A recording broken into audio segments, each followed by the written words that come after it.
catering vehicles are on their way.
Hello everybody, welcome back to another Microsoft Flight Simulator live stream. I hope you are all doing well. Happy Sunday, my friends.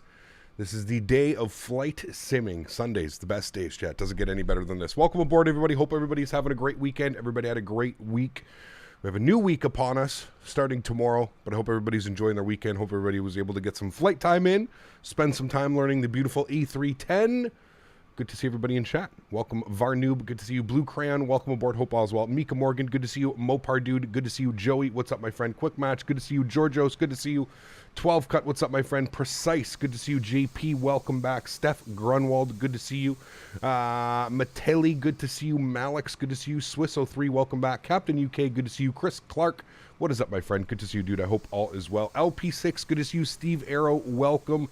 Tony 2 times. What's up, my man? It's been a while. Hope you're doing well, dude. Good to see you back. Hope you are enjoying your weekend, enjoying some flight sim time. Christian, good to see you. Gaston, welcome aboard. Dutch Pilot, good to see you. Hope all is well. Soren Nornson, how are you, my friend? Welcome back. I hope you are doing well. Hope you're having a great weekend all the way over in Copenhagen. Welcome back, my friend. Smitty is in the house. Good to see you, Mr. Smitty. JR3000, welcome. Distortion, good to see you. Kyle 7223, welcome back. Belgium Flight Sim Pilot, welcome back. Leonard Grant, good to see you, my friend. Happy Sunday, sir. Ark, good to see you. Zachary Contrabasso, good to see you. Reese Berg, good to see you. Aiden Lindenbaum, good to see you. Captain YYZ Aviation Car Lover, welcome back. Hope all is well. Who else did I miss here? We've got Matthew Nadell, good to see you. We got Mopar, good to see Mr. Mopar. We got Steph Thompson Spotter, good to see you. Captain Howdy, good to see you. Tizzer 390, welcome aboard. Mate, good to see you, my friend. Hope all is well. Captain Den, good to see you. Golf Kilo 4, welcome back. Captain Jarrett, good to see you. Captain Dom, welcome aboard. Thanks so much, friends, for coming to hang out. Really do appreciate it. Early morning, not really. It's noon here in Toronto. Some beautiful weather. I'm not going to waste any times with the intros here today, chat. 4-hour flight. I have a dinner that I need to go to tonight. My planning this weekend is just not good. I have to go to my mom's house to put my winter tires on the new car and have dinner. So I plan this out terribly. So I'm not going to waste any time. We're going to say our hellos. We do have ATC online. We're going to jump inside the cockpit. We're going to get this bad boy program turned on, ready to rock and roll, and then we are into Punta Cana today. 3 hours and 58 minutes on the flight time is what we're scheduled for. So let's call it 4 hours. 4 hours of flight time, probably about a half hour of prep, 40 minutes before we end up departing. So without wasting any time, I'm jumping into the cockpit. I'm going to get this bad boy programmed, ready to rock and roll. And then we will be, I'll be able to deal with chat. And if I miss anything in chat, please just hold on to it for 2 seconds. If you have an important question or you have a comment that you really want me to see, just bear with me here for 2 minutes. And I'm going to, like I said, load up the airplane, get everything ready to rock and roll, and then we should be good to go. I'm going to load our sim brief profile here. There we go. It's good. We got 224 passengers down to Punta Cana today. So we got a full airplane.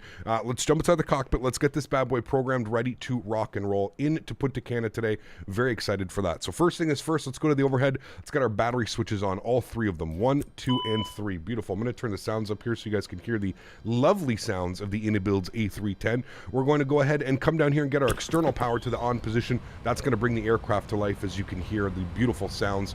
We're going to go all the way up top. We're going to get our adheres left side, right side, and center. We're going to get all three of those guys on to the on position. Good. Let's continue our flows. Like I was teaching you guys yesterday, not even teaching you, like I was telling you yesterday, it may seem like a complex overhead, but break everything down into sections. It makes it easier on your mind. It makes it easier to remember. It makes it easier to kind of learn how these airplanes work. So start on the left panel here. Once we get the adheres 1, 2, and 3 all on, that's good. Continue our flows down here. Everything should be on and in the auto position. What we can do is we can get the no smoking to the auto position. That's good. We'll come up here. We're going to work on these guys. We're going to flip this guy over to external power, and we're going to flip this guy over to bat 2. I think you can choose bat 1, 2, or 3. You probably just don't want to have the load on the same battery for every time. So any way that you want to switch that is perfectly fine. Continuing our flows down here, everything looks good. We can get the galley power on. External power is on. All of our pitch trim, yaw damper, and ETSs are in the off position until APU is started. Let's get our nav and logo light on. Fuel pumps can all stay off for now. Ignition system in the off position. We'll get the master start switch on the APU to the on position. We'll come up here. We'll get our crew oxygen supply on. We'll get the window heats turned on as well. Probe heats stay off, very similar to a Boeing. Probe heats stay off until your engines are started and you're ready to taxi. The reason that being is if you're sitting static and there's no wind or air over top of the probe heats, they have the tendency to actually catch on fire. Maybe not the tendencies to catch on fire, but it has happened before, and I believe that's the reason you do not turn the probe heats on while you're here sitting at the gate. You wait until there's actual airflow or about to be airflow over the wing and the probes, and that's how that works. Continuing down here, pressurization panel, everything is auto, so we don't need to set anything there. Up top here, everything looks great. PAX temp, that's all normal. Everything is set to the auto position, and our APU bleed is in the off position. Our emergency exits are armed as well. So everything looks good up there. I'm happy with that. Cool. Let's come down here. Let's spend some time on the electronic flight bag, shall we? Let's go to our weight and balance tab. Let's go ahead and pull some numbers over here from SimBrief. So SimBrief is saying we need a zero fuel weight of 103.5, and we have a passenger count of 224. So almost a full airplane today. So we'll bring this all the way up, 224. Good. There we go. Fuel for today's flight, we need 23.2. So quite a bit of fuel, 23,000 tons.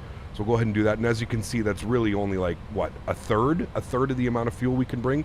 23.1, there's supposed to be 23.2, that's perfectly fine. 23.1 is in there and selected. And again, we're looking at a zero fuel weight of 103.5. So we need to add some cargo, obviously. 103.5. Bring this up here a little bit more. 103.1, 103, basically 0.5. So that's beautiful. We'll go and apply that. You'll see the airplane do a little bit of a dip down, as now all of that weight is on the strut. You can see our CG weight and our trim setting here for departure. So CG weight is 26.8, and our pardon me, our trim value is going to be up 0.7. Beautiful. That all looks good. I'm happy with those numbers. Let's go ahead up here into into GSX, and let's request boarding. Boarding requested. Because that's going to be the longest process, boarding 220 something passengers. So that's good. Cool. I'm happy with that. Let's come directly down here to the CDU. We're going to go to the menu tab. We're going to go to the ACARS tab. We're going to request our SimBrief profile. It says pending for a second, and then you go. Everything gets slotted in. So you've got CYYZ over to MDPC, which is Punta Cana. Everything looks good there. Our alternate today is MDST. So we'll go ahead and throw that in there just in case. We'll throw that there. Good. Return. Beautiful. Let's hit the Align IRS tab, which I forgot to do the other day. Cost index today. So our initial cost index, what we're looking at is 5. Nice steady climb. Once we get to cruise altitude, we're obviously going to bump our cost index up, because I'm looking to get probably Mach 8.2 today, maybe 8.3 if we can push it, but definitely like a nice Mach 8.2 today on the cruise. We're going to have a nice little quartering headwind, tailwind-ish for the first little bit of the flight. It's going to be a little bit of a weird wind, but that's fine. Flight level 350 is selected, and we can throw in our call sign today, which is Transat TSC 186. So we'll go ahead and throw those numbers in there. That looks great. Wonderful. Now, before we do anything else, we do have ATC online, so we're going to go ahead and grab our clearance. I've got YYZ ATIS. I want to load both you guys. Pilots boarding starting. We've got YYZ ATIS, so I'm going to go ahead and take a look at this. This is, nope, this is CYYZ ATIS. There we go. Okay. ATIS information, Delta. Winds are 360 at 9 knots, 15-mile visibility, few at 20, few at 30, scattered at 6,000, broken at 9,700. Okay. Temperature is 2 degrees, -4 on the dew point. Altimeter 3001. Approach ILS 24 left, departure runway 23. Advise you have information Delta. Starting. So there you go. So we know what to expect. We're departing on 23 once again. So that's all good. So what I'm going to do now is I'm going to throw the altimeter in here just so I don't forget. 3001. Good. We've got that plugged in. Wonderful. That looks good and ready to go. And then what we can do is we can tune to Toronto Center. Now, does anybody else own the SciTech radio panel or the Logitech radio panel? I cannot get it to work for this airplane. I don't know why. I did some testing last night. The second I load into the PMDG, my radio panel works. As soon as I load into the Phoenix, the radio panel works. As soon as I load into this airplane, I cannot get my radio panel to work. I'm wondering if I need to program something, if there's something like, I'm trying to remember, I think in like the old X-Plane 11 version, you had to, Your crew has boarded. there was something that you had to do. Starting. But I was just curious if I'm the only one having this issue or if this is like a bug that I need to contact iniBuilds about and just say, hey guys, when can we, nope, definitely didn't mean to do that. Okay, that's going to be a little bit weird. Okay, 125775, and then park brake back on. All right, 125775, that's the frequency that we want to be on. I can hear everybody, but for some reason, I don't think audio should be good. Okay. I'm going to wait to see if I hear anybody, because I wasn't hearing anybody speak on the comms there for a second. It might have just that I had everything too low. So let's go ahead and call for our clearance, and then we'll deal with that. Is replay still broken? I have no clue, man. We're going to have to figure that out on the way. If it is broken, I'm just going to download the free one on flightsim.to for tomorrow's flight. At least we'll have it. But yeah, that's okay. My jetways don't seem to be working with GSX. It really depends, Tony. You have to be... If it's like a third-party scenery, you have to go into the GSX settings and disable it. So, yeah, you never had the pleasure to fly in the 310. I flew in it, I think, 2 or 3 times, John. I've been very lucky. All right, let's grab our clearance out of Toronto. We'll let them know we've got Delta, and we're down to Punta Cana. Toronto Center, very good morning or afternoon. Air Transat 186 with information Delta service to Punta Cana, please. Transat 186, Toronto Center, good afternoon. You're cleared to Punta Cana via Rigas 5 departure, flight plan route, departure runway 23, squawk 0572. Already cleared into Punta Cana on the Rigas 5 departure out of runway 23, squawk 0572, Transat 186. Transat 186, readback is correct. Push and start at your discretion. Call me for taxi. Let you run a taxi. Thanks, Transat 186. All right, cool. ATC works. All that's good. Wonderful. Cool. So we got our clearance nice and easy out of here today. So let's go down here directly to the CDU. We're going to go to our flight plan page. We're going to go to YYZ. We're going to go to standard instrument departure. We are going to select runway 23. Now, I always tell this, a little bit weird with this airplane. You select the runway first. In every other aircraft, Boeing, Airbus, McDonnell Douglas, whatever it may be, you select the McDonnell Douglas, you may select the runway first as well. But to what we're used to flying, the Boeings, the Airbuses, you always select the departure, your SID first, and then the runway. This airplane does it a little bit differently. So you have to select the runway and then select your SID, standard instrument departure, out of here. So we're looking for the Rigas 5 departure today. We'll go ahead and scroll down here. We'll find this on the list, looking for ours. Rigas 5. Wow, I didn't really realize there was that many departures out of Toronto. Rigas 5 out of runway 23. That's good. We'll go ahead and insert that. Beautiful. It's basically radar vectors, direct Murno, and down and in. Everything looks good there. I'm happy with that. Flight plan looks great. We're not going to worry about an arrival quite yet. We'll worry about that in probably about 3 hours. We'll start considering the arrivals. Now, usually into Punta Cana, I'm pretty sure they usually land on runway 10, I think, or sorry, runway 8. I think that's like the most common runway right here, although they may end up, runway 9 may be the play. I'm trying to remember, I think the 3 or 4 times that I've been to Punta Cana. I think twice we've landed on 27 and twice we've landed on runway 9. So I'm pretty sure we're going to take runway 9 in, but we'll worry about that. That's the terminal. We're going to be at Terminal A. They have a whole new terminal section here in Punta Cana. Transat parks at Terminal A, and you actually have to walk off, and then you go over here, and it's pretty cool, man. They're all like big grass huts and everything at the Terminal A. It's actually really, really cool. So, okay, that all looks good. I'm happy with those. That is fine and dandy. We'll close that. Beautiful. I'm happy with that. Let's go back to our init page. Let's go to our init B page, and let's plug in some information today, shall we? So, 0 fuel weight, 103. We're going to call that 103.5 because we're basically there. So, 103, oops, sorry. 103.5. Beautiful. We'll populate that into our 0 fuel weight. Block fuel, what was it? We said we had 23.1. So we'll go 23.1 on the block fuel. We'll throw that into there. That's going to give us our tow weight, which is 126.2. Wonderful. And then we had a CG weight today. Again, it gives you that information down here, 26.8. So we'll go ahead and populate that, 26.8. We'll throw that into our CG weight. Good. It says optimum cruise level is 357. Our cruise level that we have selected is 350. So we may end up doing a step climb up to 37,000 feet, but our initial climb of 35,000 is perfectly fine. It may take us a little bit to get there because we are quite chunky today, but everything is set there. Cool. So our init pages is all done. That's great. Let's go to our takeoff and departure page now. We can come over here and we can go ahead and start setting these numbers. So let's start going over our total takeoff distance, 3390. That's good.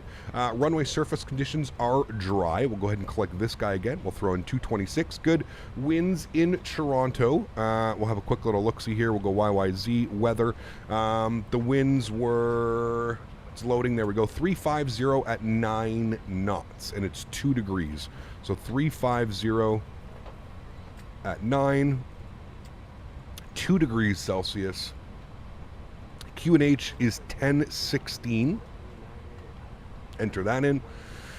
Our weight, we were looking for the tow weight, so we just had that number. If we come back here to our init, we can go to our init B page. We just had that number, 126.2. So let's plug that in, 126.2. Good, we'll enter that. We're going to do a flaps and slats of 15 degrees. Anti-ice will be off. Air conditioning will be on. Let's go ahead and calculate our V-speeds today. So we've got a flex temp of 57 to set, 55, 57, and 61. So we'll come back here to our takeoff performance. So it was, what did I say? 155, 157, 161. So 155, 157, and then once we set the MCP value, that'll go ahead and populate that. Everything else is good there. You can see here we need flap retraction at 160 knots. That's a little bit weird because that's actually under our V2. Slat retraction, we'll probably do slat and flaps at 198, and then it wants us clean by 226 knots. So that's what we'll end up doing. So that looks good. I'm happy with all of those numbers. Wonderful. Let's come down here. Let's get a little bit of brightness on the panels, just so we're seeing everything clearly. Everything looks good there. Everything looks good there. I'm going to turn you guys up here as well, and I'm going to add a little bit of background to this guy. Good. And then we need to get our squawk code. Squawk code today was 0572, so we'll plug that in. 05 and then 72 we need on there. Let's turn that on in reporting just so we can get that set now. We don't have to worry about that. And that is it, chat. That is pretty much it. We're just going to hang out outside. We're going to watch the baggage loaders do their thing. If I missed any questions or I missed any of your comments, please feel free to put it in now, chat. I just wanted to get the airplane fully ready to go, and we were basically now just waiting on the passengers to board, and then we're going to get up on out of here. So, I wish the 310 worked well on Xbox. Makes my game crash. Uh-oh, that's not good. That's not good at all, man. At 30 minutes to start this thing, just too much for me. What do you mean, Yaros? What do you mean it's too much at 30 minutes? When I go to plug in all that information in the tablet on the V-Speeds page, I don't have the numbers already there for me to plug in instead of looking at the charts. You don't have numbers already there. What do you mean? Something tells me you're not setting it up correctly then. So, yeah. Air Transat livery is a solid 8 out of 10. It is really nice. I really do like it. Yeah, for sure, man. Boeing lover, what's up, my friend? Good to see you, dude. Would the 310 typically depart from this gate? Yes. Yeah, this is a large gate. it's a heavy aircraft, so it would be out of one of these gates, out of the Charlie gates for Air Transat for sure. How much for this bird? Free 99. Hello, Cap. Nice to see you. Long stream today. Eric, good to see you, my friend. Yes. Did you hear what happened in Dallas? Yes, I did. Very unfortunate news out of Dallas, I heard. So if you have any friends, family, anything like that, obviously very sad to hear that information, man. We like to keep everything flight sim related here on the channel. I was just explaining that to somebody this morning, is just as much as I would love to cover like everything that happens around the globe in aviation, just impossible. I try and keep the channel solely based on flight sim for that reason alone. It makes it kind of difficult to go around. It is a sad thing. It always sucks to see, you know, not only a loss of aircraft, but a loss of life. Never a good thing, right? Never a good thing. Same price as the Zevo. You got it, man. Hello, Cap. Departing at a YYZ with you today. WestJet 227. Nice. Very cool. Cap, I got my Logitech panel to turn on in the 310. Just press external power, and on the keyboard, press page up. I'm on external power. So if you're saying if I push page up on this, no, I'm not getting anything to turn on. I'm not quite sure. I'll speak with iniBuilds about it. We'll see if we can figure out what's going on. How do you find the cost index? Does anyone know? Blue Cran, if you're looking at SimBrief, it shows you at the top right of your, but this one's a little bit weird because the A310 uses like a mock system when it comes to cost index. So really you can set a cost index of whatever you want, man. You could set it of 5, you could set 25, 35, 100, 75, whatever you want. Cost index is something that's usually provided by the company. I don't think it's the pilots that end up choosing the cost index. It's something that they get like while they're boarding the airplane and from the load sheets, you know what I mean?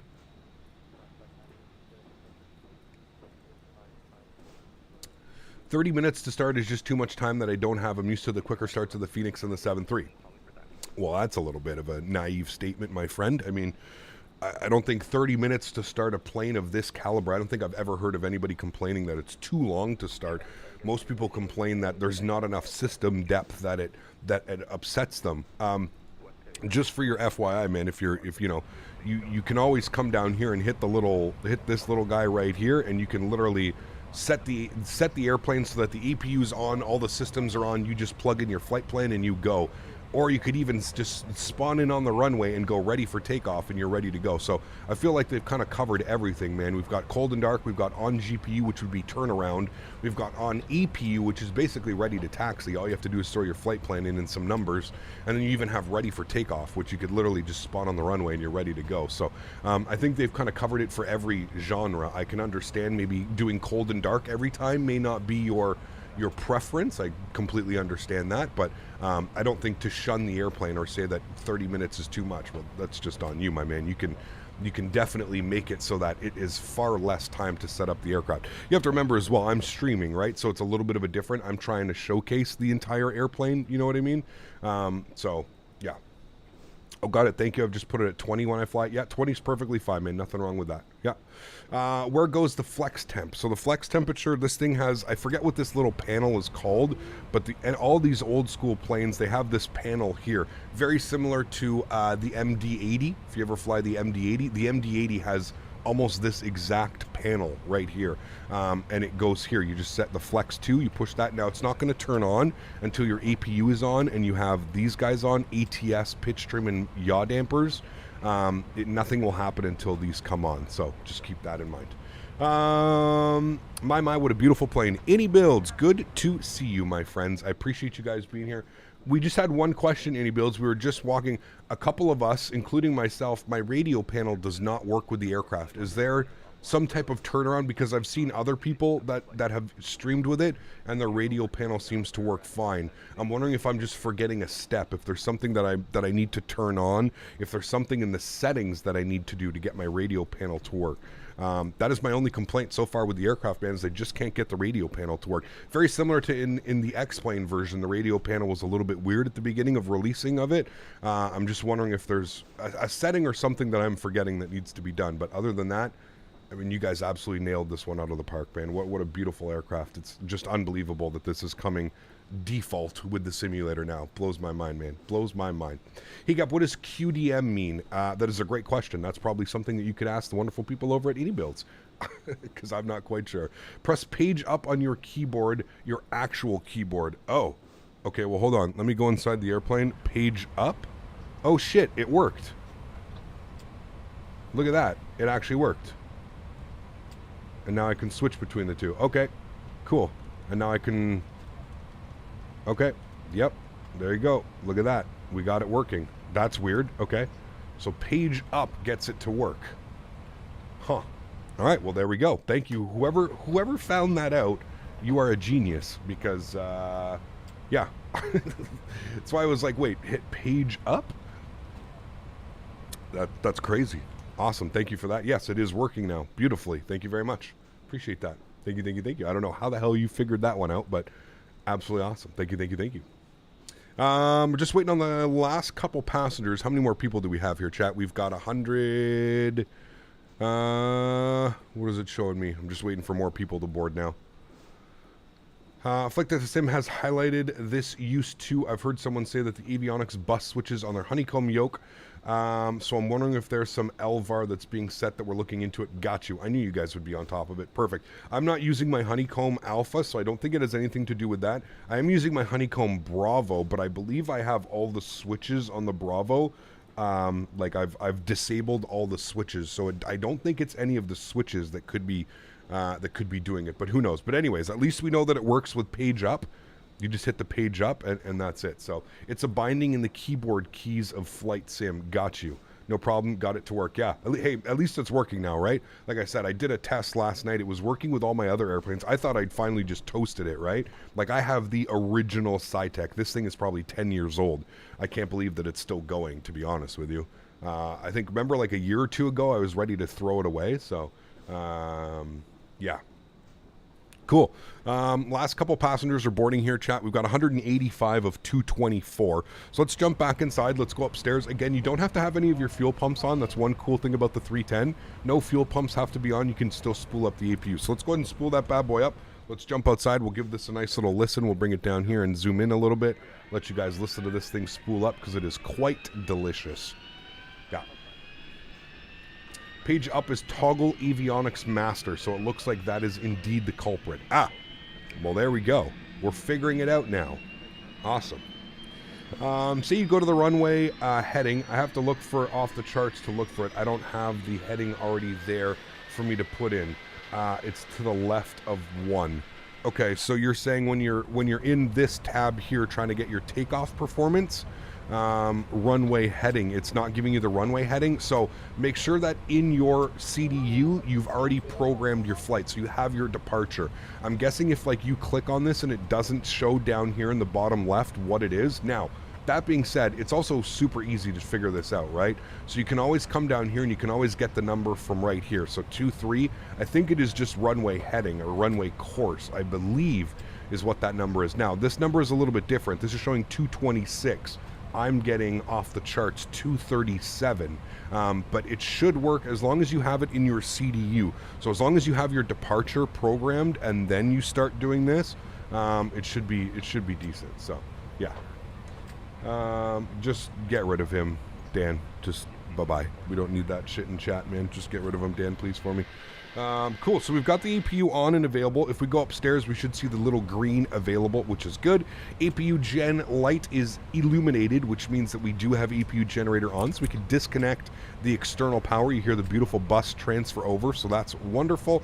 We can go ahead and get all of our fuel pumps on here as well, as we're going to be actually, well, hold on, let's do this properly. Fuel pumps wouldn't come on as people are boarding as a fire hazard, just in case, so we'll do everything properly. We'll wait. We'll keep the fuel pumps off. What we can do, though, is we'll come down here, we'll go to the ground, or hit this tab, and we'll go ahead and remove the GPU. We don't need that anymore, and we're going to wait on the jetway until we're fully boarded. 14 more passengers to go, chat. We'll be good to go. 237 should be runway 24. No? I think they're both the same, John. 237 and 237 is the course. So 237 is the course on both. 24 right and 23. So yeah, although I could be wrong. It could not, maybe it's not that number. Maybe it's a different number that I'm just not seeing and I have to check a different chart, like a departure chart or something. But yeah, that's just what I figured it was. But I could be wrong, you know. Could be the track versus the heading. It's 100% that is it, Ben. I'm almost positive. Yeah. Yeah. It is the wind offset. Wind is 9 knots. Ah, that's interesting. I didn't even think about that. I really didn't even think about that through. So that actually makes sense. Yeah, cool. All right, let's go upstairs. Let's get the pitch trim, the yaw dampers, and the ATSs all to the on position. What that's going to allow us to do is that's going to allow us to set some numbers down here. So we're looking for a flex temp of 57. The aircraft is fully boarded. So now let's go to GSX. We're going to request pushback and departure. Departure clearance has been requested. Beautiful. Cool. So we're going to come over here to this little tablet. We're going to do our flex 2, and it wants us up to 57 today.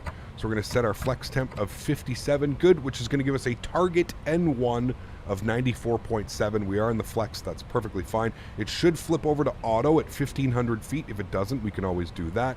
Runway heading, well, you just heard it. 237 is what we're going to look for up here. Oops, sorry, you can't see that.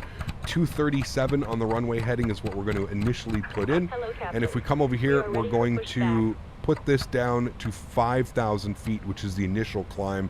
And then we needed 161 on the V2 speed. 161 is plugged in. Good, cool. I mean, everything's pretty much ready to go. They should be connecting the... Yes, there she is down there. I see her. We're good to go. 3 runways, instead of being left, right, and center, have the right and the right numbers. There goes on. Yep. GSX just released a new update. They did one yesterday. Is there another update that I missed this morning? Probably, to be honest with you. Let's see. Media fire. This one was done 11:13. Yeah, so like this morning. 10 a.m. this morning. Okay, I'll download it, at least so that I have it and ready to go. Did they say what they... GSX Pro added support for Latin VFR A321. GSX new Microsoft 310 bulk loader configuration for belt loaders by default. That's good. That's what I want to see. I don't care about the Latin VFR 321. That's garbage. Cool. Sweet. Can you do a wing view of the engine start? I always do. Yes, sir. We will. We will. Do not worry. Hey, when does the 320 Airbus going to be released with the other engine option? That's something that you'll have to go over and ask Phoenix, my friend. I have no clue, my man. No clue, dude. Nose left, tail right. That's what we want. Let's go ahead and get the fuel pumps on. They're ready to release the park brakes. Let's go ahead and make sure that the seatbelt sign is on, beacon light is on, and we'll go ahead and release the park brake. Beautiful. There we go. Commencing push. Start at will. Beautiful. Bring this to -5 again. I don't know why they do that, but they do that. And there we have it, chat. So if we go upstairs, we move the ignition system over to the A. We'll make sure that the APU bleed system is on too. Probably should have done that first, but that's fine.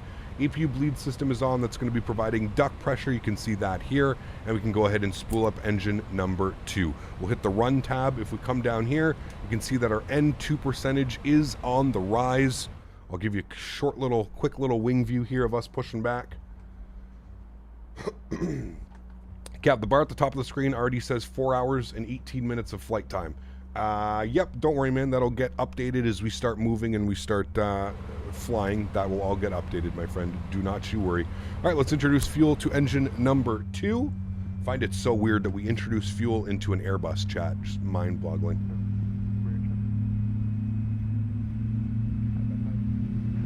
How do you capture glide slope and localizer? Pretty easily, to be honest with you.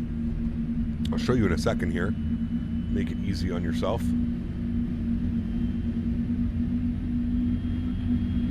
Listen to those sounds, chat. Wow. Sexy.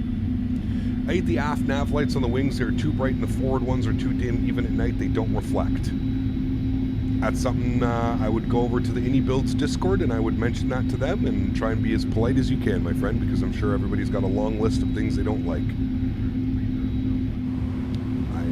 I wouldn't let that, you know, I wouldn't let that, you know, just take away from the experience that you're having with the aircraft, just because some wing lights you find are a little bit too bright, but that's just me. What does my opinion matter? Cool. Good start on engine number 2. We'll wait for the park brake and then we'll go ahead and spool up number 1. There we go. Park brake is set. We have a good engine. And then we'll start up engine number 1. Love the sounds, but upon takeoff and when the engines spool up, seems a little quiet. I think that's pretty normal for how these engines are. They're not like too screamy once they go up, you know. Are the nav lights LED? this thing was like out in 1978. I highly doubt they're LED, to be honest with you. Will Phoenix Simulations release the 320 with different engine options? Yes, I read your answer and I gave you, I read your question and I gave you an answer. I have no clue. And if you want that type of information, I would join the Phoenix Discord because they would be able to provide all of that information for you, my friend. Yeah. How is FSLTL coming along, Cap? Seen a couple of default planes standing around. Yeah, you know why though? Because everybody's in a 310 right now, and there's probably no CSL for a 310. I'm assuming that's what it is. He's probably in a 310. He's probably in a 310, and he's probably in a 310. So it's showing default airplanes for now. I don't know if they ever plan on adding model matching for the 310, but yeah. How'd you get your custom wing views? Same way that I usually get my custom wing views. You just have to trick the camera system, and then you end up going. So I wouldn't complain at all since this plane was free.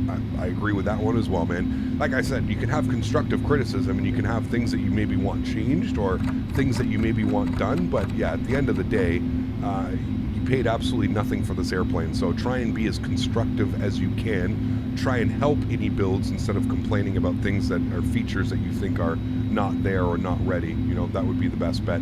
All right, we got two good engines. Let's go auto brake over to max RTO. Let's arm our ground spoilers. We need a trim value of up 0.7. So go ahead and set that right about there. Should be good. I'm happy with that. If we go back upstairs, we can go ahead and get the probe heats on now as we're going to be ready to rock and roll. Ignition system over to continuous relight. APU bleed system comes off. APU comes off. You're going to flip over to Gen 1. You're going to stay on BAT 1. We'll just flip it over to BAT 1. Everything else looks good up there. I think we're good to go. We'll get the nose light over to taxi, and then we'll call for our clearance and let them know we're ready to taxi runway 23. We'll set our flaps and slats to 15 degrees. So I'll set those now. iniBuilds are working on the performance, otherwise awesome airplane. I 100% agree, and I'm pretty sure that they are aware of the performance issues. I actually think it's a Microsoft. I think it's on Microsoft's end, but I'm not sure. I think it's just the way that it's been uploaded. But who knows, man? Who knows? Hopefully we do get it fixed soon. Yeah. What pushback program do I use? That is GSX. GSX for the pushback program. Cool, everything is set, chat. We're looking good. Gonna turn the sounds down here a little bit. Let's turn up ATC. I'm gonna let them know we're ready to taxi. Flying in this bird from Vancouver to Vegas, FSLTL is killing my frames to 15. Turned it off and now 30 to 35. Interesting. Must be some event or something. Evan, 14 months, is back in Canada, Cap. Not sure what else to say. Hey, thanks for support, man. Appreciate you, dude. Thank you, thank you, thank you. You're working with Asobo to resolve the performance issues. Awesome news. I knew you guys would be. Not a concern of mine. I know we'll get it fixed. Everybody's stepping on everybody right now.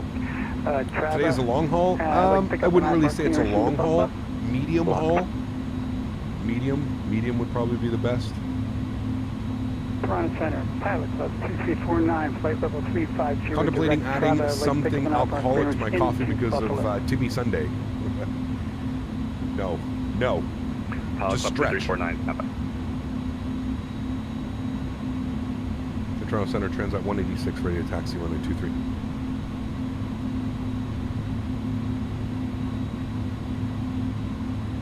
Transat 186, runway 23, altimeter 3001, taxi by Alpha Hotel. 3001 Alpha Hotel for 23, Transat 186. All right, park brake. Off. At Pilot Club 2349, you're airborne, so you don't need another IFR clearance. Squawk 0556. 0556. It's your new favorite plane? It is a great plane, man. It's for sure, dude. Especially like I find once you like figure it out, once you can figure it out, it's unbelievable, man. Runway 23, Transat 986.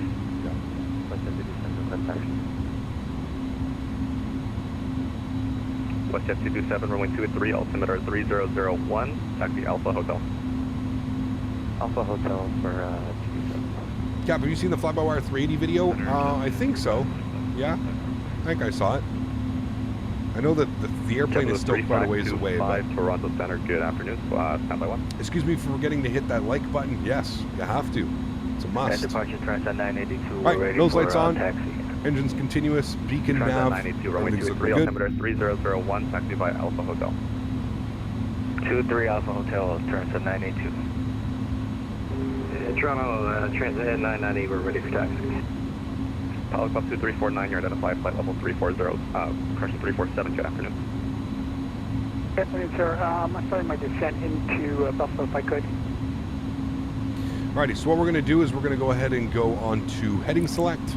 We're going to select profile, and we have our toggle button over here, so we'll worry about that. So somebody was asking about ILS. So obviously your ILS and your course go here, your minimums go here, and then to see it correctly, flip this down. Right now it's on nav. Flip this down to ILS, and you'll see that you get the diamond. So that's the main thing that you need to do is just flip that down, and you should be good to go, man. Yeah, you should be good to go. A little bit bumpy taxiway here. Jazz 439 Air needs to disconnect. Would it be alright to reconnect at this point on the apron as well? Starting to love this plane. Did 3 flights last that's night. fine. Thanks for the Just, walkthrough make sure again. Made it very easy. No worries, Mega Man. No worries at all, my man.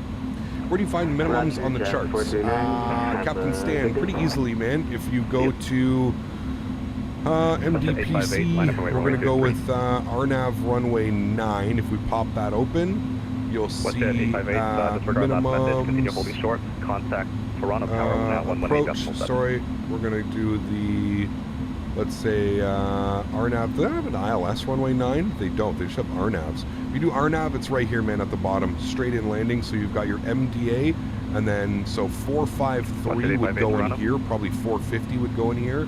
And then, yeah. That should be a good way. Hayden, what's up, man? Good to see you, dude. And then frequency and course, it's all at the top, man. So you've got your frequencies, obviously, final course frequencies. These are RNAV approaches, so no ILS approach into here. Hey, Cap, can't stay. Drop a hit the like button, head into the theater, safe flight. Skyfall, take care, man. Thanks for being here, dude. Transat 9. Appreciate you dropping by and saying hello today. You're identified 3,200. Turn left to right to Murno on course. Do you ever use your honeycomb yoke anymore? No. 230 direct Murno on course. Transat 986 heavy. It is currently sitting in my spare bedroom collecting dust.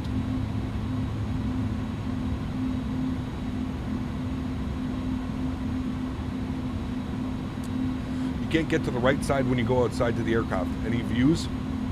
Try your best because you can make it work. I had to do a little bit of doing stuff, but yeah. Arrivals are usually runway 8. Okay, we'll worry about that once we're in. I think this flight landed on runway 9. Contact Toronto Tower 118.7. Well, they got tower on there. Oops. West 527, contact Toronto Tower 118.7.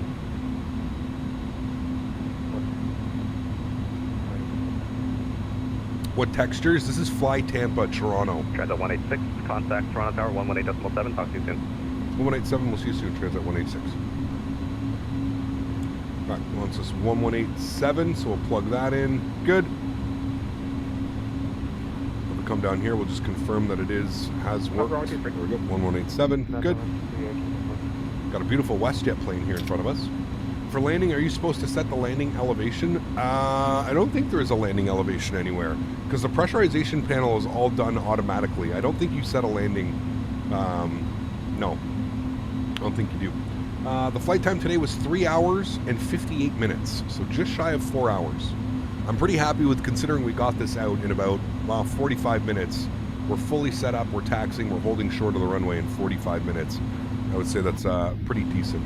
Roger, 85A, contact center 12577. There is near the FO side. 2577. What, landing elevation? Maybe, I don't know. I've never set one, but maybe there is. Landing elevation is under the FCU? Really? Check that in a second once we get stopped up here. Chem Canada, you do set the landing elevation on the right of the first officer side. Interesting. The more you know, chat. The more you know.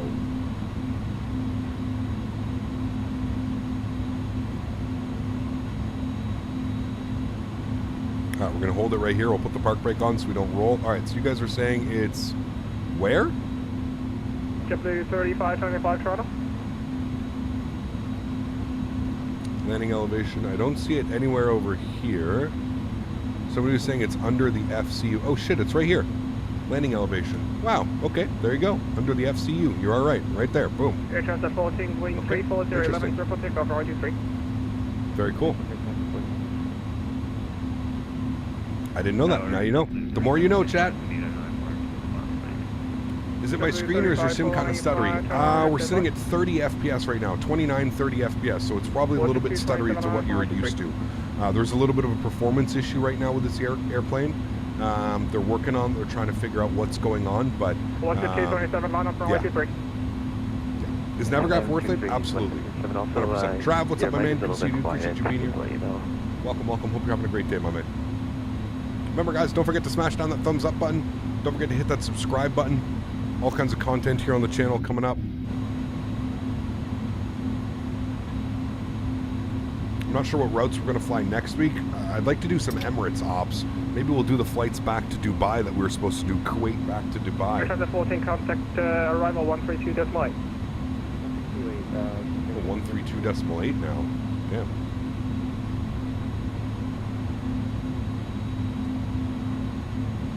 W3525, Toronto.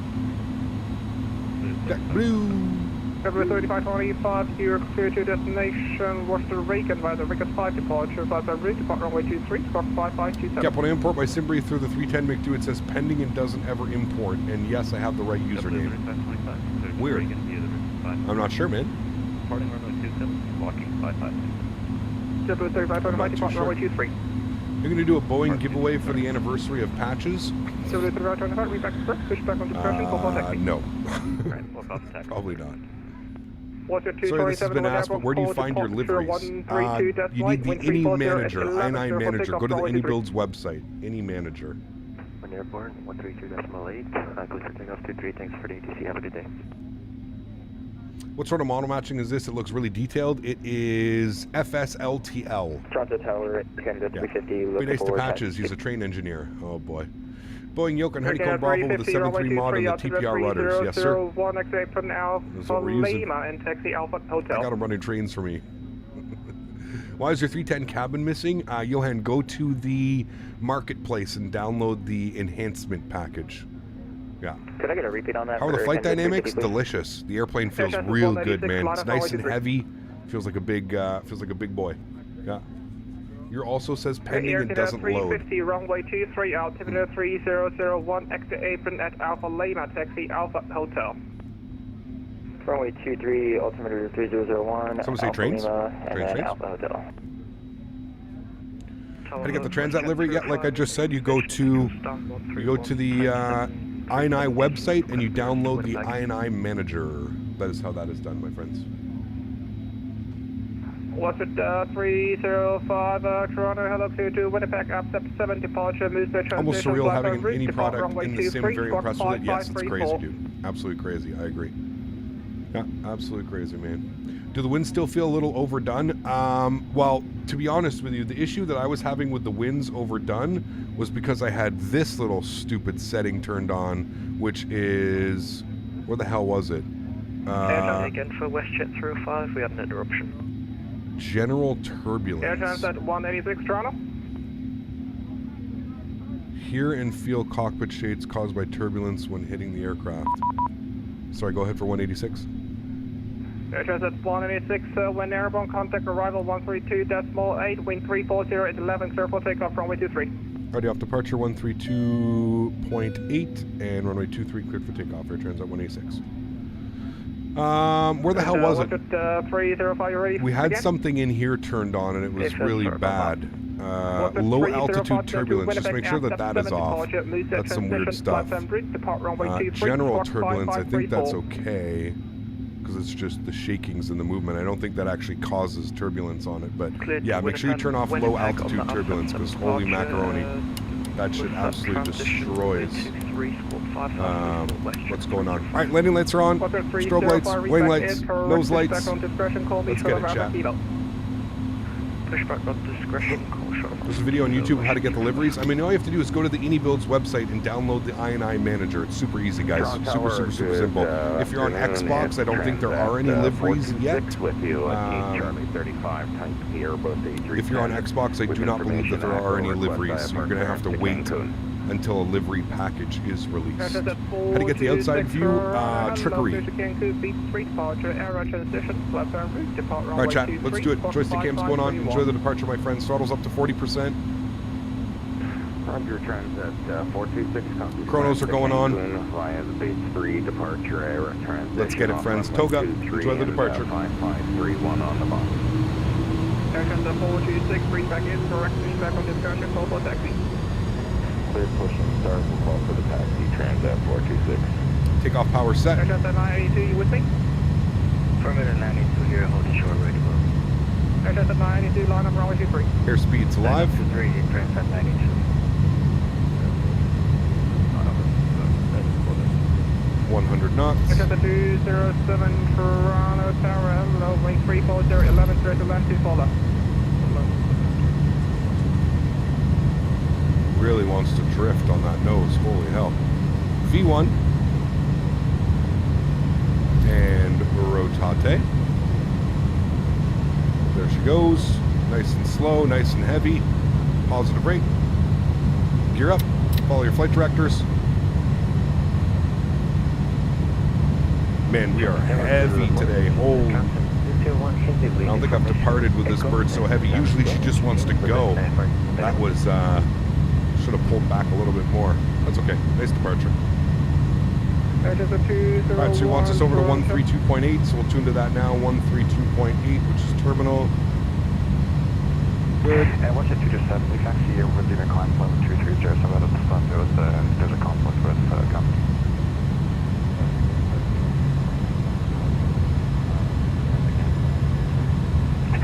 It's in climb mode, so that's good. Toronto Terminal, Transat 186, 2,700 runway heading. Enter the Boeing Heavy Toronto market clearing. You're identified 2,700, climb 7,000. 7,000, Transat 186. Alright, 7,000 is in. Let's go flaps up.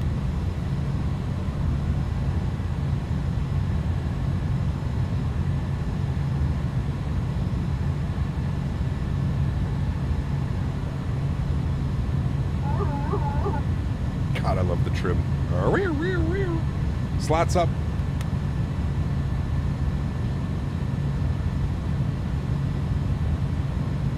Use a hard drive or an NVMe for game storage. Simulators installed on an M.2, and then all my scenery is installed on a 4 terabyte SSD. Air Transat 186, turn left, do some on course, climb 15,000. Left direct. Do some on course. And can I get the altitude again for Transat 186? Transat 186, climb 15,000. 15,000. Thanks, Transat 186. All right, we'll flip that over to nav. And 15,000 is in on the altitude. Beautiful. I really got to fix that. I got to set it so it doesn't suck me back the whole time. It's so annoying having to do that. All right, cool. Let's go and get our nose lights off, runway turnoffs off, wing lights off, leave our landing lights on, obviously, till 10,000. We are left direct do some on course. We're coming through 6,000 now. I'm going to go ahead and throw autopilot on, as I think that's enough hand flying for today. Good. And I'll bring you guys back up into the flight deck. Awesome. There we go, guys. A beautiful departure out of Toronto. Give a little wing view as we're passing by. Can you do a graphic setting guide? And departure Transat no. 92, passing 1,000. Everybody's PC is different, man. Transat 92 heavy, Toronto departure, you You just gotta configure some stuff, you know? Climb 7,000, That's all I gotta Air do. Transat 92. Will you be on cam the whole way? Maybe. I may take a stretching break, and I'm gonna eat some lunch as well, which the camera will be off for that. But for the most part, I should be here all day. Yes, absolutely. Yeah. All right, you can come off. That's good. We're climbing 8,500 up to 9,000. He gave us 15,000. I think he's going to flip us over to center on 12577. Let's get the gear locked. Disarm our ground spoilers. After takeoff checklist. Lights are good. We'll wait till 10,000. There we go. 10,000 now. So we'll go. Oh, my bad. We'll go landing lights. Ignition system off. Seatbelts off. Flight attendants can start the services. After takeoff checklist complete. Says TAT and icing range. That's fine. I don't think we need any anti-ice. Right now we should be good. Where the hell is the anti-ice, chat? Just in case I do need it. I don't think I don't remember where the anti-ice is. 982, turn to left, do some on course. Not there, not there. It's not here. Is it here? Where is it? Just above the lights? Just yes, thank you, chat. Thank you. Engines and 125, this 177, have a good day. 12577, thanks for ATC. We'll see you soon. Transat 186. See ya. All right, 12577 Cleveland Center's for us. offline, fuel line service terminate. Change to honor frequency. Have a good flight. Cool. Calling Mercedes off, thanks for ATC. Have a great rest of your day. Avgeek Bill, thanks so much for your support, man. Or Avgeek, thanks for your support, man. Welcome up into first class. Huge no floaties to you, sir. Thank you very much for your support, man. Really do appreciate that. Thank you. Air France 77 Toronto Center, good afternoon. Squawk 0531. 0531, sit on the box, Air France 77. Pilot Club 2349, unfortunately, Cleveland Center's offline. Civilian service terminate. Change to honor frequency. Have a good flight. Hey, thanks for your help. 2349, going to frequency. Toronto Center, Transat 186, 13-3 for 50. Transat 186, Toronto Center, welcome back. Climb flight level 230. 230, Transat 186. All right, up to 230, we're looking good. You see me on VatSpy, good. What flavors are you currently vaping? Honestly, I don't vape very much anymore, man. If I do vape, it's usually just medicine. Right now, I've got some Sherbinski's, what is it? Orange sherbet. Orange sherbet. Sherbinski's. It's real nice. Look at that climb, chat. Wow. Stunning. Enjoy your flight. Love the channel. Avgeek, thanks so much, man. I appreciate that, dude. Do I need an M.2 or can I just use an HDD? You can use a hard drive, man. There's nothing wrong with that. For performance-wise, I always say go with an M.2, but obviously, you know, M.2s are still expensive, and not everybody has an M.2 slot on their motherboard. So, yeah. Toronto Center, good afternoon. This is JetBlue 1759 with the US flight level 300. Crossing Lake Ontario. JetBlue 1759, Toronto Center, good afternoon. Squawk ident.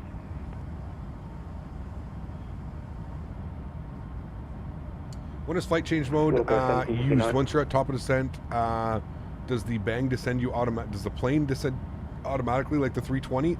So bugs, it's kind of like the 320. So you would set your target altitude. So let's say we're 1759, you're identified flight level. Let's say we're 35,000 feet. We want to descend to 23. We would reset this to 23, and then you hover your mouse over, and you see how it has like the little down arrow. You push the little down arrow, and then what you should see is under here in blue, it should say P descent. And what that means is that you are on profile descent, and that will essentially make the aircraft descend. We're at 18,000 feet standard barometric pressure. That will in return make the aircraft descend on the profile descent. So you do need to do it. I would say, you know, set your target altitude 20 or 30 miles before your top of descent. It will show you on your PFD here, it will show you a descent marker. Transat 982 Toronto Center, welcome back. Yeah. Flight level 230. Hey CPT, after I got the new update the other day, my flight sim runs terribly and the game is slow. Should I wait for an update? That's weird, huh? Very, very weird. Must be in profile before pulling the knob or it'll descend immediately. There you go. Don't forget about that, guys. Make sure you're always running it in profile. I mean, you should have it in profile, but I guess other people might not be. They might not be as proficient in the 310. But yes, you always want to run it in profile mode, chat. Unless like ATC has given you like some vectors or something like that, and you have to switch some things up, something along those lines. That's really the only time you should not be in profile mode. But yeah, Cap, what is the main difference between the 310 and the 320? A lot. a lot.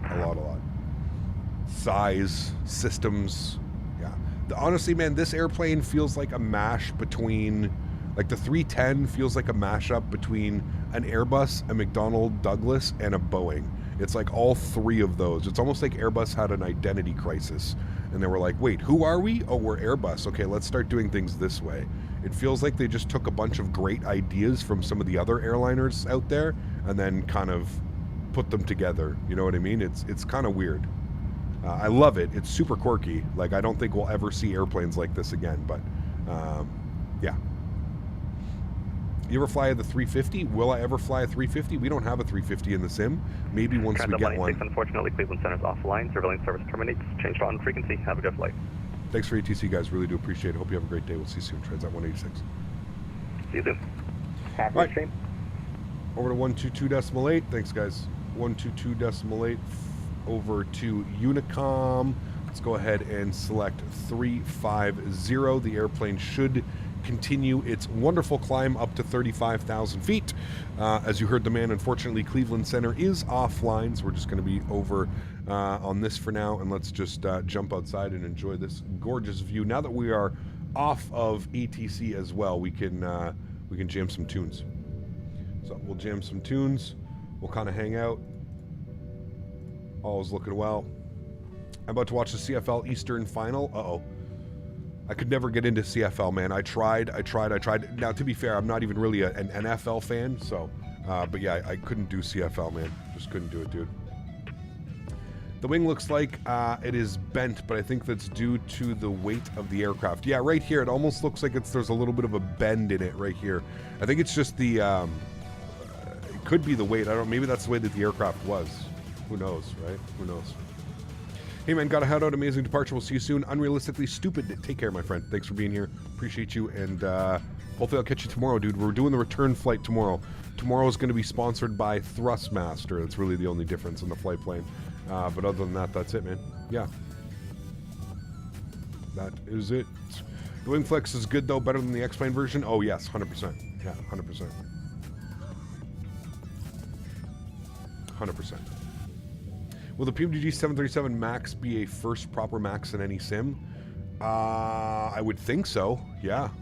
Yeah, I'm kind of surprised that like Zebo or like the Level Up team never ended up making up a MAX airplane, but I guess so. I guess it would be. Yeah. Yeah. Does their Transat have any Boeings? No. No. They have 330s, 321 Neos, and that's it, I believe. Yeah.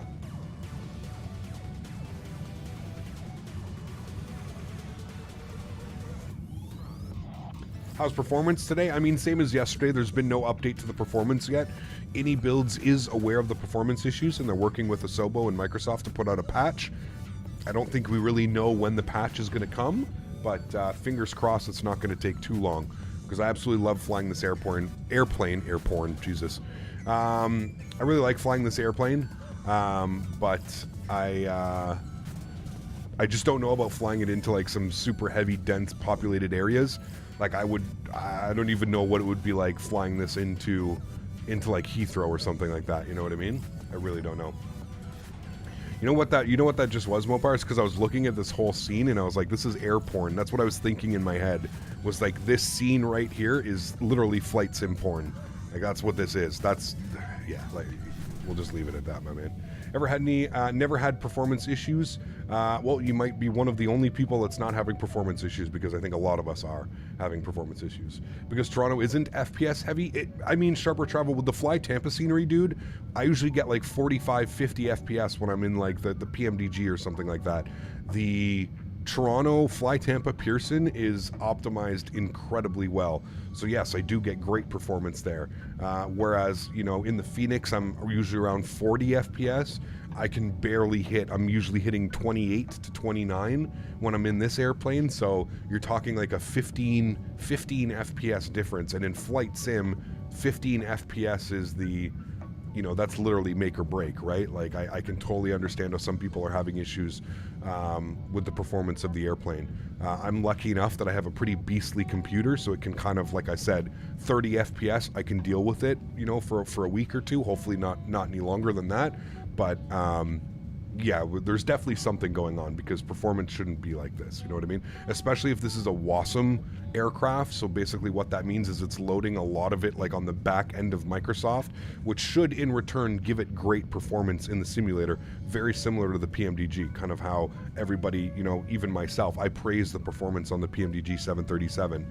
I get great performance, you know. So just for an example, I loaded into the PMDG 737 last night as I was trying to test my radio panel, and I was getting 56 FPS sitting at the gate, and I was getting and then I loaded into this airplane and I was getting 31, so 56 to 31. You know, have you seen Q8's new PC? You can put a man on the moon with that PC. I haven't. He's one of those very fortunate. He makes, he's got a really, really good, like, daytime regular job. I think he's like an investment banker or something along those lines. He's in like the financial side of things. So he makes mucho dineros, man. And this guy, yeah, dude, he spends $5,000, $6,000, $7,000 every year or two on a new PC build. Incredible, man. I wish I could do that, dude. Logistically, it just doesn't make sense for me. Maybe if I had like some type of sponsorship or some type of like partnership with a computer company, I could maybe start thinking about doing stuff like that. But yeah, I mean, he built, I mean, his PC that it's not even a year and a half old, right? He built that with a 3090, and I'm pretty sure he just built his new PC with a 4090. So yeah, I use DX12 and it makes things much smoother, but I use an AMD card. Interesting. Yeah, the clouds this weekend have been phenomenal. I do agree. The clouds are yeah, quite gorgeous. I do agree with you on that one, man. Yeah, I'm just at the usual 30 to 35 FPS. However, when I was in Cape Town, my airplane, I get 35 to 38, and then lovely. I hate how it's popping these up now. And then lovely stutters down to 30, but for me it ain't too bad. There you go. Do you know how to fix the throttle calibration for the Bravo throttles? I ran the calibration in the EFB tablet, but when I go to the idle reversers are on. Not sure what else to do. So Jared, you probably have to go to the settings and make sure that this is turned off. Reverse on throttle axis, no. I'm assuming you probably have that on yes. Reverse on throttle axis, no.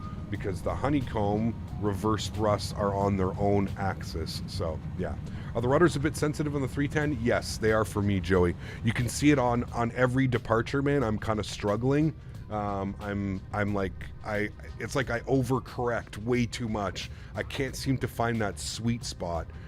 So yes, that is something as well that I would agree that needs to be addressed for sure. Yeah. Yeah. Cap, I love the exterior audio slider for this plane for whenever I want to look outside. The more airplanes devs implement this. Yes, I agree. 100%. Yeah. Absolutely, I love this plane. Why Can I Butter is so much better than the 310 and 320s? Well, it's the big landing gear, man. You have to remember, too, about that one. So you need to back out of the menu, then back in once you've toggled reverse on axis. There you go. So that may be why. There's been a problem with calibrating throttles. iniBuilds put up a fix for the TCA quadrant. You have to change the config file. Don't know about the rest. Interesting. Yes, guys, listen, if you're not already, I would highly suggest joining the iniBuilds Discord. Just for, I'm sure they're posting all kinds of stuff, fixes, tips, tricks, whatever it may be. Highly suggest joining the iniBuilds Discord to get all of the information, a lot of stuff that should be able to be done here.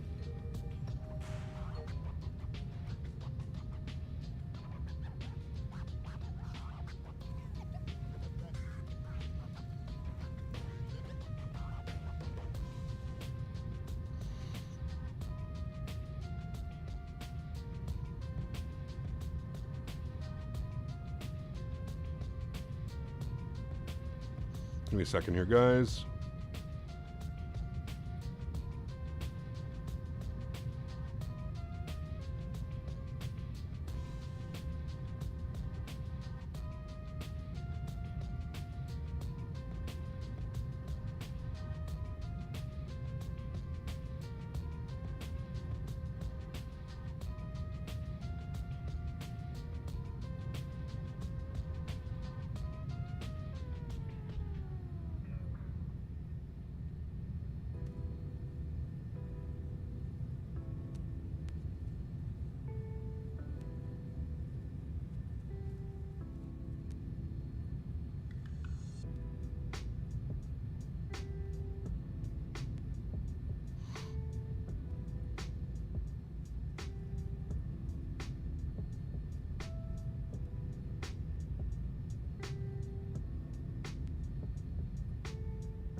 All right, sorry about that, guys. I have the TCA throttle quadrant, and I'm on the 0 to 100 throttle. Okay, that might be why, but I'm not quite sure. I haven't tried to configure it through the TCA. I'm still using my honeycomb Bravo. Does Navigraph have every airport in the world? It should, yeah. I'd highly recommend the Microsoft iniBuilds YouTube series on how to fly the 310. Excellent for both beginners and experienced simmers. Absolutely, Mark. 100%, dude. Yeah, I actually made a comment on one of them, and it's, yeah, it's absolutely incredible.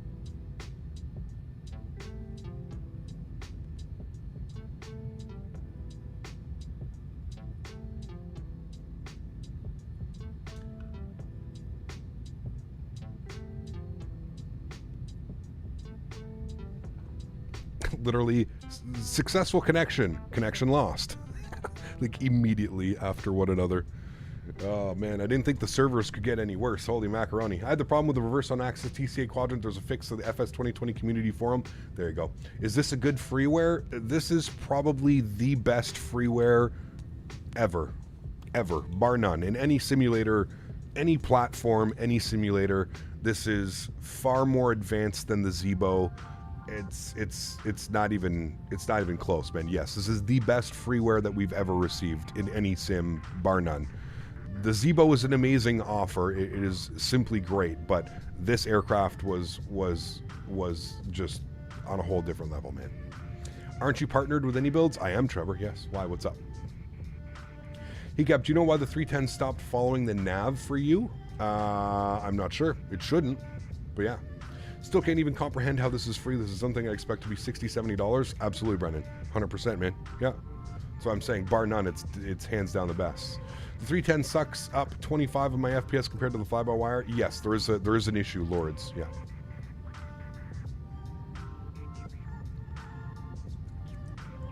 There is a performance issue. Yeah.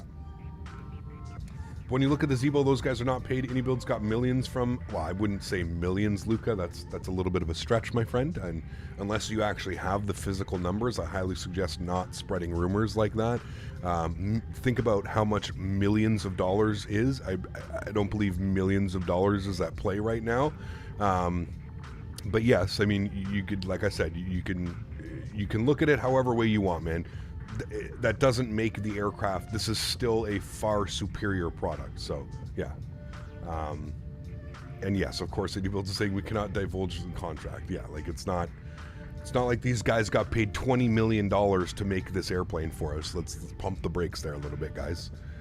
Was there money involved? I'm sure there was. Absolutely. One, that's none of our business. Two, let's not think about those things. Let's just be grateful that we have something like this. And at the end of the day, let's give a shout out where shout outs are due. Let's get a shout out to Microsoft for one, not only however this went down, but partnering with iniBuilds to give the community something like this. I could care less how much money iniBuilds made off of this. The fact that they've provided us with this type of product, that's all that matters to me. I don't care who cares what money was involved in it, man. That's none of our business either. Like, it's beyond the point of that. Who cares if they made money? They're a legitimate company. They deserve to get paid whatever they decided to get paid. But yeah, it's yeah. Could probably almost buy a real A320 for $20 million at this point, right? That's what I'm saying, man. Especially one of the first ones. Buy like a 1981 sticker on that bad boy. 1981 310 for 20 mil. Oh man. Right now I'm flying the 310 Air Transat from Halifax to Montreal, about 160 miles out, so I soon start your descent. Very cool, man. Awesome. It's so cool to see so many people flying the airplane, to be honest with you. Another cool thing that I've really found was just how many new people are flying the airplane. You know what I mean? That's absolutely awesome. Yeah. What universal add-ons do you use other than aircraft and airports? Universal add-ons? GSX is a good one that I use. I think that's pretty much it, man. I really don't use that much. I really don't use that much. What is my Mach speed? That's a great question, actually. It says 7.7. I'm actually going to come down here. I'm going to go to my initref. Initref? Thank you. And I'm going to bump my cost index to like 85. Let's see what that does. Yeah. That bumps my cruise up significantly. I meant to do that. Thank you for that, Pilot Gabby. I forgot to do that once we reached cruise altitude of 35,000 feet. I wanted to bump up that speed. They got paid millions. Source, trust me, bro. iniBuilds would have developed it on their own and sold it as an add-on. Microsoft gave them a bunch of money to give it out for free. It's good for the community. Not sure why people complain. Well, because people will always find something to complain about, my friend, especially on the internet. This is we live in the world of 20. You know, we live in a very, very precarious world, my friend. Yes, we do. SimReef integration with Xbox was a huge welcome addition. Oh, damn, it is working on Xbox? That's awesome. I didn't know that. Very cool. I've been flying the PMDG 737-800. It's awesome. I agree with you. Yeah, great. Cap, need help. So in a flight right now, and my sound has went, but my sound's still working for VATSIM. I have no clue. No clue, my man.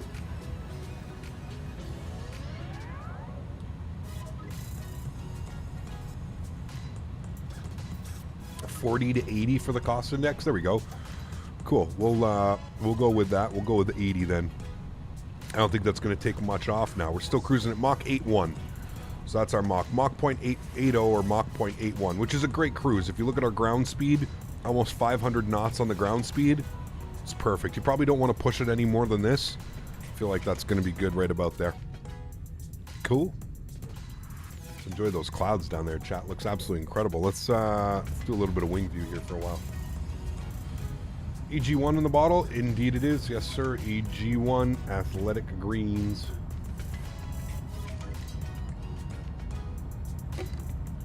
Nick, I'm not trying to start any sim wars. You were planning on going back to X-Plane 11. I am this close to uninstalling everything X-Plane related off my computer, my man. I just don't ever think it's going to be what we expect nowadays, man. I may keep X-Plane 12 installed, but like, I don't know, man. I'm that close, my man. I'm that close, dude. The wing view reminds me of the MD-11 for some reason. Yeah, it is. I mean, kind of the same style and shape of wing, right?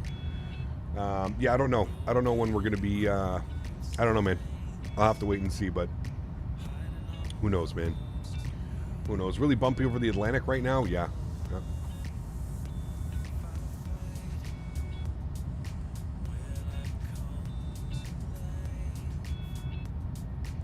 Nice, Evan. Very cool, man.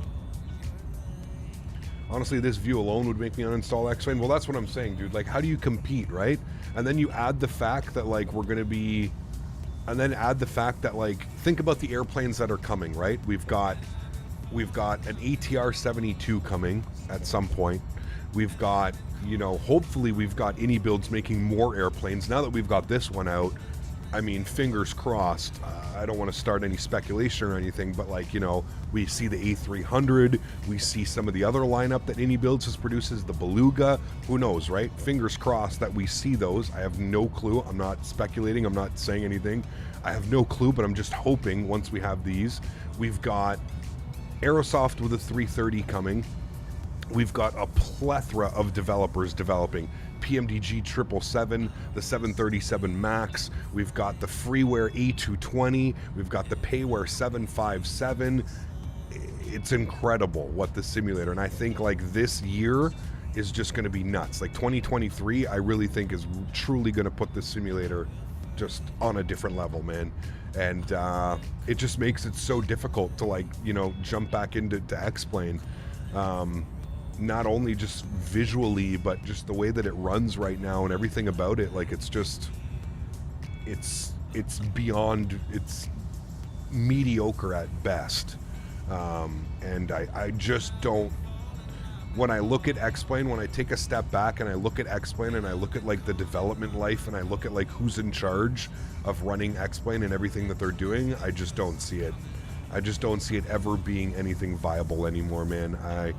Is it like a secondary option? Sure, maybe, but I just don't see it, man. I just don't see it, dude. Yeah. When are we getting a baby bus? I don't know, man. Yeah. From what I've heard from iniBuilds, a Beluga isn't planned right now. Well, there we go. There you go, man. Yep.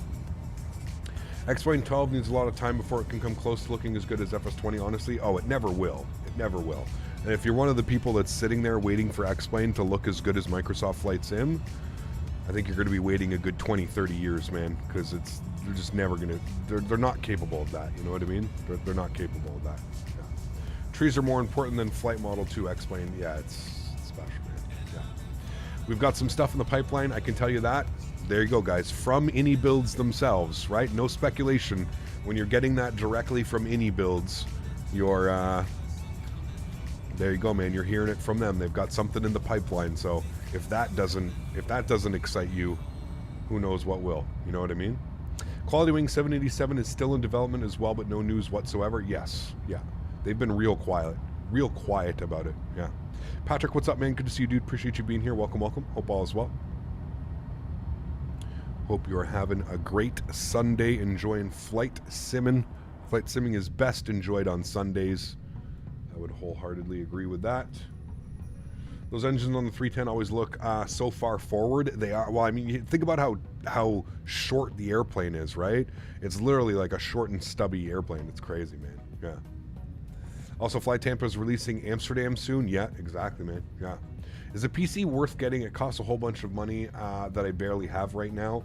I mean, if you don't have a lot of money right now, I would suggest maybe not doing it. If you have good credit, you can always put it on a credit card and kind of work through it that way. Monthly payments, as long as your interest rates are low enough, right? But you know, I don't want to tell you how to spend your money, man. There's more important things in life than buying a computer, right? So I don't know, dude. I'll leave that up to you to make those types of choices. I don't want to have to be, you know.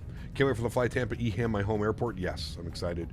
X112 orthos at all, or there's no orthos. I mean, you can bring over your orthos for like ortho for XP. That works, but yeah. Flubber R380 is getting close to release as well. Super excited. Well, I wouldn't say close to release. I think they've said that they're done with all the modeling and now they're doing all the systems. So I don't know how long it's going to take to do all the systems and stuff like that, but I would assume we're probably not seeing it for at least another 6 months to a year. That's my opinion. You don't have to agree with me or disagree, but in my opinion, I'm thinking it's probably going to be about a year. 6 months to a year until we see something out of the 380.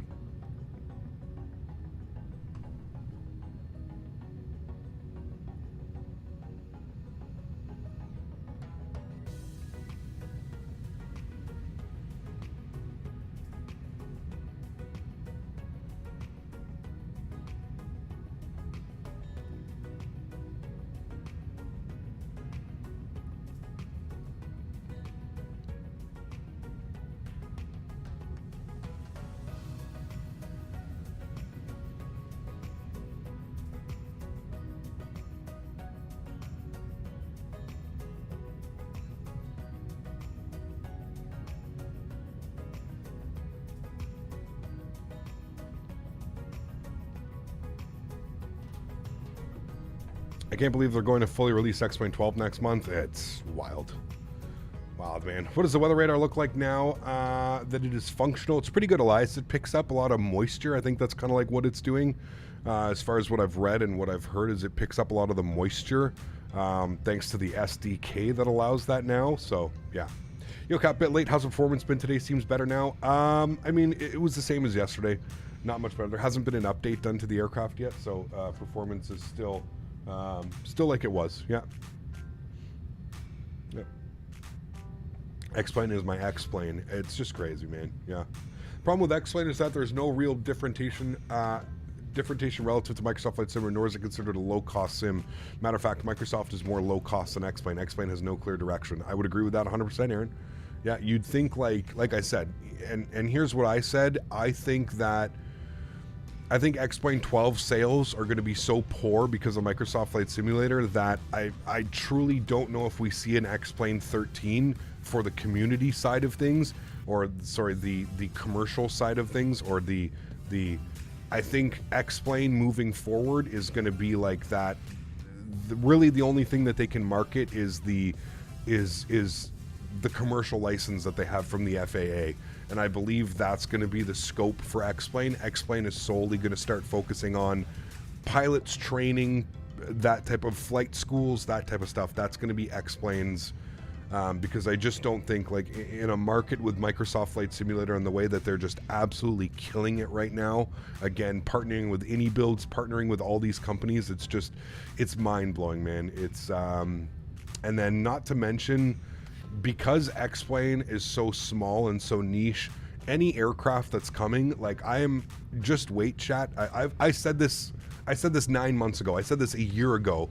Just wait until you see the prices of what things are going to cost moving forward in X-Plane. You already see it. You already see sceneries costing $35, $29. I mean, $30 for an airport scenery. I understand developers need to get paid for their time, but $30, that's 3 times the price in most cases of what a scenery cost here in this simulator. Most sceneries cost, what, 19, 20 bucks in this sim? You're looking at $30, $35 in X-Plane. Not only that, wait till you start seeing the prices, right? I said this 9 months ago when Flight Factor announced that their new Pro lineup, you know, so the airplanes coming forward, they have the 787 Pro and the 777 Pro. I guarantee you those airplanes from Flight Factor are not going to be less than $150 USD, $149.99. I guarantee it. I'm almost willing to put my entire reputation on that price point for those airplanes is going to be between $129 and $150. That's the price point. And I think you're going to start seeing that with any of the new planes that are developed for X-Plane, because the community is now so small. It was already a very niche and small community.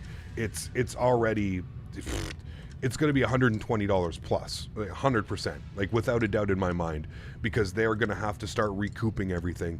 They're going to have to do their best, because they already know if, let's say, there was 10,000 people in the market before Microsoft Flight Simulator came out, I guarantee you they've got a tenth of that now. They've maybe got, you know, whereas 10,000 people would buy the product, they maybe have 1,000 people now that will buy the product. Yeah, it's going to be, I'm kind of curious to see what it's going to be like moving forward.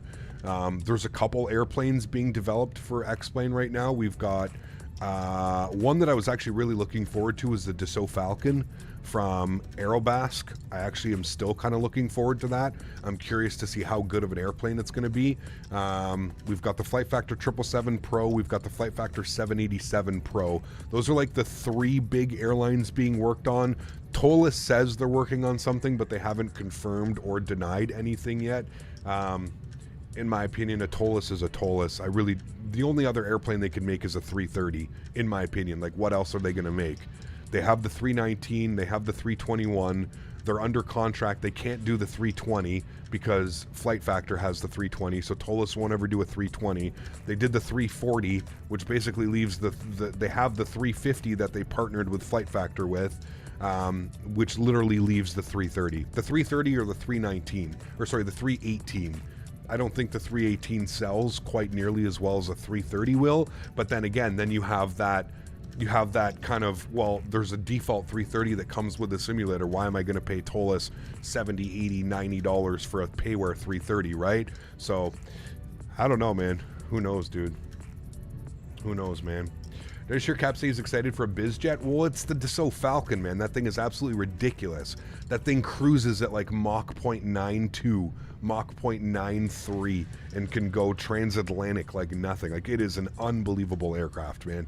And I would say it's like that fine line between business and commercial. It's almost a commercial jet, but it's considered a biz jet, you know what I mean? But yeah, I've always been in love with the Dassault Falcon, man. Always, always, always, yeah. Is the price from the Fly Tampa EHAM scenery already known? No, but it'll probably be around 20 bucks like the rest of their scenery. Yeah. If they price those planes this way, I don't see how the mainstream stays in X-Plane. Well, the mainstream's already gone, Andre. It's already long gone, man. All you have to do is look at content creators, dude. You name me right now what content creator is still flying in solely X-Plane. Nobody. Everybody's moved on, man. Every single major name in the industry, content creator, everybody's moved on from X-Plane, man. That's just a fact. So it's, you know, is it sad in a sense? Maybe, yes. But at the end of the day, listen, dude, Laminar Research and X-Plane shot themselves in the foot. There is nobody to blame here. X-Plane had so much potential. You look 3-4 years ago, 5 years ago, when X-Plane was at the top, when there are more users leaving P3D and going to X-Plane, what did X-Plane do? Absolutely nothing. For 4 years, nothing.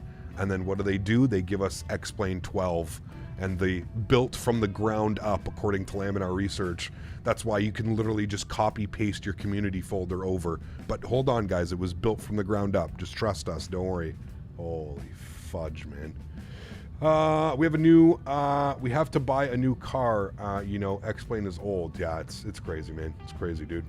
Still can't believe that this plane is free. Flying today was so nice. It's absolutely insane, man. Absolutely insane. I agree. Yeah. And the X-Plane 12 beta debacle didn't help. Terrible, stupid idea to put it in beta. There was absolutely no rush, man. Like, they basically just slapped the community in the face, and they were like, oh, well, we saw Microsoft Flight Simulator kind of released a half-ass simulator on release, so we're going to do the same. That was pretty much what they said. That was literally the whole process behind it. Now, they worded it nicely where they said, oh, well, we want all the community feedback. That's why we did it. We released a half-ass simulator because we want your feedback, your community feedback. Well, guess what? They're not listening. You think they're listening? Do you think X-Plane cares? No. No. They have their own agenda, man. That's why the clouds are still shit. You know, everything it else feels is... really good to have a freeware airliner in MSFS that is actually good, just have bad performance. It does, man. Yeah, hopefully the performance gets fixed sooner than later. I do agree with you, but I mean, other than that, dude, you can't complain about the airplane. It's absolutely phenomenal. It's flying perfectly. It's doing everything we want it to do. It's pretty crazy, man. Yeah. Yeah, pretty crazy, man. Would you still recommend the A310X? Absolutely. Yeah, I mean, it's free, Tim, right? They did a great job, man. They did a great job. Yeah.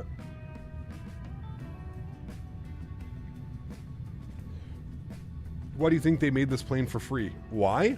Well, iniBuilds has a partnership with Microsoft Flight Simulator. That's why. So, yeah.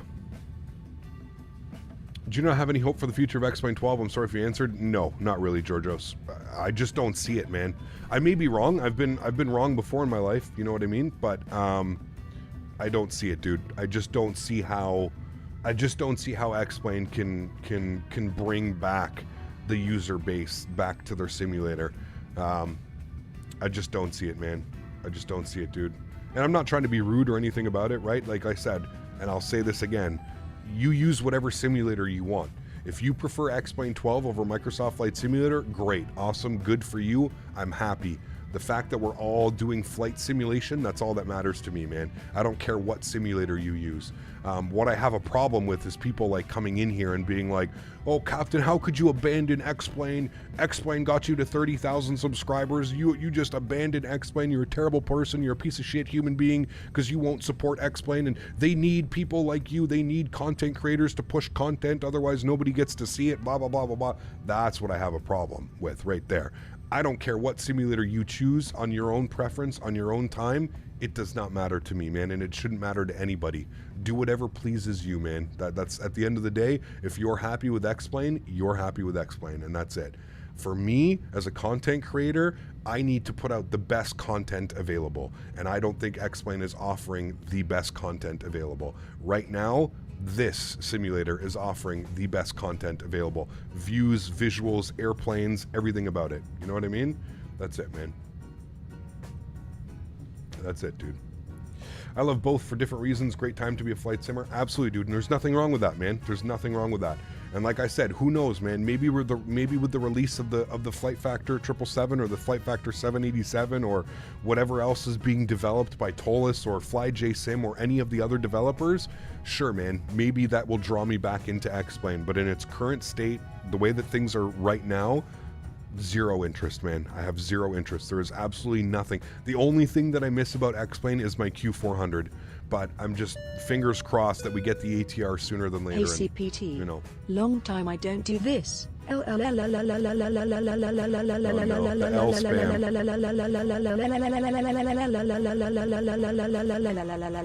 Poor Amy.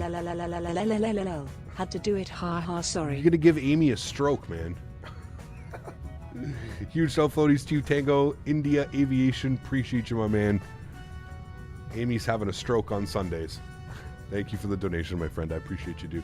I remember the reveal video from Laminar. I was shocked. Dude, yeah. Where they did the video. Remember the video that they released? It was 10 hours of the airplane flying around. And one of the big things was like one of the first airports, it landed in like Killeen, Texas or something like that. It landed at some airport in Texas, and the ramp had a bunch of Thanks for the entertaining and informative streams. Hey man, no worries at all, dude. Mark, thanks for the $15 donation, my man. I appreciate that, sir. Huge snow floaties to you. Thank you very, very much, Mark. And of course, thank you very much to Tango India Aviation. Appreciate you, gentlemen. Thank you, man. Yeah, and there was the Scandinavian CRJ 200 and the Austrian CRJ 200. Austrian hasn't flown the CRJ 200 in 10 plus years, and these are the default. These are the things that like have not changed in X-Plane, and this is kind of just reiterates the fact. Again, X-Plane shooting themselves in the foot. Why come out and say that this is a whole new simulator built from the ground up? Like, why even start? Like, how is that? Like, how can you say that and then show off what you've shown off? The same awful textures, ground textures, the same terrible autogen, the same, default airplanes that show up at these airports. Like, it's just crazy, man. Air Berlin 320s. That's what I'm saying, dude. It's because, like, this is where I'm kind of getting at. Like, the attention to detail just goes out the window when it comes to Laminar and X-Plane and how they want to do it. It's a shame, man. It's a shame, dude. It really is a shame, because like I really feel like they could have done something. They could have done something really cool, man. They had the developers, they had the clientele, they had the people eating it up, buying it up. But yeah, man. As I said, this X-Plane 11 was a crappy version of Enhanced Skyscapes. It's crazy, man. How's your textures look so good? Mine won't even load, and it looks like trash, and I wasn't like that before. I have no clue, man. I have no clue. Go to your settings. Maybe some of your settings have changed. I'm not quite sure. Anyone else have problems getting this thing to navigate after the SID? Nope. I haven't had any problems. Speaking of which, let's just go inside and make sure that we're still following the flight path. And we are still following the flight path. There's no issues there for me. Everything's still good. Still following the flight path beautifully. All is swell and well, man. No issues there for me, dude.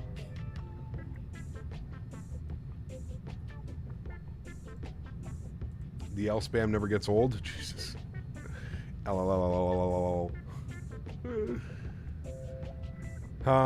Man, that sim isn't built from the ground up. Look at the horrible ground textures, just a copy and paste. Of course it is, man. That's the thing, right? Like, people are like, well, Captain, you're being way too harsh. It's like, well, no.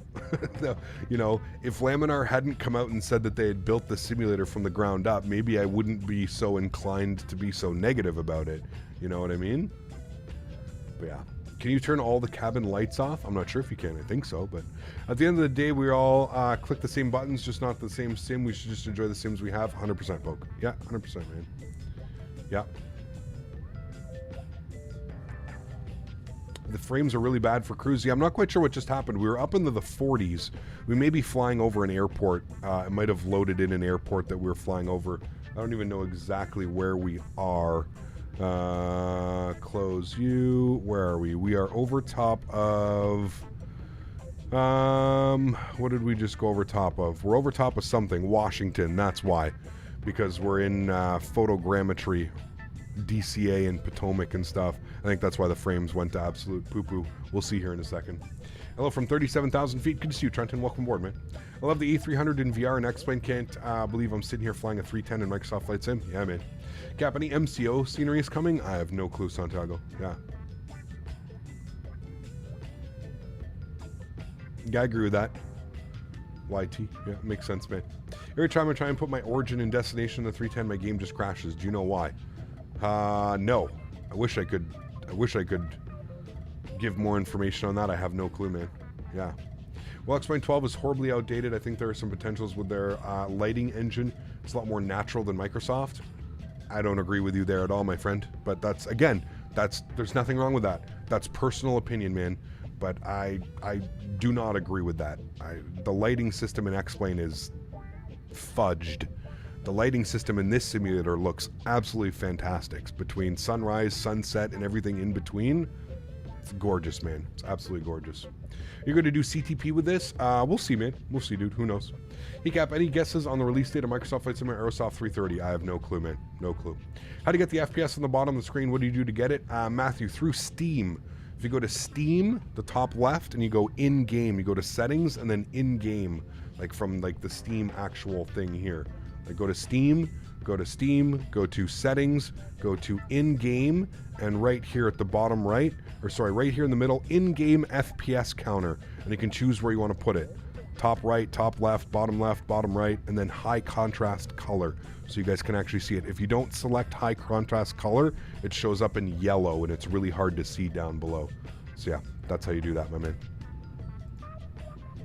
Sunrise sunset in X-Plane 12, actually horrible, looks like a nuclear bomb exploded. Well, that's what I mean. That's why I'm very surprised that he would say that X-Plane looks better than, no. But again, hey man, that's a personal opinion, dude. I'm not gonna, I'm not gonna fight somebody if they think it looks better. That's their opinion, man. Yeah. Would be absolutely awesome if they pushed A300F in the future. I'm starved for wide body cargo. Yeah, would be good for sure, man. When I saw the Austrian CRJ, I was waiting for the United 7.4. Oh, it's probably there somewhere. Yeah. Iran Air still uses the 310. There you go. After X-Plane 12 disappointed me, I will be switching to Microsoft Flight Simulator next year. I'm saving up for a good PC. Awesome, Randy. Awesome, dude. We'll be here to open you. Yeah, you can see now we're back up almost into the 40 FPS. I think it's just because I have like 3 or 4 airports in the because we have BWI, we have DCA, and we have the other Washington airport all in that like little area, and I think it was just loading a lot of things in.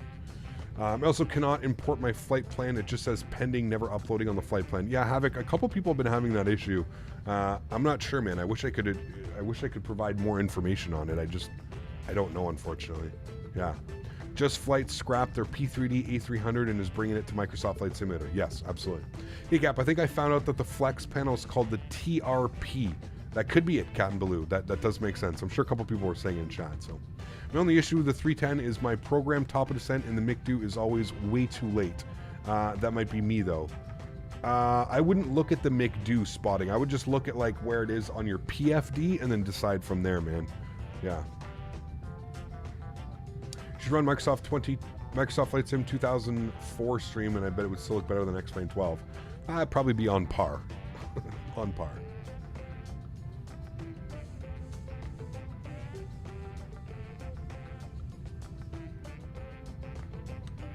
You wanted to install some liveries for the Microsoft Flight Simulator 320, but I lost the community folder. Did you buy it through Steam or did you buy it through Microsoft? I'm sure if you just Google it, you may be able to do that, find that. Joel, what's up, man? Appreciate you, dude.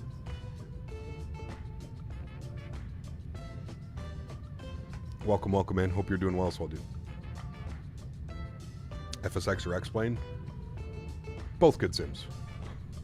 Just leave it at that. We'll just leave it at that. Captain Ray, what's up, my man? Good to see you, dude. Appreciate you being here. Welcome. Hey, Cap, you're the best flight sim streamer, in my opinion. I find other ones boring, and I hope you reach 100K. Well, thank you very much for support. I don't find other flight sim streamers boring.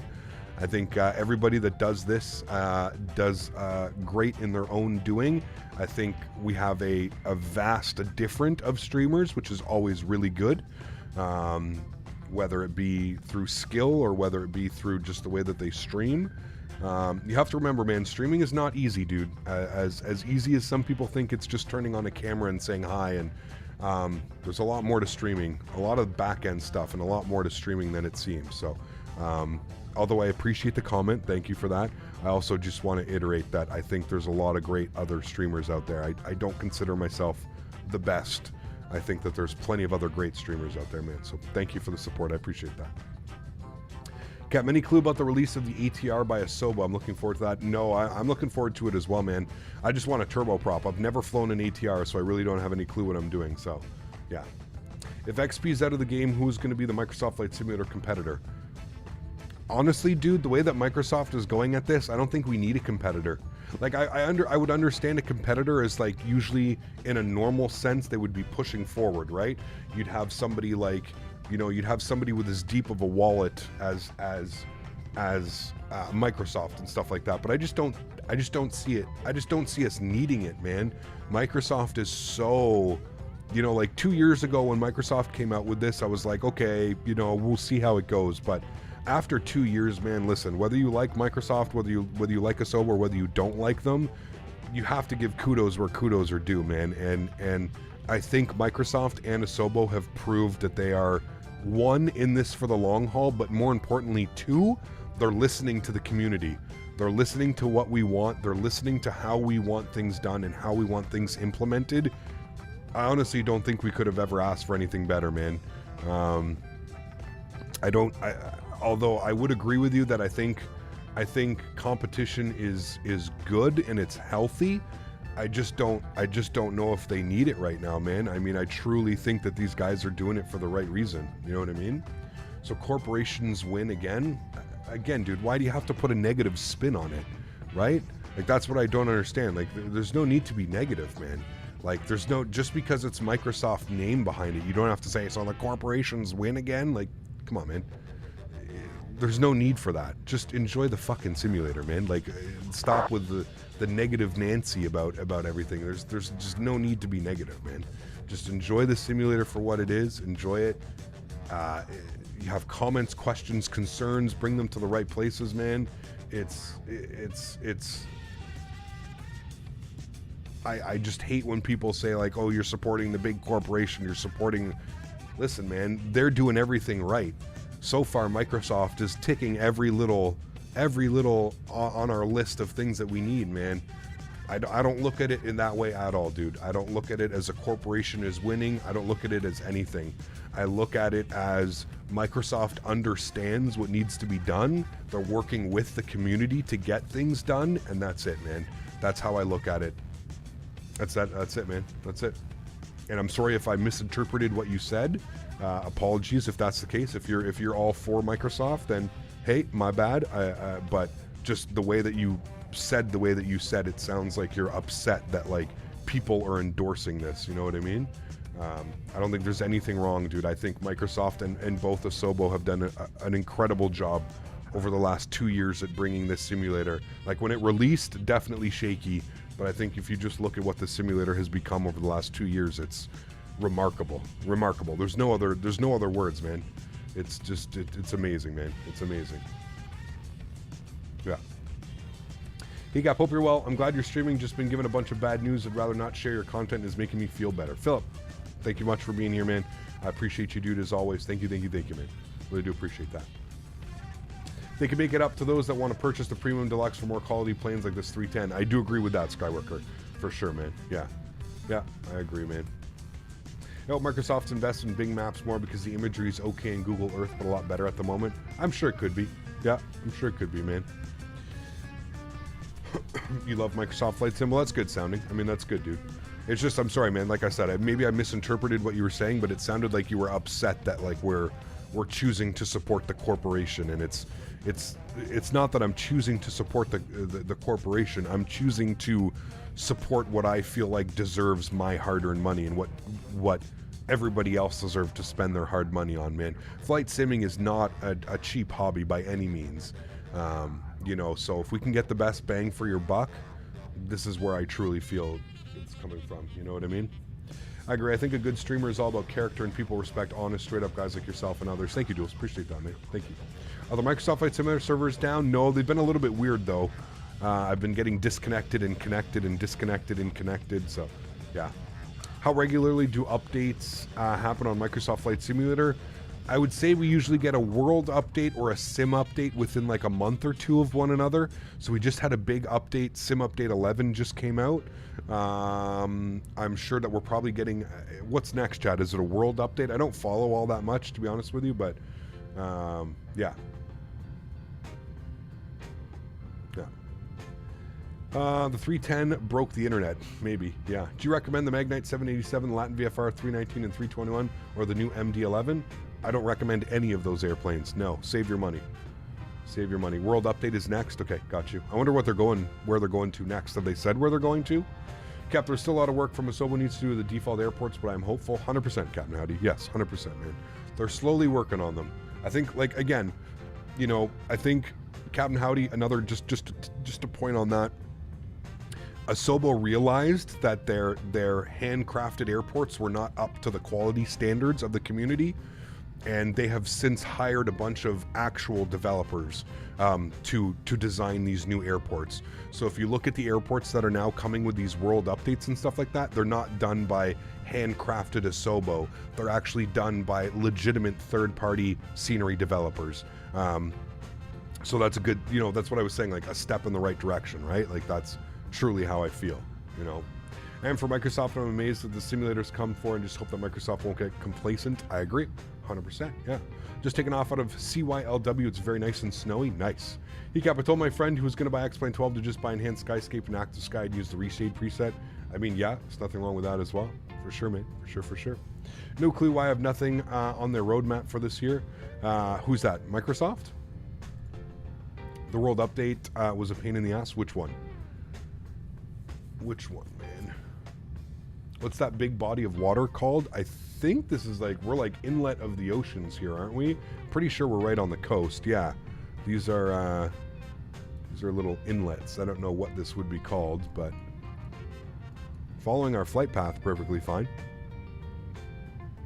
You can see here we're going to think like Hertford. No, I thought there was like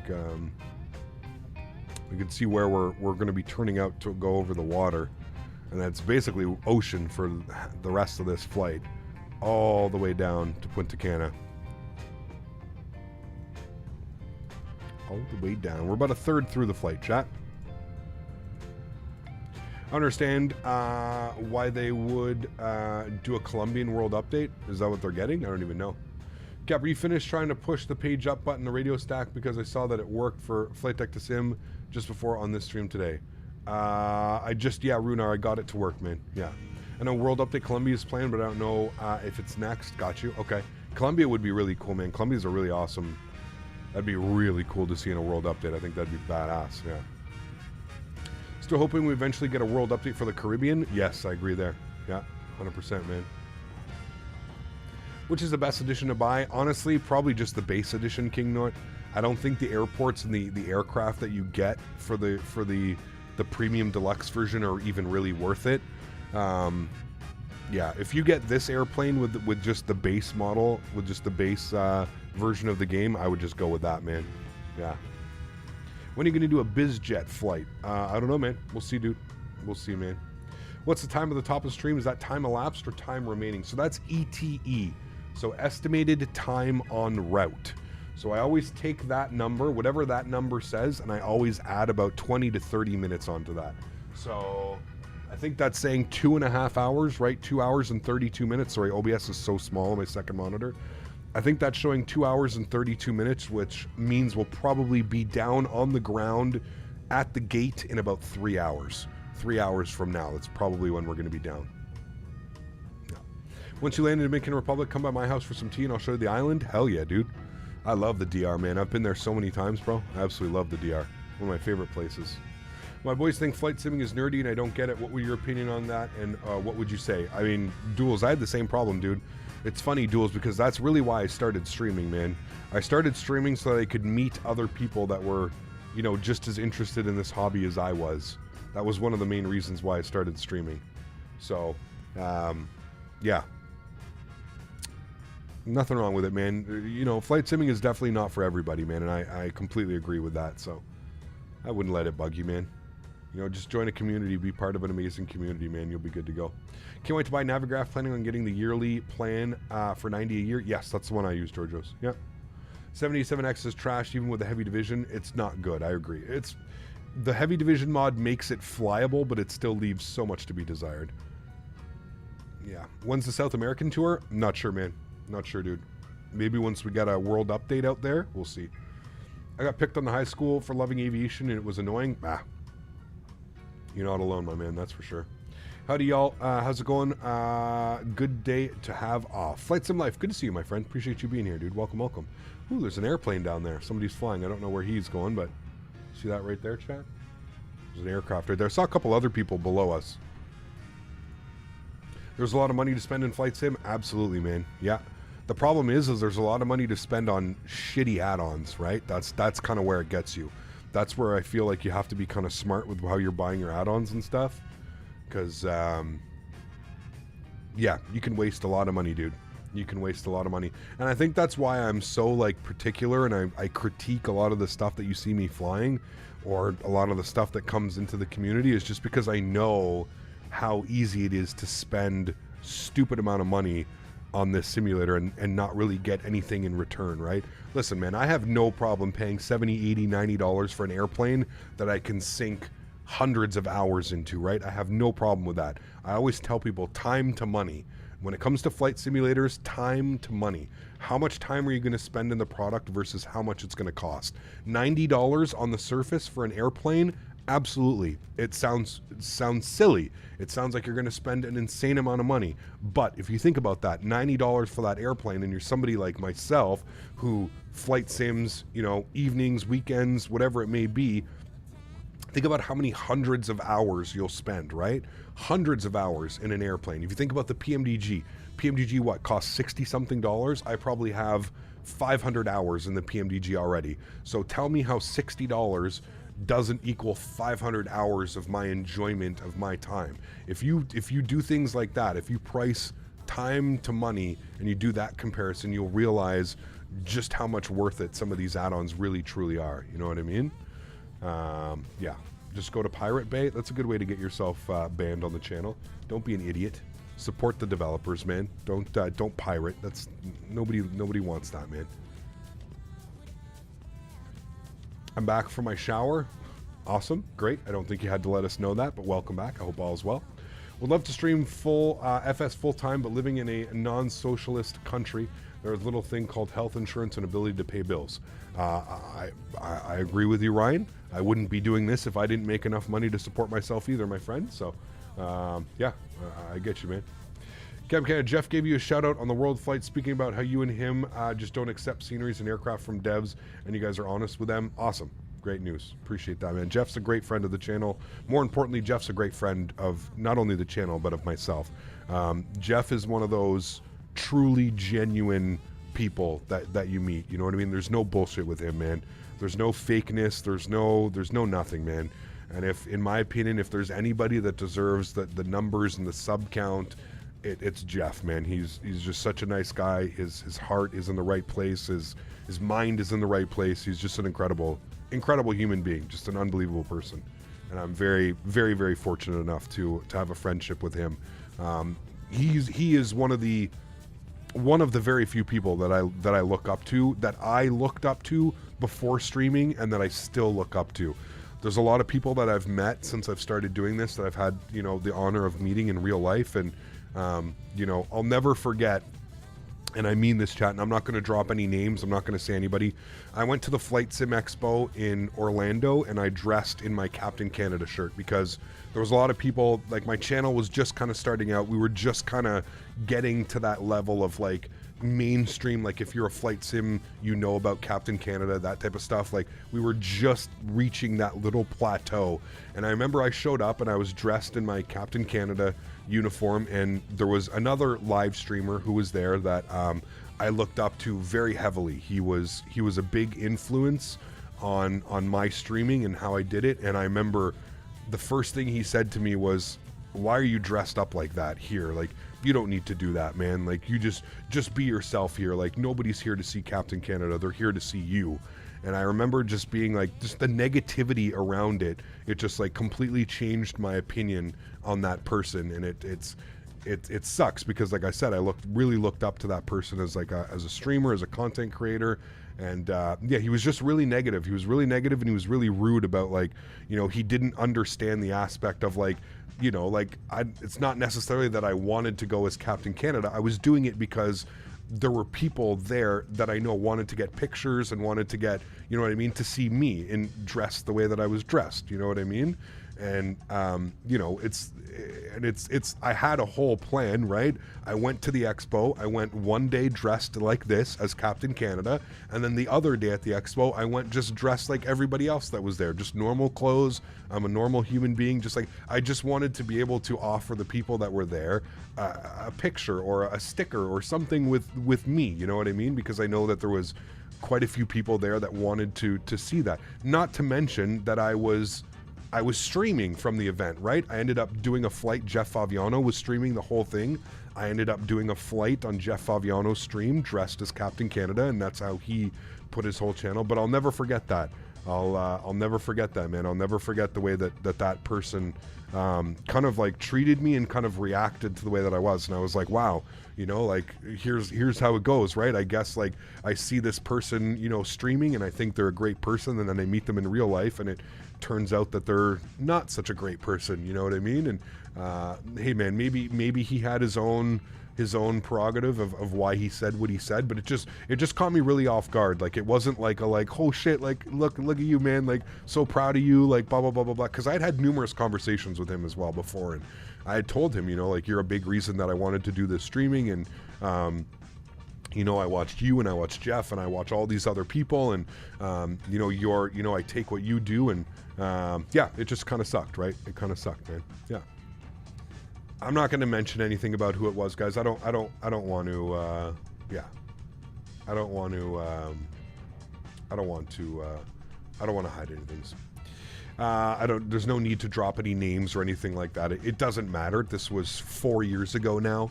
It doesn't matter. I'm just giving you a little bit of insight of, you know, what it's like to do this sometimes and stuff like that. You have skewed opinions on everything, inconsistent too.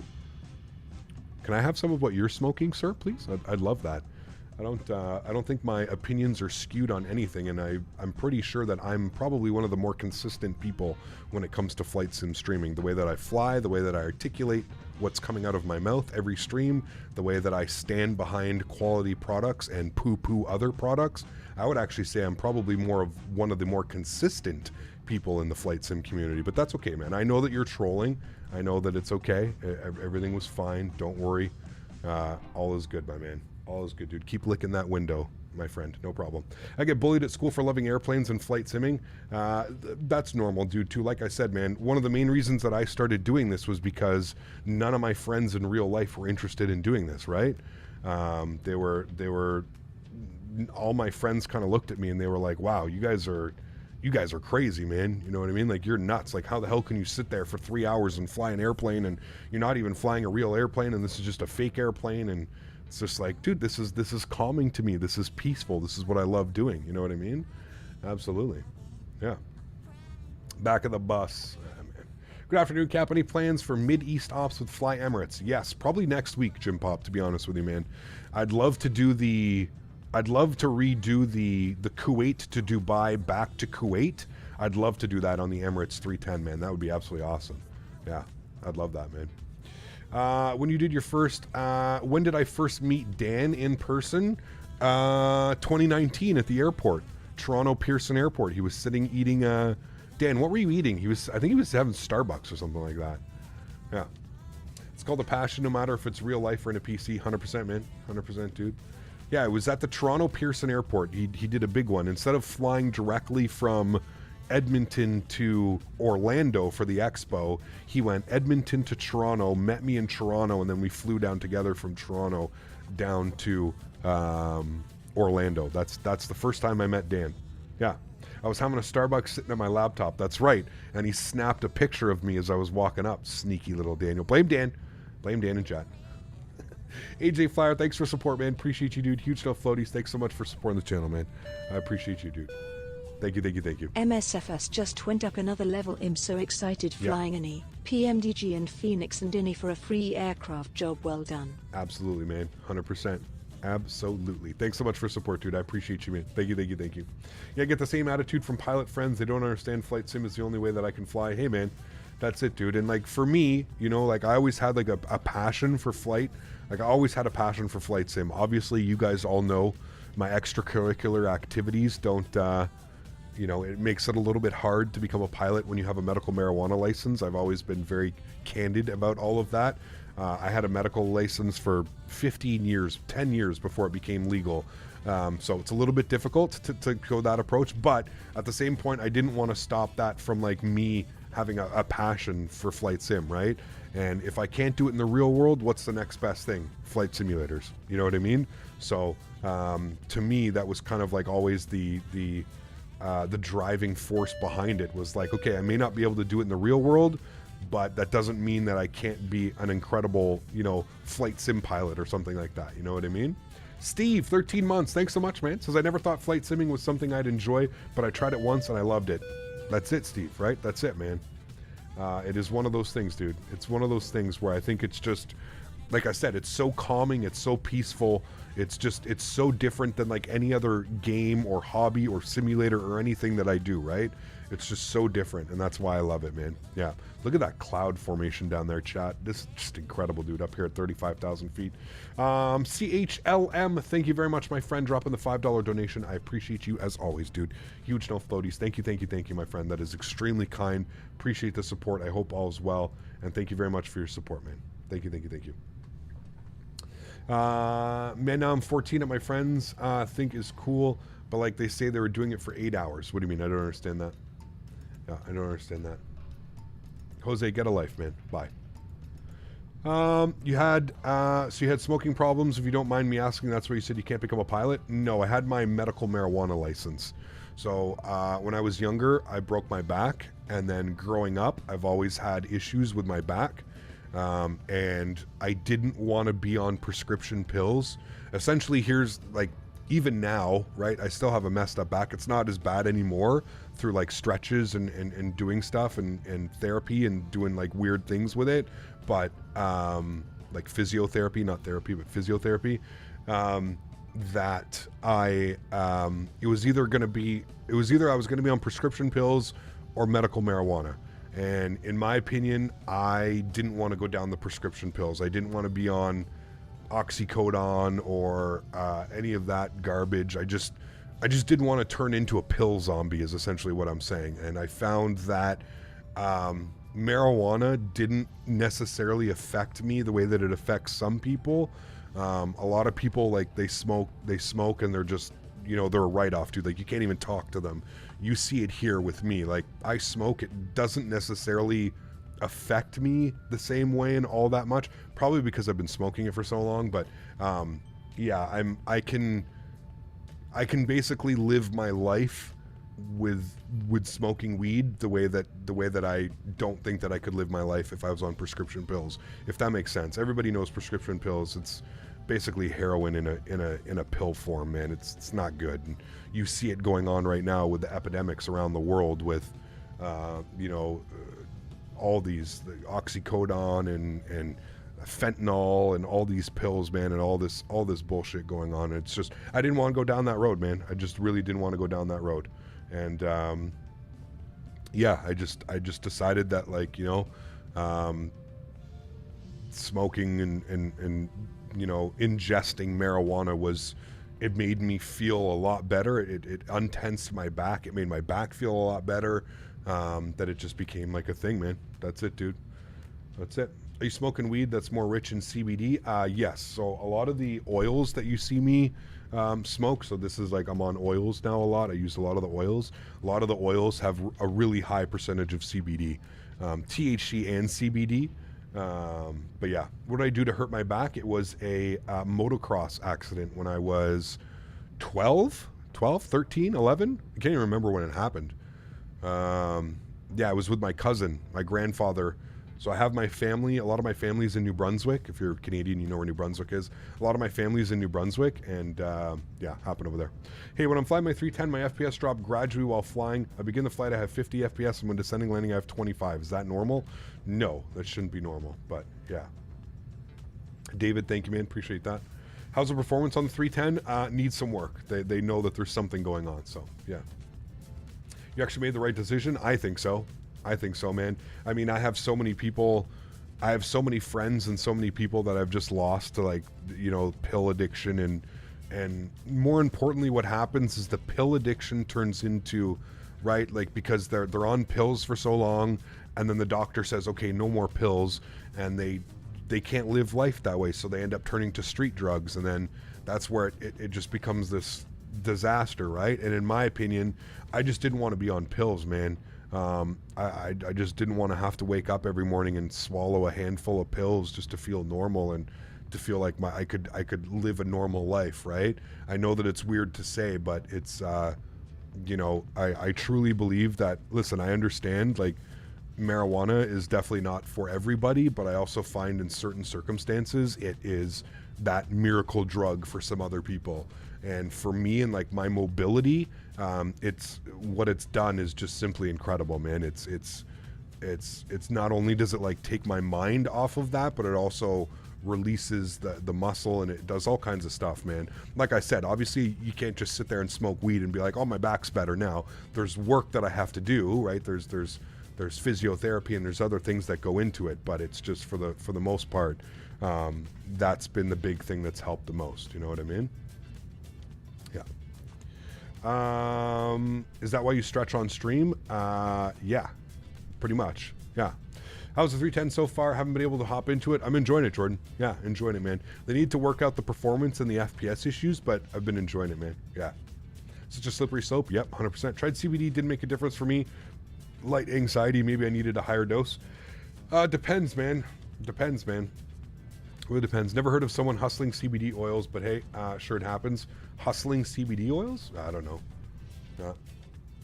ACAP, can you do a trip from Germany to South Africa with a 310? Maybe. If you could join the Discord, throw that into the flight suggestion channel, that would be awesome. That would be awesome. Thought I knew a lot more about you, but man, I guess not. What do you mean? What do you mean? Yeah.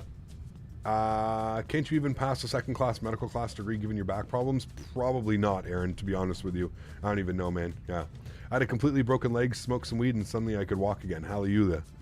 What's that movie where he hurts his back and he goes, no, he goes, elbow. Jonah broke his elbow once. We just rolled weed on it. I mean, it still clicks, but everything's fine. It's the best part of the movie, man. So good. Yeah, don't be that person. How to get the autopilot working on the 310? After your APU is on, make sure that you turn these guys on. You have your pitch trim, yaw damper, and ATS. The ATS need to go on. If you're having issues flying this airplane, I suggest going over to the iniBuilds YouTube channel, Microsoft Flight Simulator YouTube channel, and iniBuilds has a whole they have a whole tutorial section up there that you can get that. Yeah. Yep. In reference to those being Takeoff pills, you go into the streets to get them. Same could apply to CBD users. I mean, I guess it really depends, David. Like, I live in a world now where... I live in a country now where marijuana is legal. So I have, you know, just around my house, dude, there's probably 15 stores that I can go to and I can buy whatever I want. I understand what you're saying. Maybe if you live in a country where it's not legal and you've been using it for so long, but I don't really know if here's the thing with marijuana and CBD is I don't know if there's like a dependency that comes with it, right?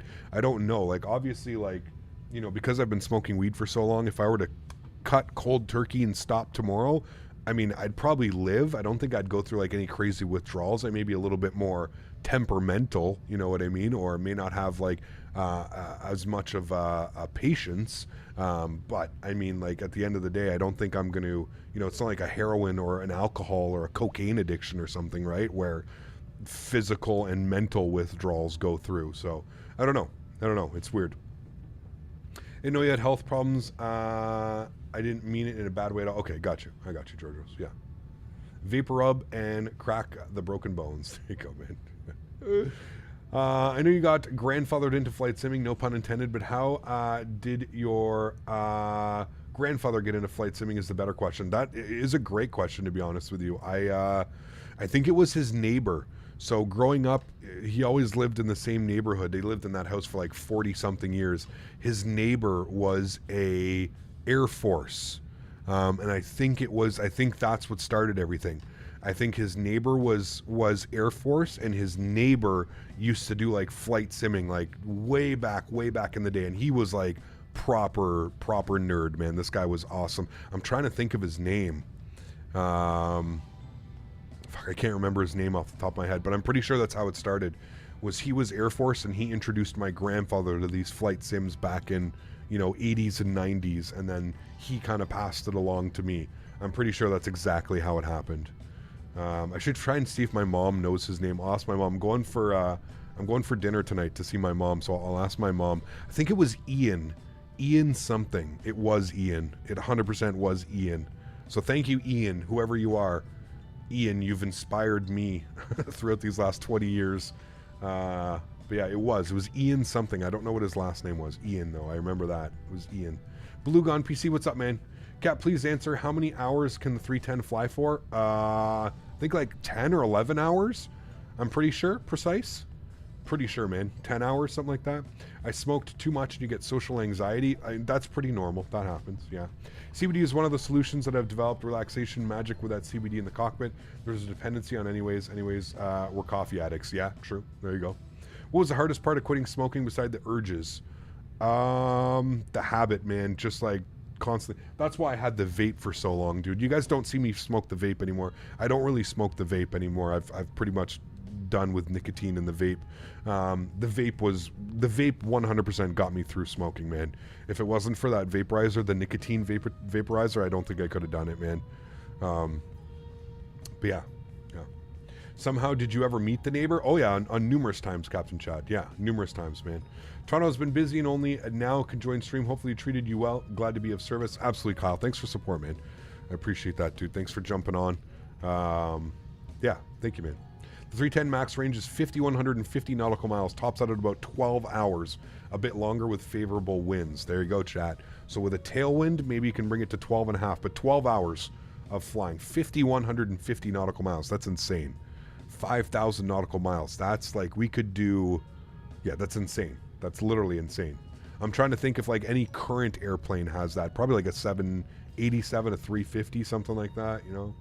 I find it difficult to quit smoking just because I mainly do that for distinct tobacco taste. 100%, Ben. Yeah, 100%, man. And here's the thing, Ben. I find that I missed that for like the first week. And then after that, once I started to get like some of my taste buds back and stuff like that, I was all for it, man. That's it.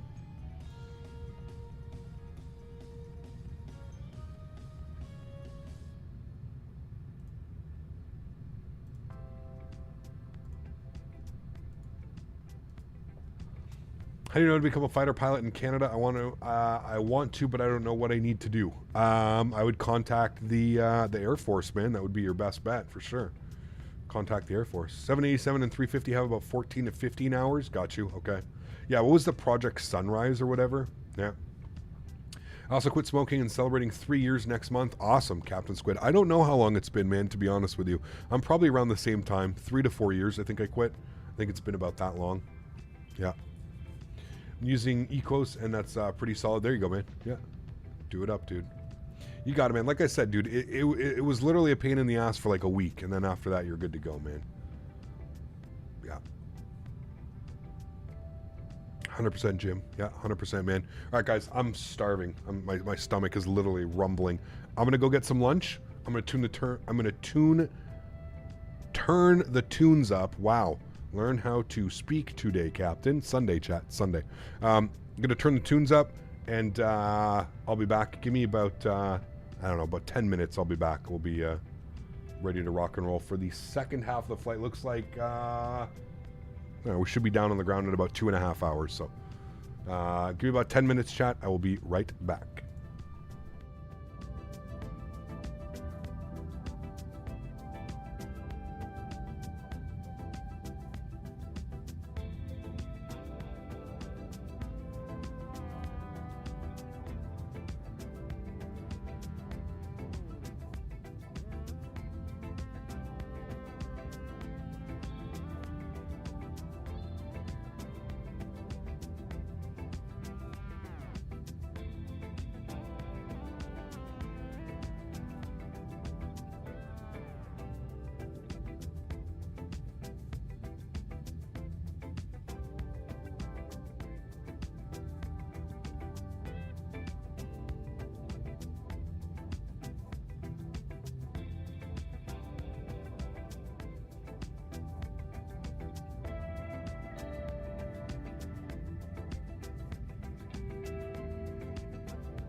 Stretch time? No, lunchtime.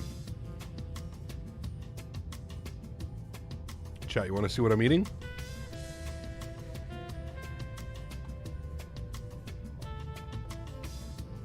Homemade burrito bowls. Chicken, black beans, corn, sauteed veggies, cilantro. Oh, baby.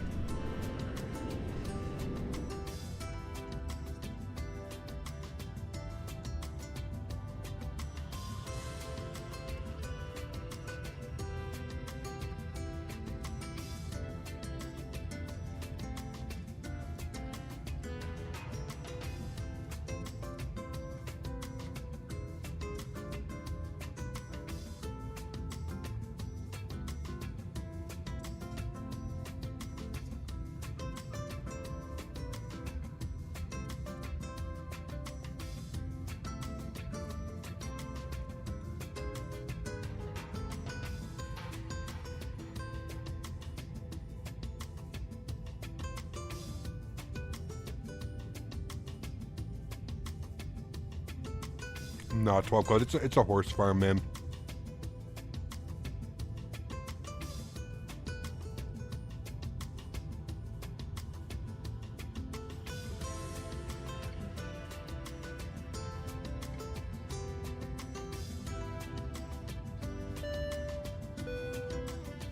I unfortunately hooked myself on nicotine few years ago.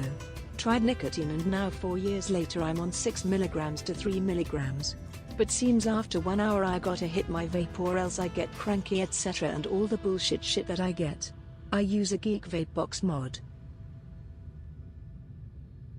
I firmly believe you gotta want to stop, man. That's really it. Like, other than that, it makes it real difficult. Thank you, Jared, for the 5 bones, man. Appreciate you, dude.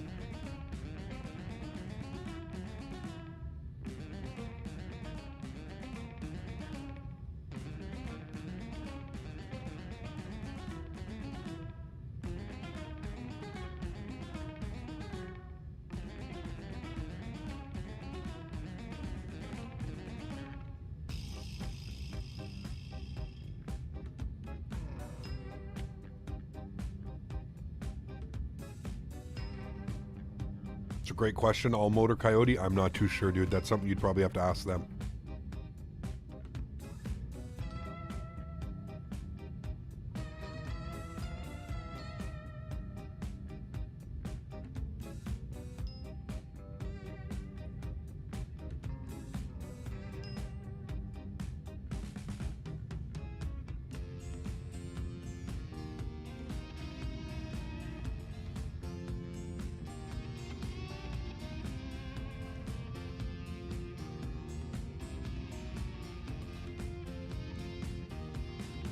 Vishath, 17 months. Thanks so much, man. Appreciate you, dude. Says, loving this plane. How long is this flight? 4 hours. 3 hours and 58 minutes, my man. Thanks for your support, Vishath. I appreciate you, man. Thank you. And Benny, what's up, man? Sorry, Benny on YouTube. Good to see you, dude. Welcome back. Hope all's well. Just crushing some lunch, guys. I'll be back in about 5 minutes.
It's like late Halloween music, Kevin, apparently.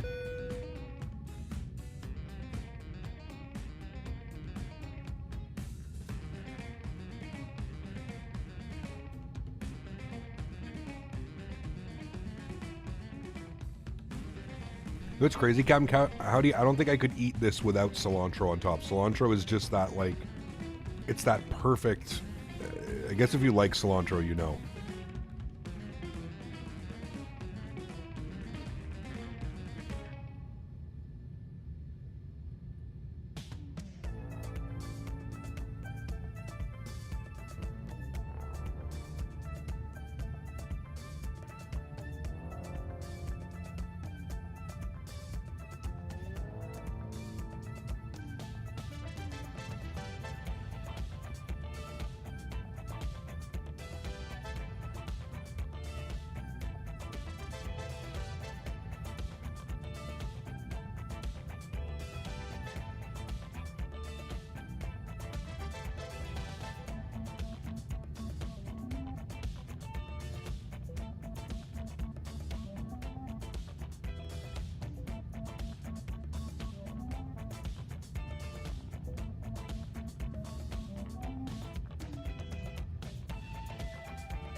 Mr. Codbeast, probably not, man. Right, AlexSiu? So good.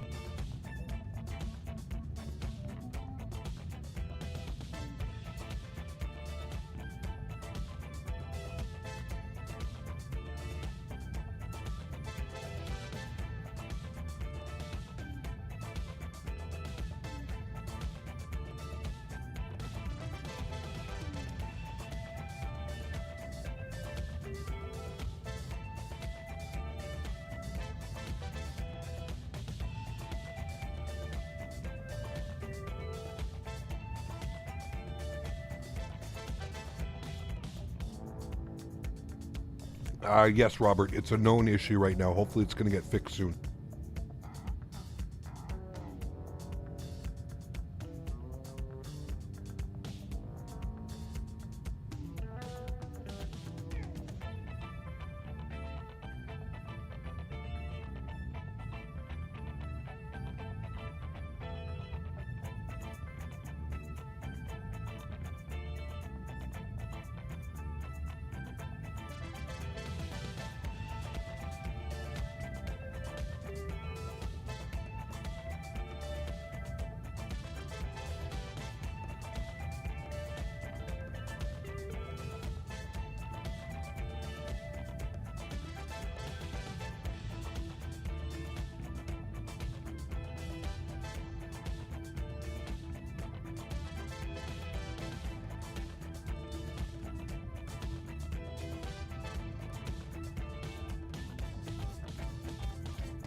Blame Dan. Dan's fault.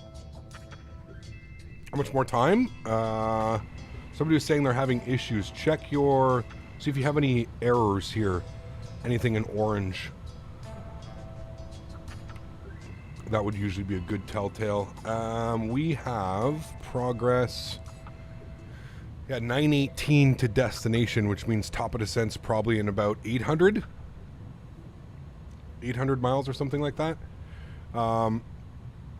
If we go to our init ref, no, where is it going to show me progress? Next page, is it going to show, where's it going to show me like best cruise? Oh wait, max optimum is 3.7. So let's take a step up here, chat. Let's go to 370. We'll populate that. Good. And then we'll go 370. Good. And then I don't know what do I have to do? Do I just resync profile? I think I just resync profile and I think it starts to climb again. Yeah. There we go. So we're going to go up to 37,000 feet as that's the optimum cruise altitude now. So a little bit of a step climb. There we go. Ecap, I downloaded your camera views for 310, but cameras are messed up and forces a view outside the plane. Is there a way to fix it? Lath, probably if you go and like reset the camera. So you take like the views that I have and you go and make your own views. I'm pretty sure that's the only way. Unfortunately. Some high clouds around here. Holy macaroni, chat.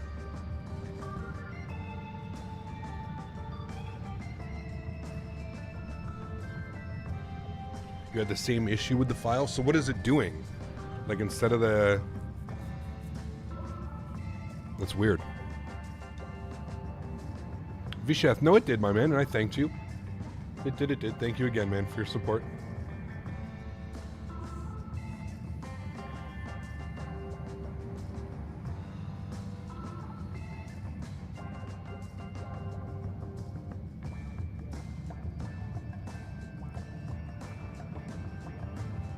Can send a picture of it on Discord? Okay.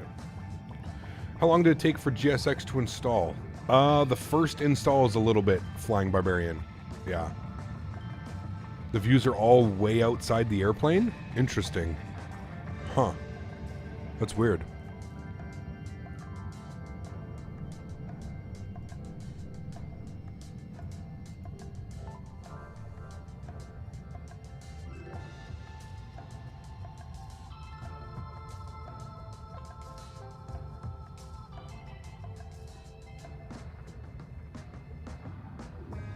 No eyebrow windows, right? Yeah.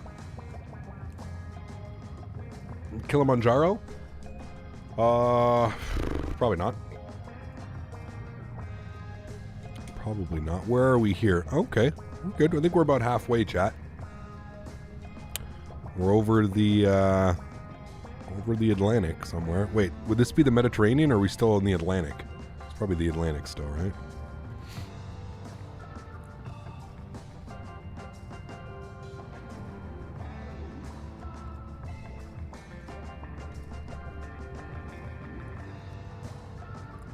When you used it, it seemed like it moved all the cameras 50 feet forward. Yeah, that's really weird. That's really weird.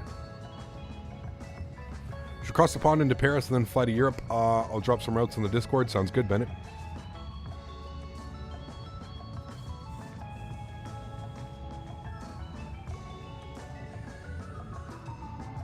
One of my favorite movies growing up, Joey. Hands down, one of my favorite movies. Sorry, yeah, not the Mediterranean, the Caribbean. Thank you. Pixelated Wolf, der. Do fish get thirsty? Yes.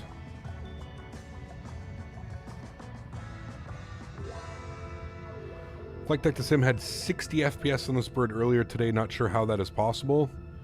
Yeah, I don't know either, man. We're getting 45 right now. I think this is the highest I saw it. I think I saw it go up to 50.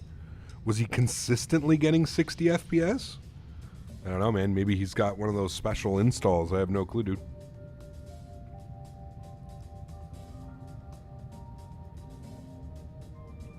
Eating pizza, curly fries, and chicken. Name a better combo. You have to go and reset your initial XYZ values. There you go. That's what I need to do as well, Santiago, actually. Speaking of that, if I do it now, I don't think it's going to cause any issues. I'll try it.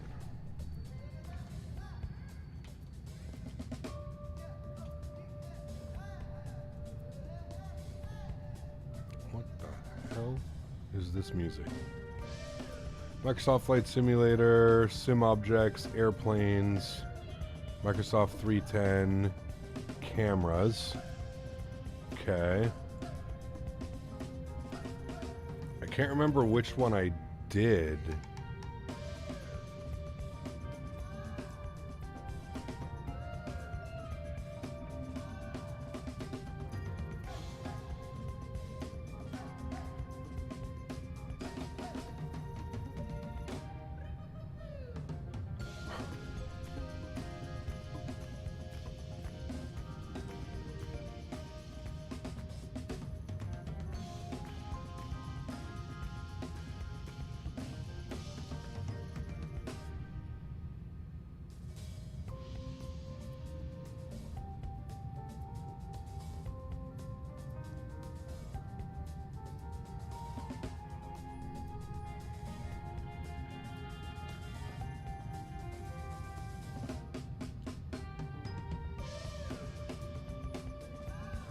Which one? Yeah, but which one do I like? So which XYZ do I end up doing? Because they all look normal. They're not like crazy minus and negatived, and so I'm not really sure which one to change.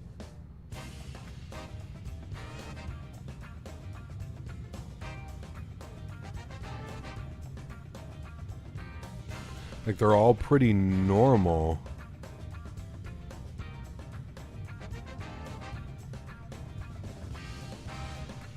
I'm trying to like look at them all. I'm trying to figure out like which one needs changing.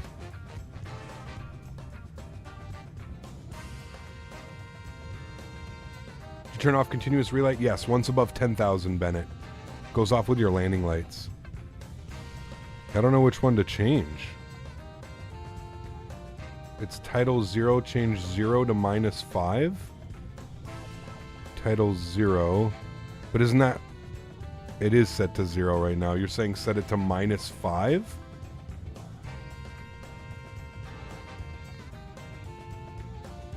Isn't that going to put me like way outside the window?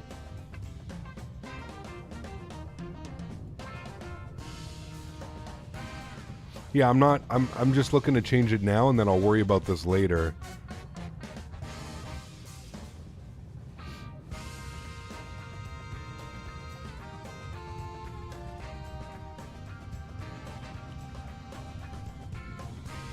But I'm wondering what view, because like if you look, like if I go in here and like let's say I look up and I go to hit 0 again, this is the view it puts me into. Do you know what I mean? Like that's the view that it puts me into. So like that's my like whatever, the secondary cockpit one. You know, like let's say I need to like look this way and then I hit 0 again, it brings me here. But then if I hit 0, it brings me back in this one. You know? You can change any of them. They align with your custom views. Okay. But like I said, how do I make it so I don't start like this? Because this is how like I start every time until like I reselect it.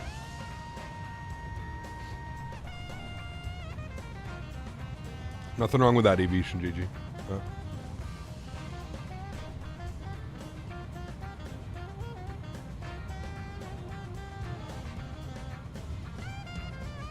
That is your F view, the default. The F view default. So, where do I put that? Like camera definition 0, is that what you're saying? I need to change this value, or on one of the ones with the x-axis you need to change the number before the decimal to -5. So do I change it to this one though, like the camera 0, because that's the one that's doing it? Like when I hit 0, that's what's doing. So like again, if I hit 0, that's where it puts me to. If I hit 0 again, it takes me to here.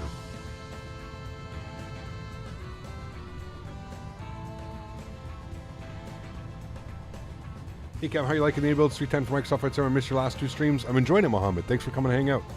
Appreciate you being here, dude.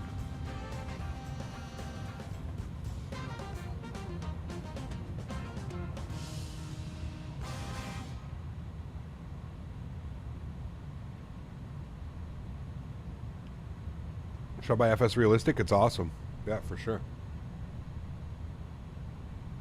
ECAP, look at the Discord under Microsoft Flight Simulator Help. Okay.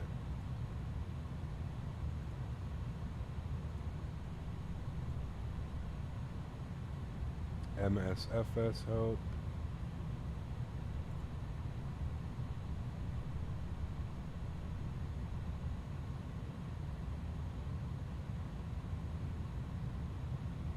Okay, I'm here, but I don't know what I'm looking at, Lathe.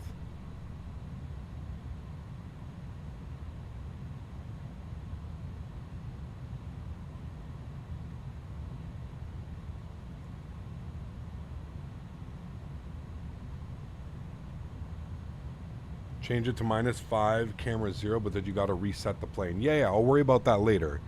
It's okay. Like, I understand. Like, we have to set this. Okay, so you're saying set this one to -5 and then save it. It's not going to do anything now because I have to reset the airplane, obviously. But next time I go in the airplane, it should save that. Is that what you're saying? I guess that's what you're saying.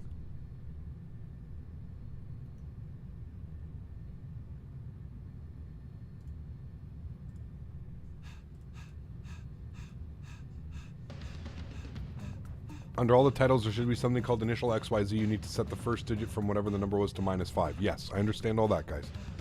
I understand all that. Yeah.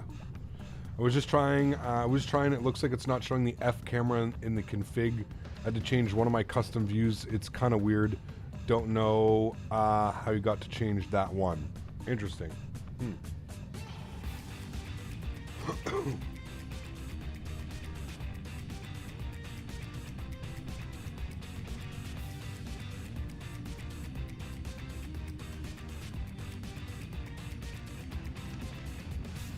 Yeah, that is weird, Lathe. Okay, I see what you're saying. Yeah, the views are like way too forward.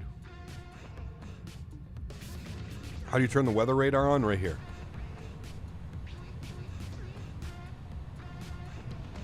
System on. That. Turbulence. And do a little bit of a low tilt.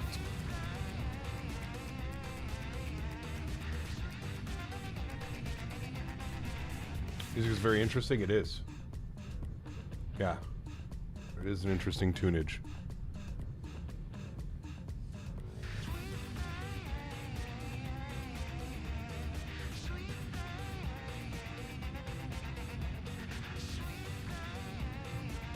That's weird, Khalid. I'm not sure what's causing that.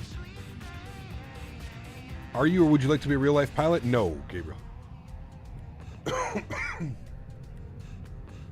Khalid, repeating your question over and over is not going to get it answered any quicker, my friend. I have no clue what's going on, man. I don't know. Go to the content manager. Maybe go to the content manager within the sim and try and fix it that way. I don't know. See if there's anything that needs to be downloaded or updated in there. Yeah. Yeah, Steel, if you just go to the... Oh, you want the MediaFire link for uploading? Yeah, here, I'll get it for you. This is for updating GSX if anybody's having problems. There you go, man.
Hitting an FPS did increase from about 10 FPS when connecting to vPilot VATSIM. Depends on what model matching you're using, but yes, VATSIM will definitely affect the FPS and performance.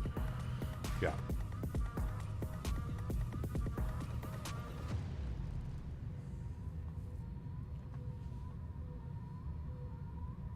So do I have to set all the initial values to -5? No, just the first one, Lath. And then you have to edit the views yourself. I don't know what's going on with the views. I know that the views have kind of been a little bit of an issue, setting up wing views and stuff like that in this aircraft. So you may have to just, like, if you're already outside the plane, you may just have to go and set your own views. Yeah. Does anybody know why the cabin isn't visible? VRAM, you need to go to the content manager and you need to download the enhancement package. The enhancement package for the 310. All right, Joey? Have you decided what you're going to do with points? Not yet, man. There's so many limited things. Like, really, the only thing right now that you can do is you can open up, like, a betting system. But I just think that's going to turn chat into just this, like, you know, for, like, you know, a chat that's got, like, 20, 30 users in it, sure. But, like, could you imagine how chat would be if, like, everybody was, like, you know, using the betting system and betting points all the time? And, oh, man. It would just be bad. Bad news. Does not having a cabin increase frames? I'm not sure, Bennett. I don't think so.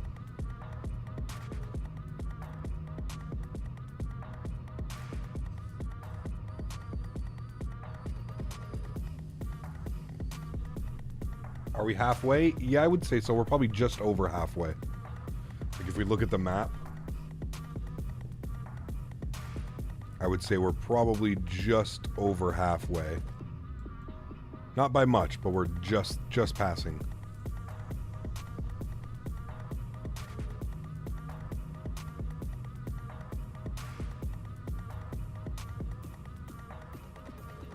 Absolutely, Lucas. 100%, man. 100%, dude. You seem to prefer the music over the engine sounds. I mean, yes and no. I prefer music when I'm cruising for 3 hours over just sitting here and listening to this. Yes, absolutely, Peter. Why is that a problem? We do engine sounds up until cruise altitude, and then we usually chill, man. I turn them down a little bit. We put on some tunes. We kind of chill. It's just a more relaxed vibe.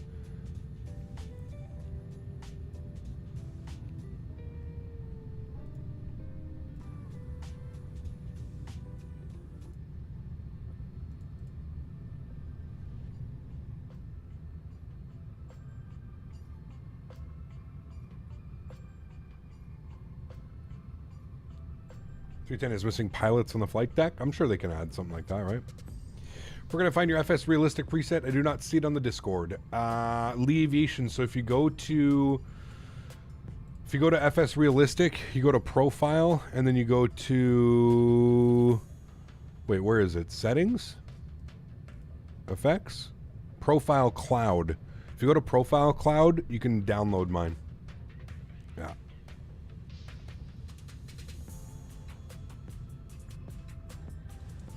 Go to Profile Cloud in the app itself. We need a relaxed vibe for crazy Sundays. Oh boy. If there are no clouds, how much do you think your frames would increase? Not by much. The clouds are actually really well optimized, man. I don't think clouds really affect performance. The clouds are optimized extremely well. Cat, will you do a PIA flights in the iniBuilds show PIA livery on the trailer? The PIA gave it some 310 with Emirates started. We'll see, Wahib. We'll see, man.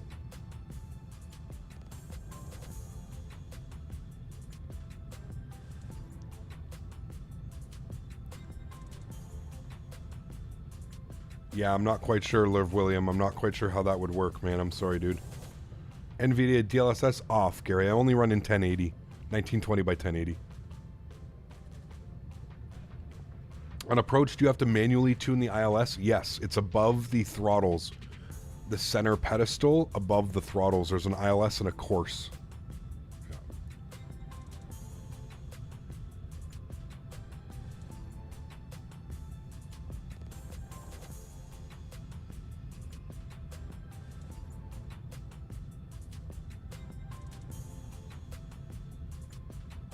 Yes, absolutely, Kevin. Yeah. I'm not sure, Anthony.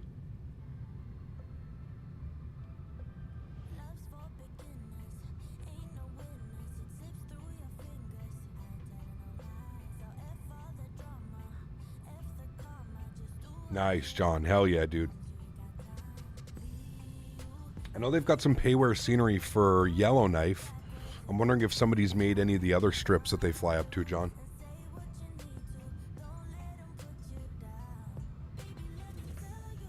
A classic flight in the 310 is Toronto to Manchester? Yeah, absolutely.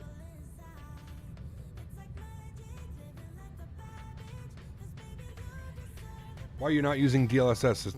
Does it not? If you're running in 4K, it does, Wahib. I'm not running in 4K. There's no need to run DLSS if you're not running in 4K.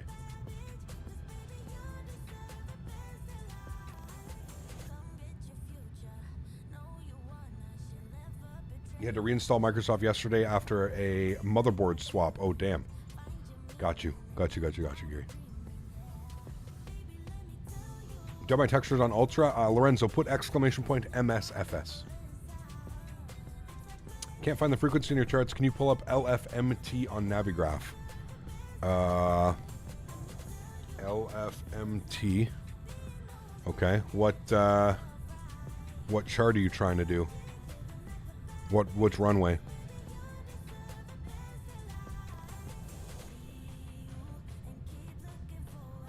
RNP? If you're landing on runway 12, it's because there's no ILS. It's an RMP approach.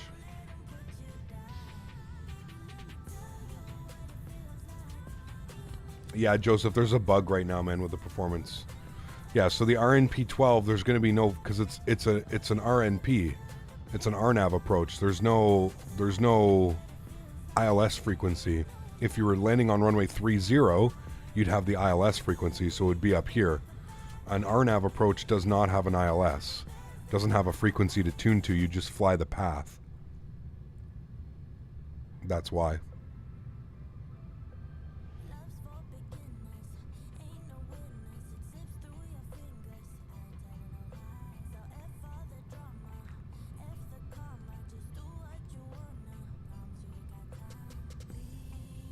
Hope that makes sense.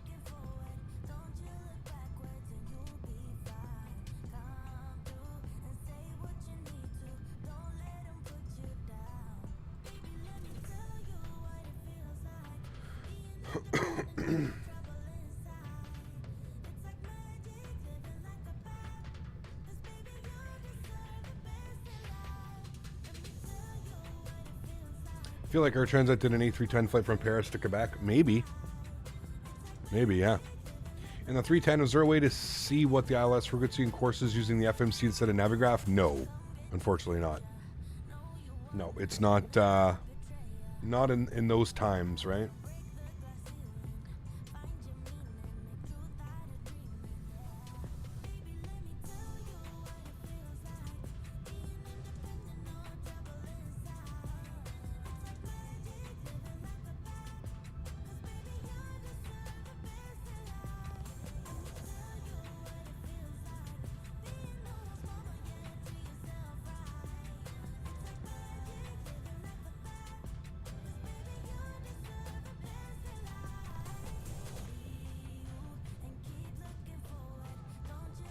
What's the plan for next week? We're going to be back in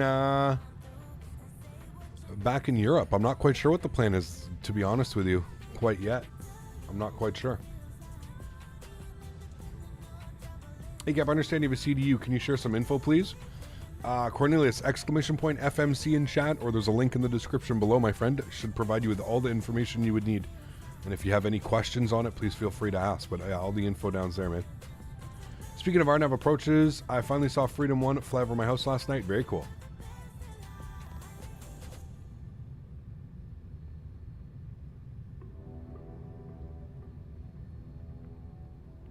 Does anyone know when the Fokker 28 will be released? I have no... Who's making that one? I have no clue.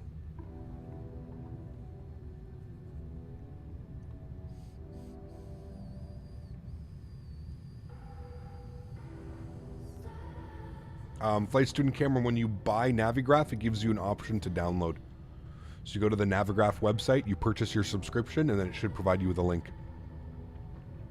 Do you know if Fly Tampa will make YUL scenery? They should, Mr. Codbeast. Yeah, they should, man. You're excited for the Bluebird 7.5? Hell yeah, dude.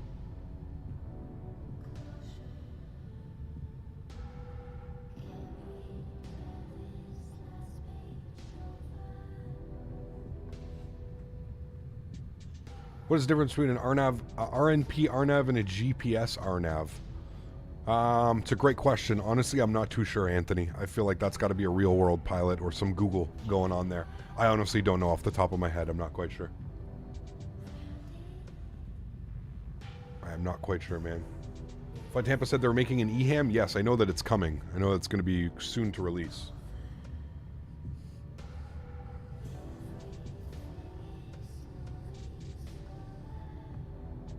Damn, it's still not on Xbox, Captain Dom. It's kind of surprising.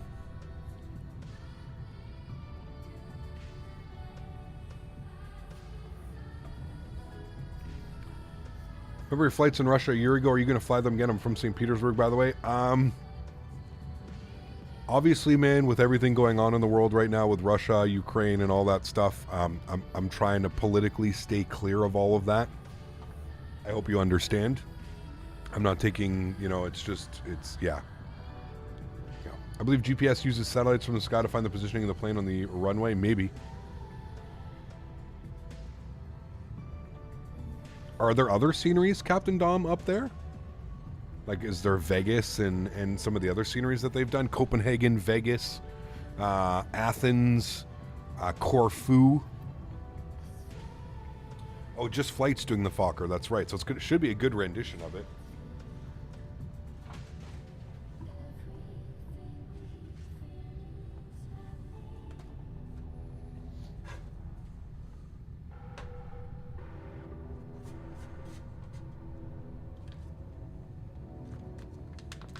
I understand. Hope to see you someday in my homeland. You're always welcome. Absolutely, Sounding. Yes, we definitely will be, man.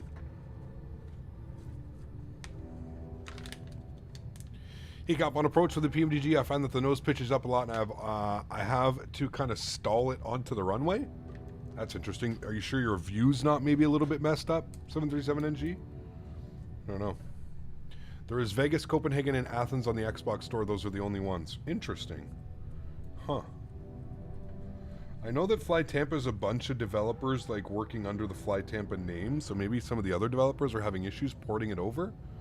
I'm not quite sure. I wish I could provide a better answer for you, Dom, but unfortunately I can't. You ever gone over to the forums, maybe? You ever gone over to the Fly Tampa forums and asked about what's going on, or their Discord or anything like that? What is the Mach speed? I think we're doing Mach 0.81 or Mach 0.80. Cost index of 80. That's what we have is set to.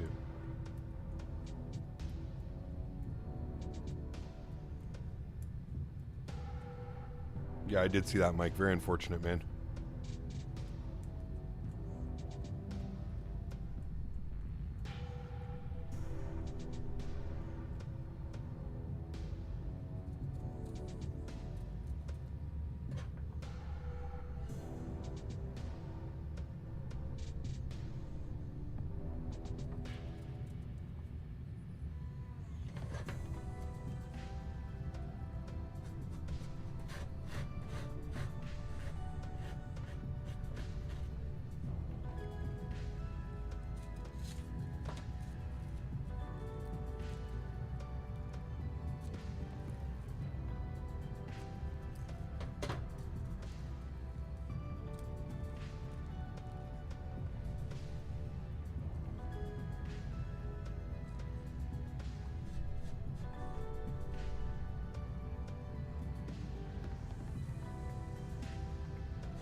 RNP basically gives you a curved flight path to follow versus GNSS, which gives you a box pattern.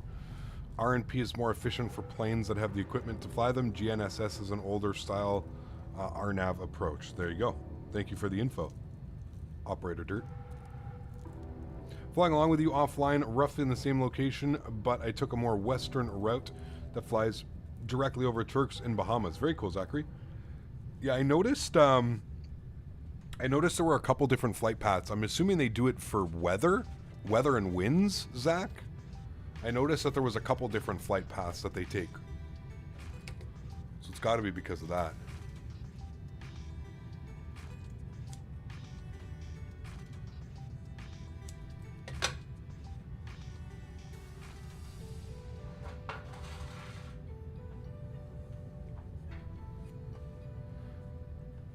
The Headwind 330 Neo, any good? I don't know, Leo. I've never flown it, man. You'd have to go ask somebody who has flown it.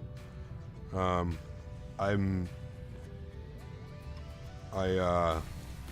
trying to keep my Franken planes to a minimum.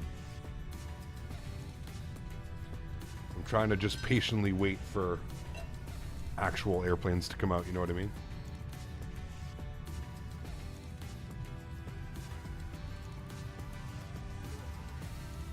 I think they did, JR, yeah. I don't know who's doing it, but I'm pretty sure they did.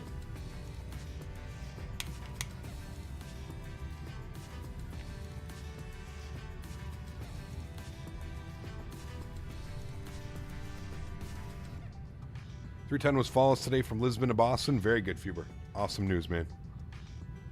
Remember how I got into flight simulators? I was scrolling on YouTube one day and I saw your streams on my homepage, so I clicked and I asked if you would run it on my laptop. Probably don't remember. I don't know if I remember the exact conversation, Georgios, but I remember your name. I don't know if you had a different name by then, but... Punta Cana, let's go. Yeah.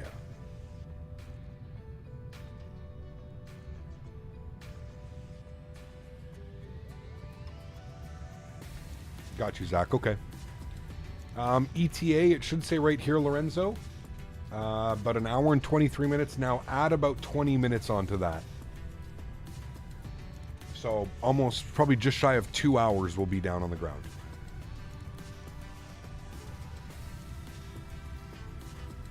Headwind 330, it's that bad, dude. It's basically the fly-by-wire? Okay. Yeah, I've never flown it. Damn, Ben, that's a wow. I hope all is well, man. I hope life's been good, dude.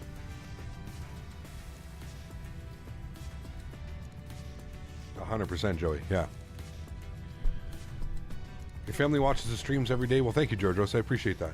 Thank you, thank you, thank you. Cap, is FS Realistic worth it? And do you have an early access to the first-person view?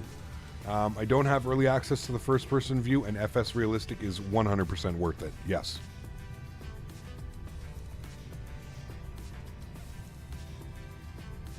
It's one of my must-have add-ons.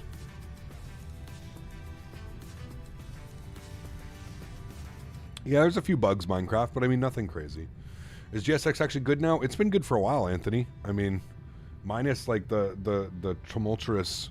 And honestly, dude, it was just the way that it was released and their download servers. That's what was causing all the issues when it first released. But, yeah, man, it works perfectly fine. Punta Cana today? Yes, sir.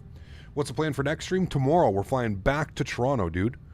We're doing Punta Cana back to Toronto. That's the plan.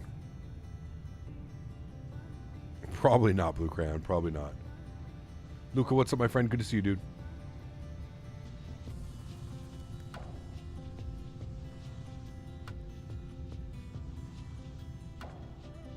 It's a little bit bright for sure, Diego, yeah.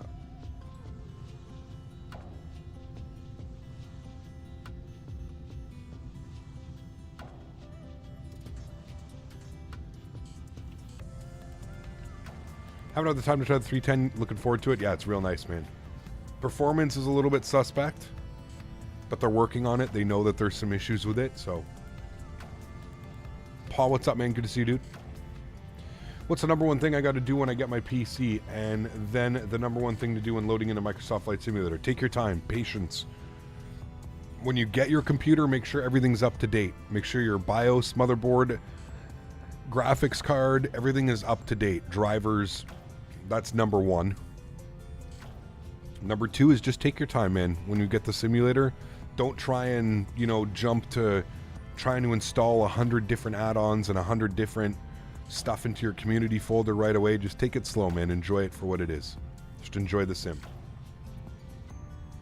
Clouds are so peaceful to look at. Thanks for this high-quality content, Cap. Thank you, Rashad. Thanks for being here. Hey, Captain, it's been a while. Hope you're doing great. Irvin, good to see you, man. Same to you, my friend. 310 cockpit is beautiful. It is. It's like old school, but kind of new school, Lorenzo. It's like that right in between, man. Yeah. Did you purchase FS Realistic through the I&I Manager? You can purchase it anywhere, Anthony, really. Anywhere that sells it, man. I think I purchased mine through Sim Market, but you can purchase it through the ini launcher. Sure, there's no problem there. Is a 2 terabyte hard drive enough? At the beginning, yes. You'll probably want to add.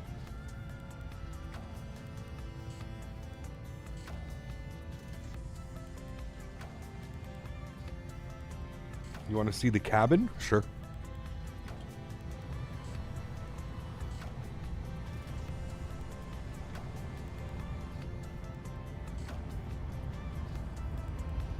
Cabin's actually really well done.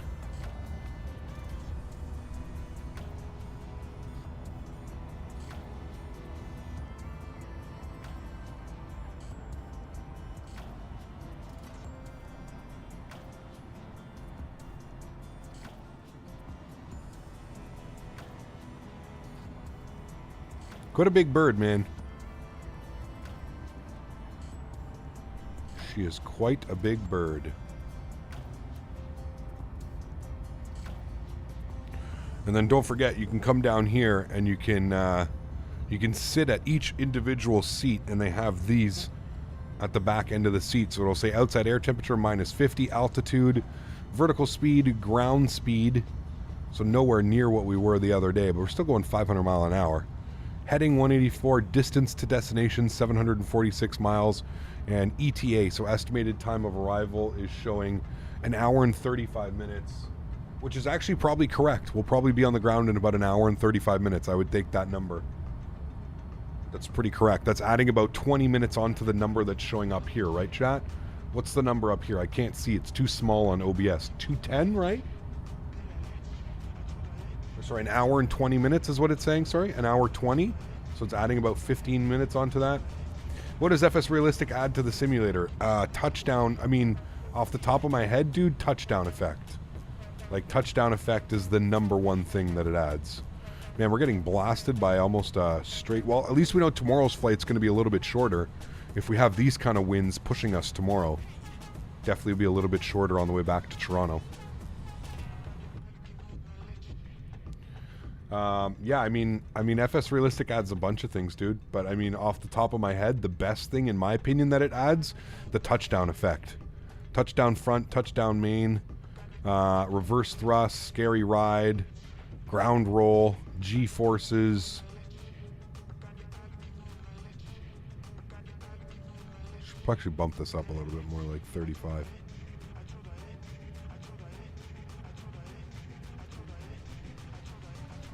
Do you recommend 16 or 32 gigs of RAM? I'm going to get the 3200 megahertz as a 4.4 gigahertz CPU. Yeah, that's good. That should be fine.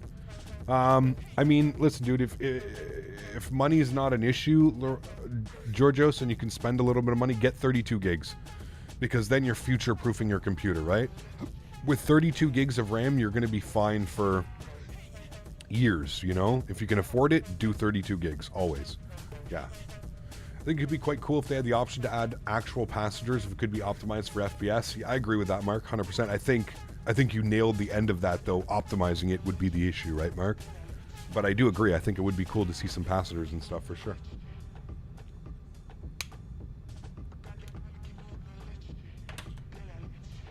Yeah, RAM is real cheap right now. Yeah. We're at the point now where 32 gigs is future-proofing. Yeah, I know. It's crazy, right? Soon they're going to be calling for 64 gigs, man. When I use Microsoft Flight Sim, I use it for the gliding or the Cessna flying, as the graphics are amazing, and I use X-Plane for my main 737 flying. Hey, man, nothing wrong with that at all. What's the landing rate plugin? Zachary, put !LRM. How long until we land? Probably about an hour and a half. An hour and 40 minutes. I wonder if GSX could find a way to configure the passengers to literally board the plane and stay on. Yeah, I don't know. That's also a good point right there, Joey. I don't know, man. Huh. What rudder pedals do I use? Operator Dirt, you can put exclamation point TM in chat. I use the Thrustmaster pendular rudder system. Exclamation point TM is just going to provide you with a link.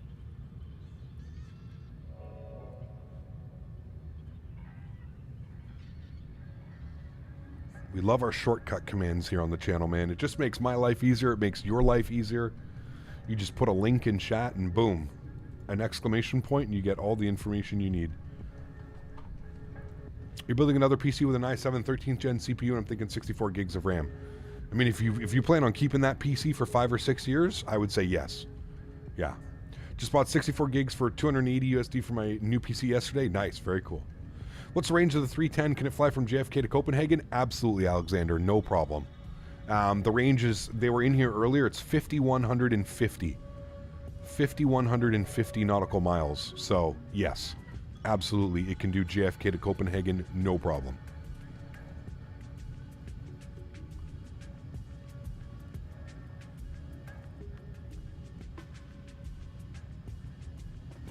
Can't we fly Manchester to Toronto with Air Transat? Yes, absolutely. Yeah. I think maybe what we'll do is next weekend we'll plan to do like a transatlantic long haul, if you will. We'll plan to do that maybe next weekend. I think on Thursday what I want to do is Thursday we're going to do Kuwait to Dubai, back to Kuwait. Remember that beautiful freeware scenery into Kuwait that we flew into? So I'm thinking that's going to be Thursday's plan. We'll do it in the Emirates. We'll do the Emirates A310, old school Emirates.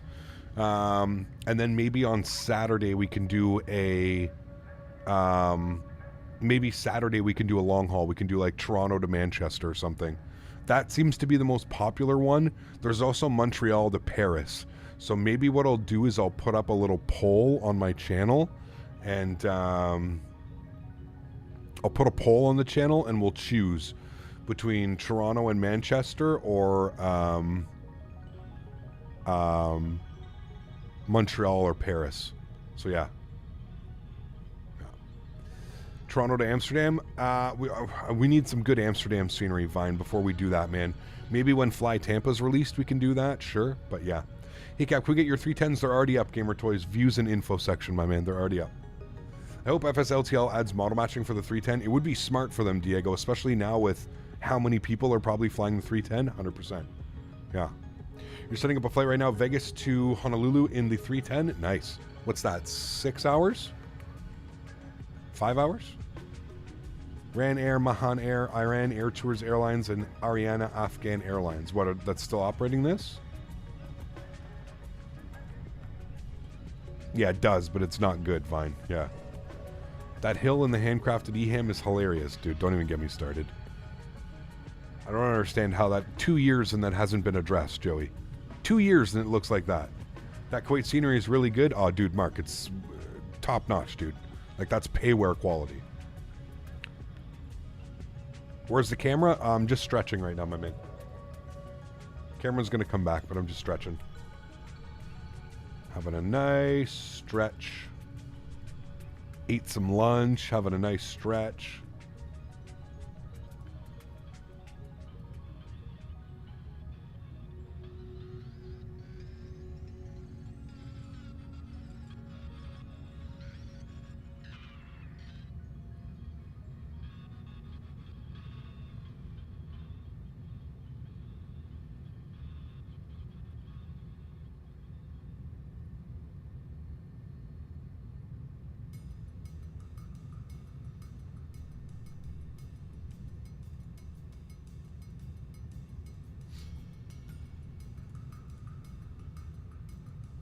What time is it for you? 3:20 in the afternoon. Coming up on 3:30. What did you have for lunch? Burrito bowls. I'm doing a lot of meal prep, man. I've been turned on to meal prepping, Zach. So I meal prep now on my off days that I don't stream. I do a bunch of meal prep, and I've really fallen in love with these burrito bowls that I'm making. They're really good, man. Sautéed peppers, red peppers, green peppers. yellow peppers, orange peppers, and 2 red onions. And then black beans, corn, brown rice with Mexican seasoning added into it. And then I cook the chicken with salsa on top in the oven. It's badass, dude. It's a great recipe. I love it. And it's just so easy, man. It lasts for 5 days in the fridge. I have one or two of those a day, man. Usually at least 1 a day. So there's a mod on Flight Sim that has some improvements for EHAM. Okay. I think I'm running that actually, Fuber. But I don't think it removes the hill off the taxiway, does it? Are you a steak guy? Absolutely love steak. Yes, 100% Blue Crown. I try and not eat it as much. Red meat is obviously not very good for you, right? But yeah, I usually like to have a steak like once or maybe once every week or 2. Usually buy a nice one. The grocery store that I go to, they have a nice butchery. Like there's a butcher attached to it. And butchery's not a word, is it? A butcher attached to it, and they usually have really good deals on steaks. Yeah. I think that's the one, Canadian. I'm not sure, but it's on flightsim.to. Whatever one has the most downloads, and just look at the pictures and you'll be like, wow. It has the whole city and the airport, Canadian. Last steak you posted a picture of looked steakhouse worthy. Oh, dude, that was so good, Mopar. IGA, it is actually Semper. It's the one on the one on the IGA Plus. I forgot that you live here, Semper. That's why I'm always like, oh fuck, how the hell does this guy know? Thank you, Smitty. I was waiting for you to chime in with that one, motherfucker. Pineapple. God damn it, Smitty. Always waiting to forget me. You go there also? Yeah. I mean, expensive, right, Semper? I try not to do my main grocery shopping there because holy shit, everything is so much more expensive over there than I either go to the Walmart or the Super C. That's usually where I'll get like all my stuff, but the meat in the bakery, I always go to the IGA, man. The IGA Plus. Oh man.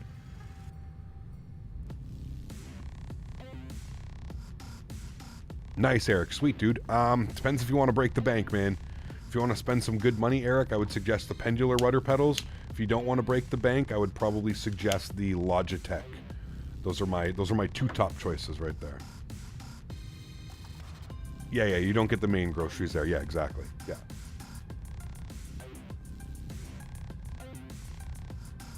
Fuck, dude, I'm going to be walking around doing groceries, and Semper, you're just going to walk up behind me one day. I can already feel it, dude. I can feel the stars are going to align. We're going to be grocery shopping at the same time. Same here, Super C and Walmart for the day today. Absolutely, dude. Absolutely. Not going to lie, I've kept my fingers off the keyboard today. Was too busy starting and stopping the rant stopwatch for the first half of the stream. Stop it. No. Captain, I hope stretching would be legal in my country. I've heard that it is good for too many things. Yes, 100%, man. I use the TM T1600M setup, and I've lasted a while. It's good to get good price. Absolutely, Zachary. Yeah, it is. 100%.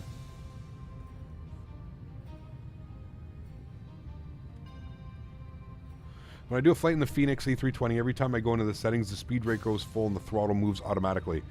Yes, it is a bug, Louise. It did it to me the other day on short final. I was about 1,500 feet from the runway, and I went into the menu to open up the replay tab, and the same thing happened. Yeah. I love Walmart in Florida. I get ammo and steak at the same time. Dude. Cool, bro. Smitty, Dan, and I went to a Walmart outside Orlando, and it was literally like one of those life epiphanies. You know what I mean? Like, I went in there, and I was like, oh, this is where all the memes come from. Like, immediately, dude. Dan's gonna agree with me. So will Smitty, man. Like, that place, oh my lord, dude. Just like standing in line and like looking at the people, it's, oh fuck, man. It was too perfect. It was too perfect. Merca. If I sneaked up on you too, I'd say huge no floaties. Oh no. I'd be like, oh god damn it. Only downside is I think my rudder axis is bugged sometimes when I'm taxiing. The rudder glitches to the right. I'm not sure if it's a 310 bug or not. Maybe try and recalibrate them, Zach. That's what I would do, man. I never saw so many Walmart people. Dude, it was literally, yeah, it was it was quite special, man. It was quite special, dude. Yeah. Oh man, I wouldn't change it though, man. Try out any Walmart in Myrtle Beach, talk about interesting sights and smells. Oh dude.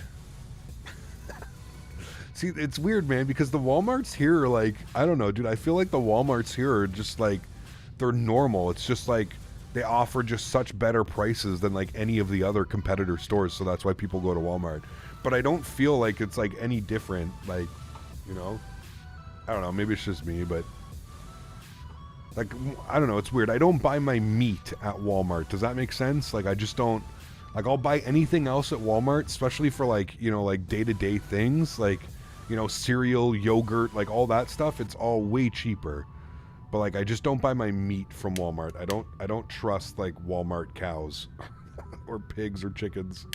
To be fair, they serve prime chicken, and prime chicken is at every grocery store. So I will buy chicken as long as it's prime chicken. Someone is screaming for a wing view. Okay, there you go, man. Yeah, so I will do prime chicken. I'll buy my chicken from Walmart, no problem. Like, I don't buy my steak. I don't buy my ground beef. I don't really buy any of that there. Smitty. Did Air Transat ever fly the 310 from YYZ to Cancun? Absolutely, FedEx pilot. Yes, for sure they did, man. Yeah. Come back to Tampa and we can have people watch the local Walmart together. Saw a verbal fight this weekend when two people crashed carts into each other. Oh, man. Meet a scrap at Walmart. I thought the MD-11 would be a good add-on because the reviews you read yesterday, I guess it's a joke. Yeah, it's bad, Georgios. It's bad. How long until we land? Should we come back? We'll probably be down on the ground in an hour and 15, an hour and 20 minutes. We'll probably be down on the ground. Vasily, how are you, my friend?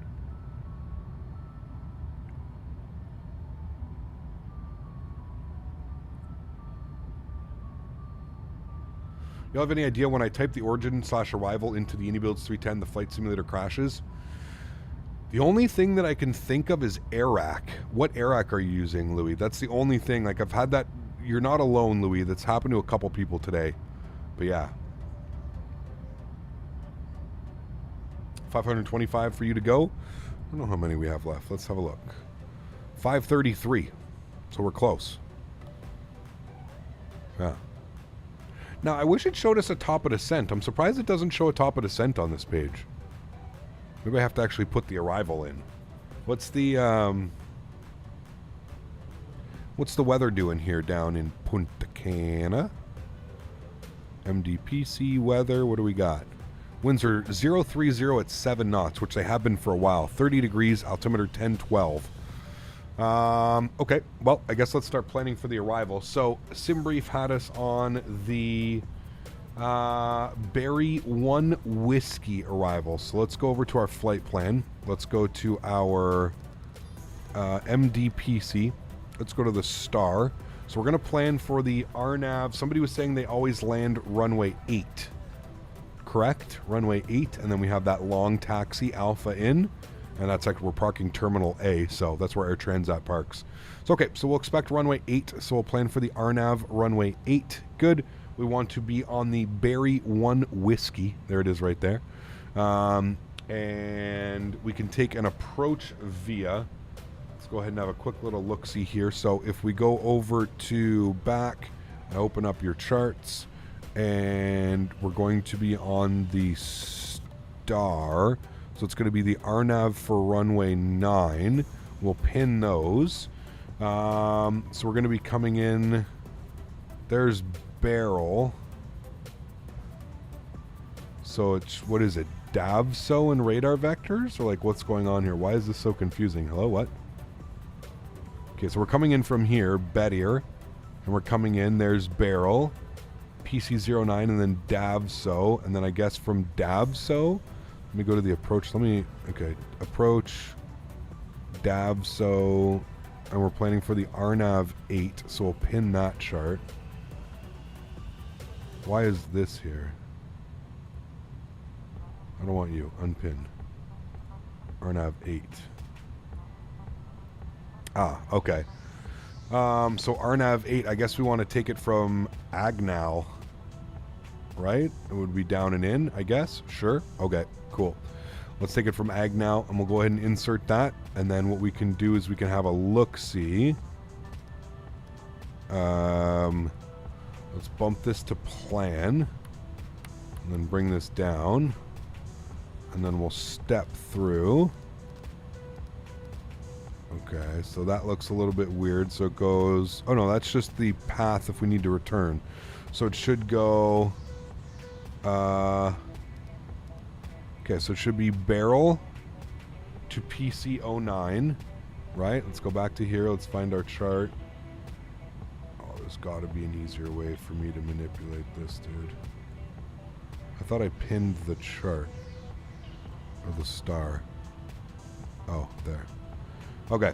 So it should be barrel PC09, and then it should go to Agnal, correct? Yes. Takes me direct to Agnal, and then from Agnal to Davna, and then Davna over to Rikik. Yeah? If we move that into here, and then we go to the approach, Davna to Rikit, and then we're down and in. Everything looks good. We need to be at 1,700 feet for Rikit. Probably end up flying a visual approach, chat, but there's no ILS here. There we go. All right, cool. Everything's in there. I'm happy with that. That is all set. Looking good to me. Cool. Still not showing top of descent. I don't know how you get top of descent on here. I wish there was like a thing. See, like you can put the descent forecast, but it doesn't show... It doesn't show like where top of descent is. I would have thought the top of descent was there. Huh. So it just says 503 to the destination. That's destination, not descent.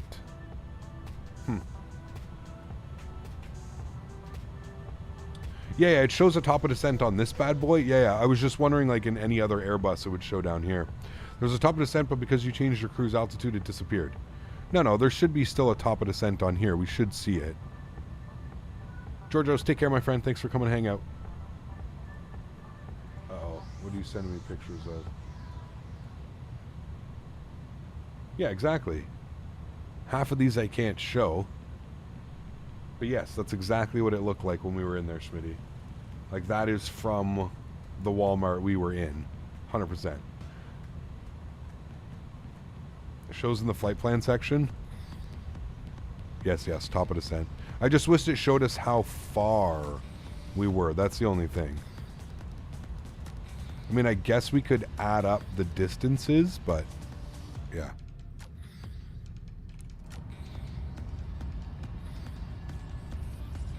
Hey Cap, great to see a new aircraft. Thanks for demoing it. No worries, Cap. Thanks for being here, man. Appreciate that, dude. Thank you.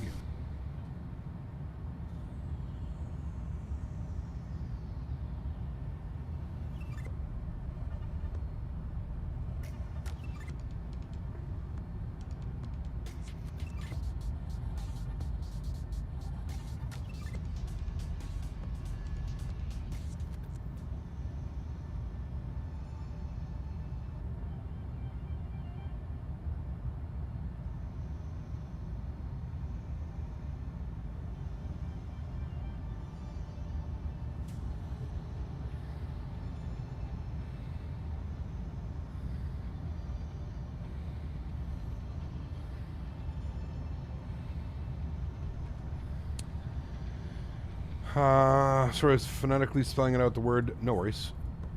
In the progress page, it didn't say anything there, though. Yeah.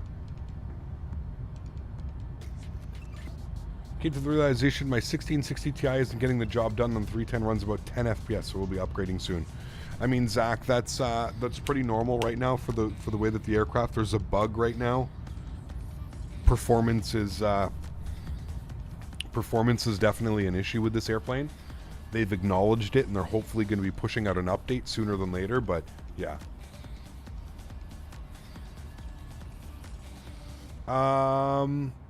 No, I don't think so, Joey. Not from doing RAM.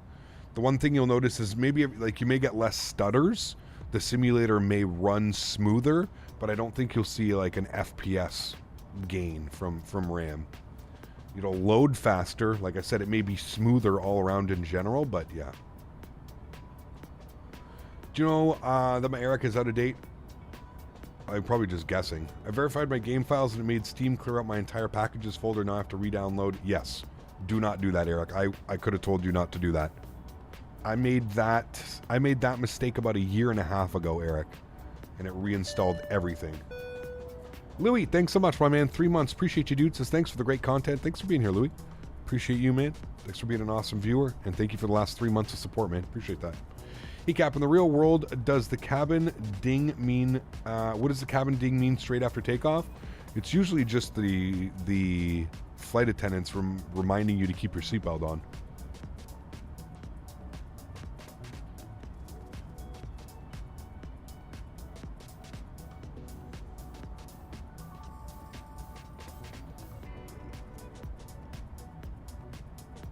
Yeah, I mean, Joey, if you could get the exact same RAM that you have now, like another stick of 16 shouldn't cost you more than like $100 or something like that.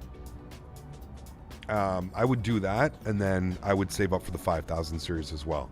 1080 Ti's are getting pushed. Could still sell you could probably still sell what you have now for like $1,000 though.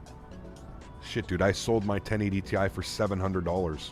Now, this was in the middle of a pandemic, but just the GPU I sold for $700. Any idea why I'm getting 20 FPS in the PMDG? Yeah, something's not right, Gavin. Have you recently done an NVIDIA driver update or something like that?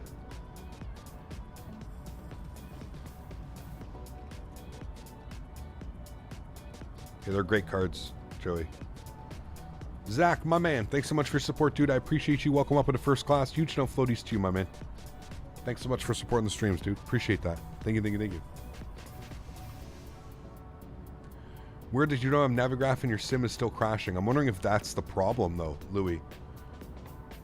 I'm wondering if the airplane assumes that there's some type of AirAC data or something. I don't know. Huge boost from your 1063 gig? Oh, yeah. Big time. Big time.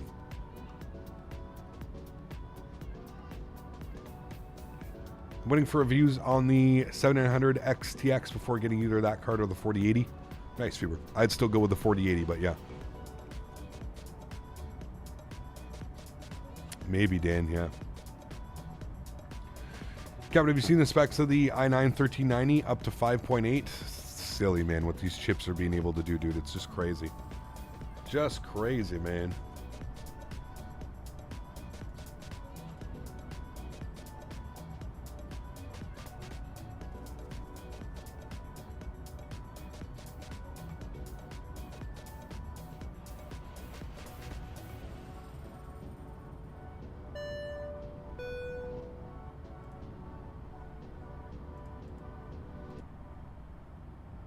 Thanks so much again, Zach. I appreciate you, dude. Welcome to first class. I hope you enjoy your stay here, man. Custom emojis. Standing out in chat with that beautiful green name. Thanks, man.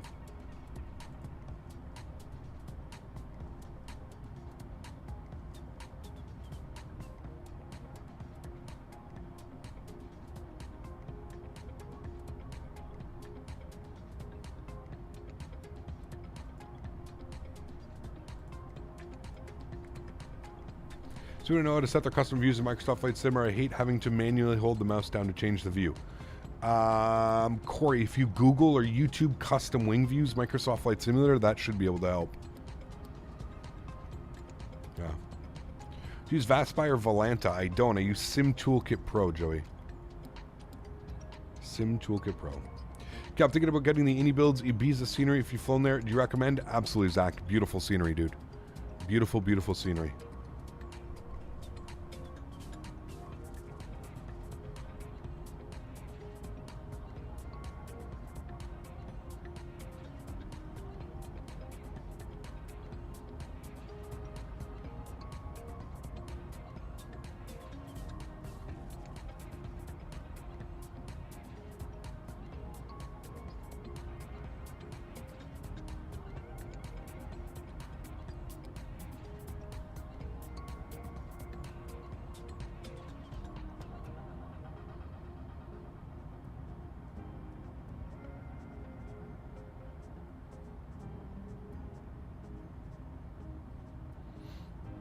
We're finally getting close to where we need to be GPU-wise. 4090 is an absolute animal. Doubled my frames in VR over a 3080.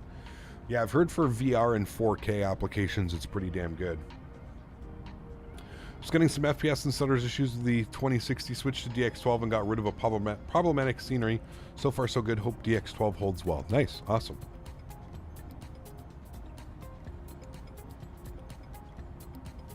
Somebody was saying we have ATC in Punta Cana. Is that true?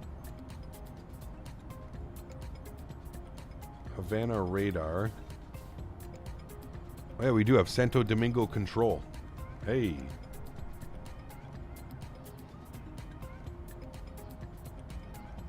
can see the contrails ahead of me. I'm far up. Got you. Okay. Cap, on the DA62, it comes with an Easter egg where you can play all the first 4 flight sims on an emulator built into one of the displays. That's pretty cool.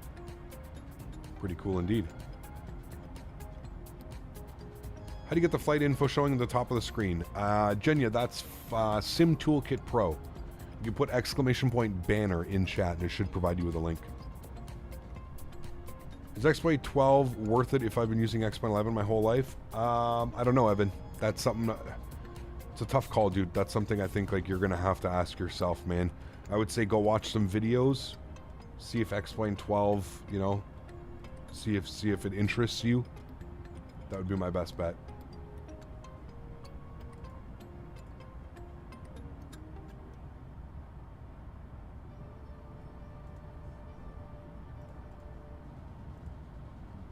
Reagan, how are you, my friend? Good to see you. JD, how are you, my friend? Good to see you as well. Ecap, when I turn on my adheres to the nav position, every 10 minutes the screen still have to turn on. How can I fix that?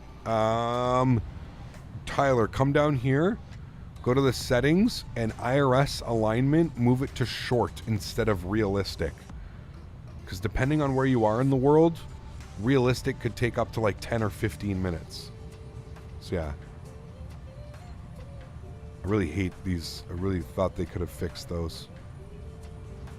With the light artifacts off of that. I don't know why it does that.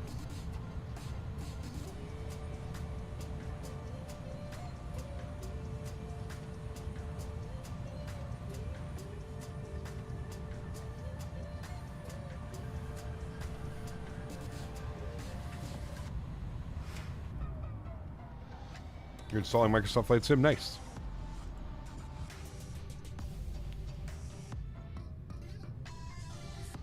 Tomorrow we're heading back to Toronto. We are, Captain Chad. Yeah. We are, my friend. We are. Welcome back, guys. Sorry about that. I was doing some nice stretching. Do you use any AI traffic? I don't, Lorenzo. No. I use FSLTL, but it's all for VATSIM traffic. So VATSIM, Virtual Air Traffic Simulator. All the other people flying on the network like us.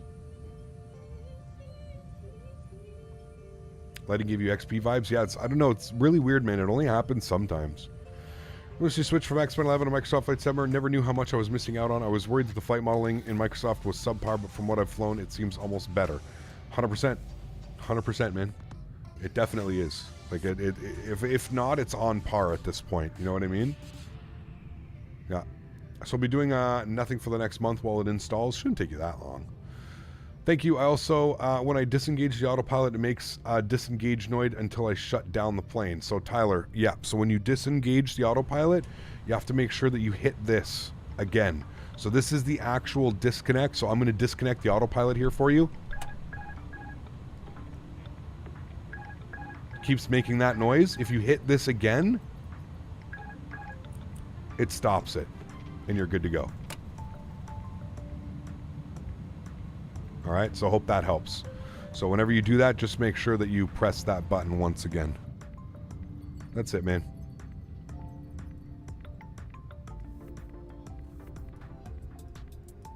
We just randomly gained 200 feet there when I turned that off.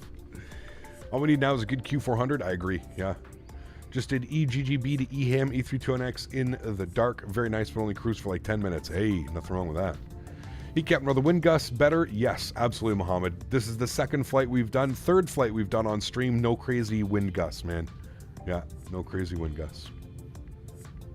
We're getting 43 FPS now. Hey, we're balling. And he said that this aircraft is using the default Microsoft Flight Simulator flight model and this plane flies as good or better than an X-plane. 100%, yeah, I agree, Big Cat. The only thing that I noticed that I think it needs a little bit of tweaking on is the rudder inputs, the ground inputs. It's a little bit squirrely, little bit. If they could just dampen out how the rudder kind of moves, I think it would be perfect. But right now I'm finding it a little bit squirrely. Like, I find it hard to, like, when I'm getting, like, dealing with a little bit of crosswind, I find it difficult to, like, maintain center line. It constantly, like, wants to, like, yaw left and right. You know what I mean? We'd love to see a flight from Zurich to Boston in the Swiss Air 310. You have to throw that in the flight suggestion channel if you're interested in seeing any flights. Yeah. Yeah, so needs to add pilots to the outside flight deck. There's no one in there. Yeah. Agreed, the flight model itself is nice, but the ground model is not. Yeah, it definitely needs some work with the ground model. I agree, Lucas. It almost seems like it's just a little bit, like, too light. You know what I mean, Lucas? But flying it, oh man, it feels incredible. You genuinely feel the nice weight of the aircraft. It's pretty well done. Flying the 310 after flying the 320 is the same going from a normal car to a bus. Yes, 100%. Yeah, 100%, man. We made heavy use of the CFD in the flight model development process. It's given us a really nice flight model. It's beautiful. Yeah, like I said, iniBuilds, the only thing that I noticed so far, again, this is my 6th or 7th flight, is just the nose wheel. It seems to be a little bit weird. Now, this could be on me as well. I could come down here, and I think it's, where is it? Isn't there a nose wheel steering? Like, would it be better if I have it off? Would it not be so crazy? I'm going to leave it off. I'm going to see what it feels like when it's turned off, the nose wheel steering. Maybe that's my problem. Maybe it's because I have nose wheel steering on and I'm using rudder pedals. That's what seems to be, maybe I'm making too many, like, it just seems like I'm overcompensating is what it feels like a lot of the time. Any good scenery to pick up on the Orbex sales? I don't even know what's on sale. I don't really know what's on sale. I'd have to check. Jaden, thanks so much, man. 11 months. Appreciate you, dude. There we go. Almost a year. Now it makes sense, Jaden. Huge no floaties to you, man. Thank you very, very much for your support. I truly do appreciate that, my friend. Thank you, thank you, thank you. Do you know if the performance FPS of the 310 will improve with an update? It will, absolutely, Sólríkt. Yes, they are aware of it. They are working on it. They're working on being able to send a patch out. I see those two guys behind me now. I see your airplanes, guys. I see somebody here and I see somebody here. Yeah. I would definitely try it. Please do let us know if it feels different either way. I'm available via Discord, Josh. Okay, I got you, Josh. No worries, man. I got you. Yeah, I'm just curious if that's what's causing it. That's the only thing that I've noticed. Other than that, the flight model, like I said, it's fantastic, man. You feel the weight of the aircraft. Not only that, like, you feel the roll of it. It feels heavy. It's not, it's not like a 737 where you turn and it just, almost snaps to that position, or like the fly-by-wire on the Airbuses where you kind of just hold your side stick and the wing will just do it. You feel like it's cumbersome. It's very it's old. It takes some time to stretch its legs, if you will. So I really think the flight model is fantastic. I have to say that the nose wheel or rudder auto rhythm is not linear as the speed increases. Okay, that makes sense. Yeah, no worries, Jaden. How are you, my man? That did come in later. Yeah, so I was like, wait, what is a year? Thanks again for the support, man. One more month, dude. We'll get it, dude. I wish someone makes scenery for my home airport, MDST. You can always suggest it, man. I know there's developers out there that are always looking for suggestions of where they should fly next. Yeah. I'm annoyed there's no cabin or liveries available on the Xbox. They're coming, man. It's just, I think everything with Xbox requires a little bit more formality behind it. You have to remember, man, like Microsoft, Asobo, iniBuilds, like nobody wants to get sued, right? Because they put out a livery for some airplane or something like that. I'm just assuming that's what it is. I'm assuming that they have to make sure that all of their T's are crossed and their I's are dotted and all that fun stuff. So I did know that iniBuilds was in here the other day, and they're in here now, and I believe that they did said that a livery pack was coming for Microsoft Flight Simulator on Xbox. So you'll have to just be patient. Hopefully it doesn't take too long, and you guys have a list of liveries available.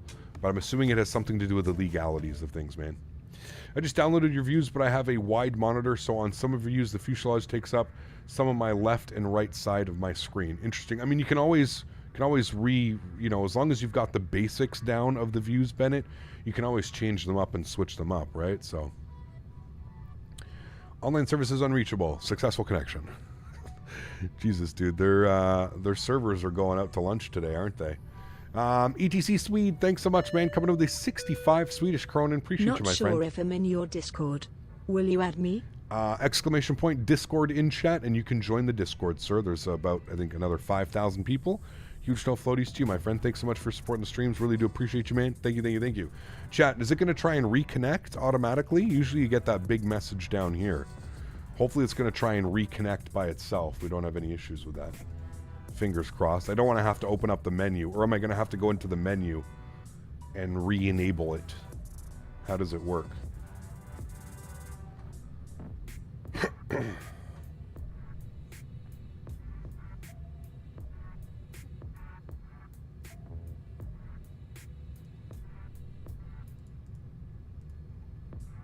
Lakeland servers keep going down, then up, then down. Yeah, it's yeah. Thinking about getting Burbank V2, it's $11 right now? Yes. Great scenery, man. Server's busy thanks to the 310. Yeah, no kidding. No kidding, man. Isn't the 310 a 1980s aircraft? It was, I mean, originally built, yes, in the 80s. There are still a few of them flying around, but not very many of them. Cap, do you know how to fix freezing in Microsoft Flight Simulator? The sim will just stutter freeze the whole minute and then be normal again. I was having similar issues and I had to do a reinstall FS Aviation, so yeah. Maybe LGA as well, even though it's fuel there, still got to be better than the default. Yeah, it's definitely better than the default, JP, that's for sure, man. But yes, exactly. I think your expectations are in check, knowing that it is a fuel there aircraft scenery, so.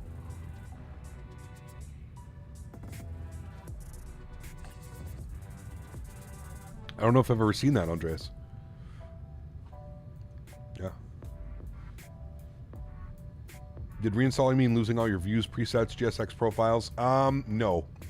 So what I did was on the same hard drive, I moved my community folder out. I placed it somewhere safe on the same hard drive. Make sure you do that.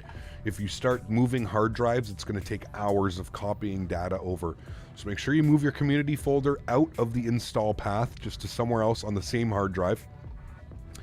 Reinstall the simulator and then move your community folder back into the proper space where it is newly installed. That would be your best. Yeah. Is your glass a shaker? It's a, well, it shows you the avgas types, and then it says aviator on the front using taxiway writing. It says aviator. The Lufthansa switch livery on the iniBuilds is available. Okay, I'll have to take a look. Thanks. Kind of sad to see the 340, 310, 380, 747s dying out. Old planes, man. I mean, they're just, if you think about it, think what they're getting replaced with, right? Pretty badass what they're replacing them with. So, yeah. Before you reinstall, stalled, check your updates. Yeah, it could be it. It could be it. Can you see my eyes? If you go follow me on Discord, you can. Or, sorry, Discord. On Instagram, you can. Instagram, Facebook. There's pictures up of my eyes, believe it or not.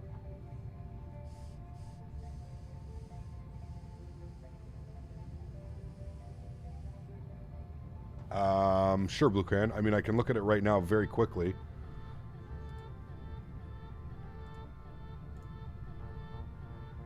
I9, that's good. Good cooler. That's an expensive cooler. You don't need...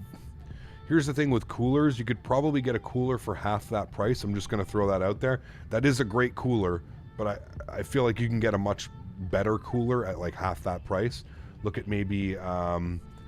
I've had great success with the Corsair coolers, and they're about half that price, if not less than half that price. Motherboard is great. RAM is great. Except it's CL36. You could get better RAM, but that's fine. Like, RAM's not the end-all, be-all. A 1 terabyte M.2, a 2 terabyte M.2, good. NZXT case is fine. Yeah, Corsair power supply is fine. I'd maybe look at adding another like 2 or 4 terabyte regular SSD, and I think you're good to go, man. It's a pretty beefy PC, man. It's pretty nice. Yeah. I don't even know how to pronounce your name. IWHSTW. Thank you for the support, my friend. I appreciate you. Wistle? Thank you for the support, man. I appreciate you, dude. Huge no floaties to you, man. Thank you, thank you, thank you. Trying to keep the NZXT theme with the case. Got you. Okay. Hey, man, listen, dude, it's your money. I'm just trying to save you a couple bucks here and there, man. Yeah, I mean, nothing wrong with that build at all. Like I said, there's nothing wrong with those coolers. Like I said, you could get a cheaper one you get a little bit of a cheaper one. But yeah, man, that's it. Quick match. Take care, man. Thanks for being here, dude. Appreciate that. Man, you're a new person with your eyes. What? How much FPS do you lose when you stream? A couple. It depends. Yeah. Is that the Eyes of Captain Canada account? Oh my god, I hope that isn't an actual thing. Hey Gab, do you think if I upgrade from a Ryzen 5 to 9 there will be improvements? Absolutely, especially in Microsoft Flight Sim. It's very CPU dependent. So yes, absolutely. A 2 terabyte external SSD enough for add-ons? I don't like externals, Google user. You're limited to USB speeds.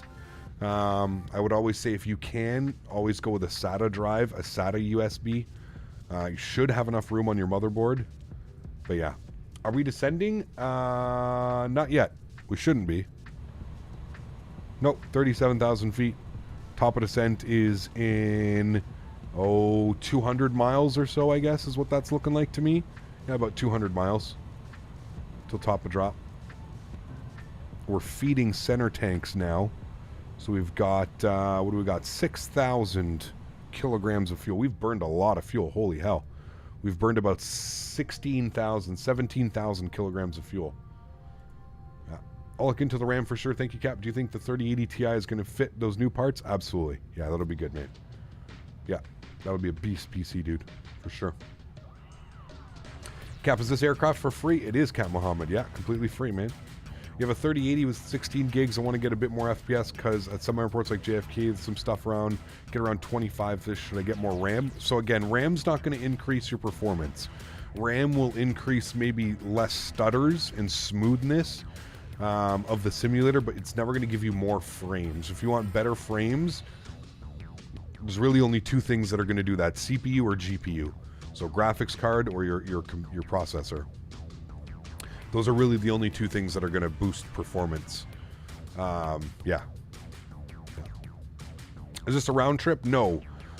So just like in the real world, we're going to do the flight down, and then we're going to hit the bar. We'll reach you at the hotel bar. We'll be there drinking until whatever it is, 12 hours, bottle to throttle, whatever it is, and then we're doing the return flight tomorrow, man. Tomorrow afternoon, we're going to do the return flight back up to Toronto. I think the weather in Toronto tomorrow is supposed to be cloudy again, so it should be nice. Weather. Yeah, tomorrow's supposed to be cloudy in Toronto.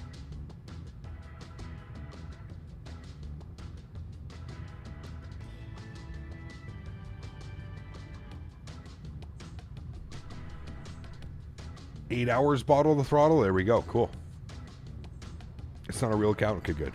Hoping to finally get my 3080 Ti for the holidays after waiting almost 2 years. Damn, dude. What do you think of the 310 so far? I really like it, man. Really, really like it. Off the top of my head, I could really only think of two things that need to be changed. Just the ground. It seems a little bit too overreactive on the ground. Like I'm having a hard time keeping it centered on the center line when like taxiing and takeoff and stuff like that. And the performance, obviously, and I think both of those things have been addressed. Well, at least we know the performance side of things have been addressed, but yeah. Can you route add-ons from OneDrive to your community folder to like an ortho for XP? Yes, you can, Wade. Yeah, 100%, man. And that's what I do, dude. A lot of my add-ons are on my 4 terabyte SSD, which I then have linked to my 1 terabyte M.2, which is where the simulator is installed and all that stuff. So yes, absolutely. I have a Ryzen 3 and I use X-Plane. I get a GTX 1650 will be enough to gain at least 15 to 10, 25 more FPS. Usually get 20 or a bit more. I don't think so, Jarrett, to be honest with you, man, unfortunately. I'd like to say yes, but being realistic, I don't think so, yeah. Just popped up in my head, an 8-hour return flight on this channel would be tiring. Yes, a lot of people here, right? And the way that I interact with chat, man, it would just be, yeah. I think I'd probably end up losing my voice by then, dude. If I'm being honest, I'd probably lose my voice.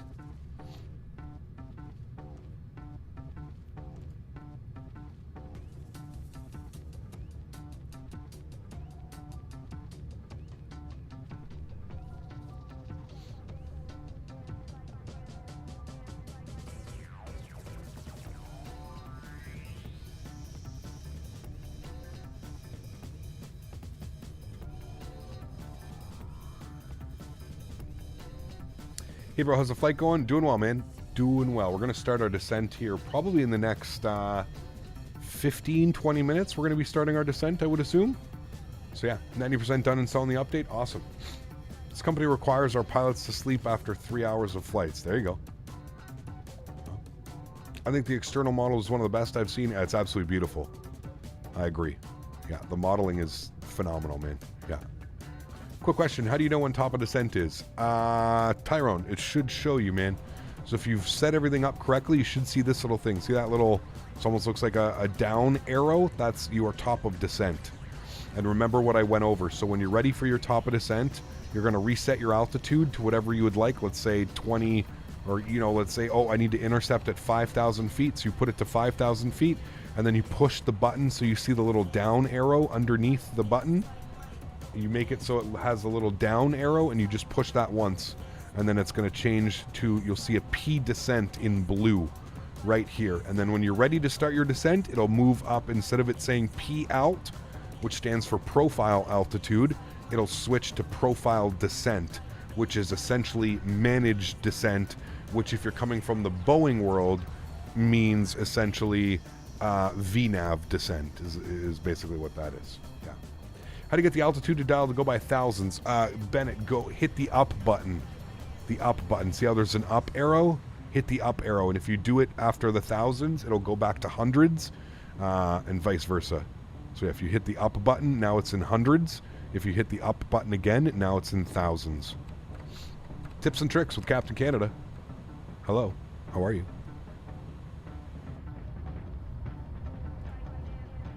Feel like you need to be descending now. No, sir. We are still 200 and something miles out from the airport. Again, we have it fully configured within the airplane. There's no reason not to trust the airplane. We're fully trusting the airplane here. Top of descent. We're still 270 miles from the airport. Yeah, no need for that, my man. We need to upgrade to Ryzen 5. I want some improvements because the Ryzen 3 is pretty crap. Yeah, I mean, Ryzen 5, Ryzen 7, yeah. Yeah, I mean, if I were you, I'd do a 7. I'd look at getting a 7. Yeah.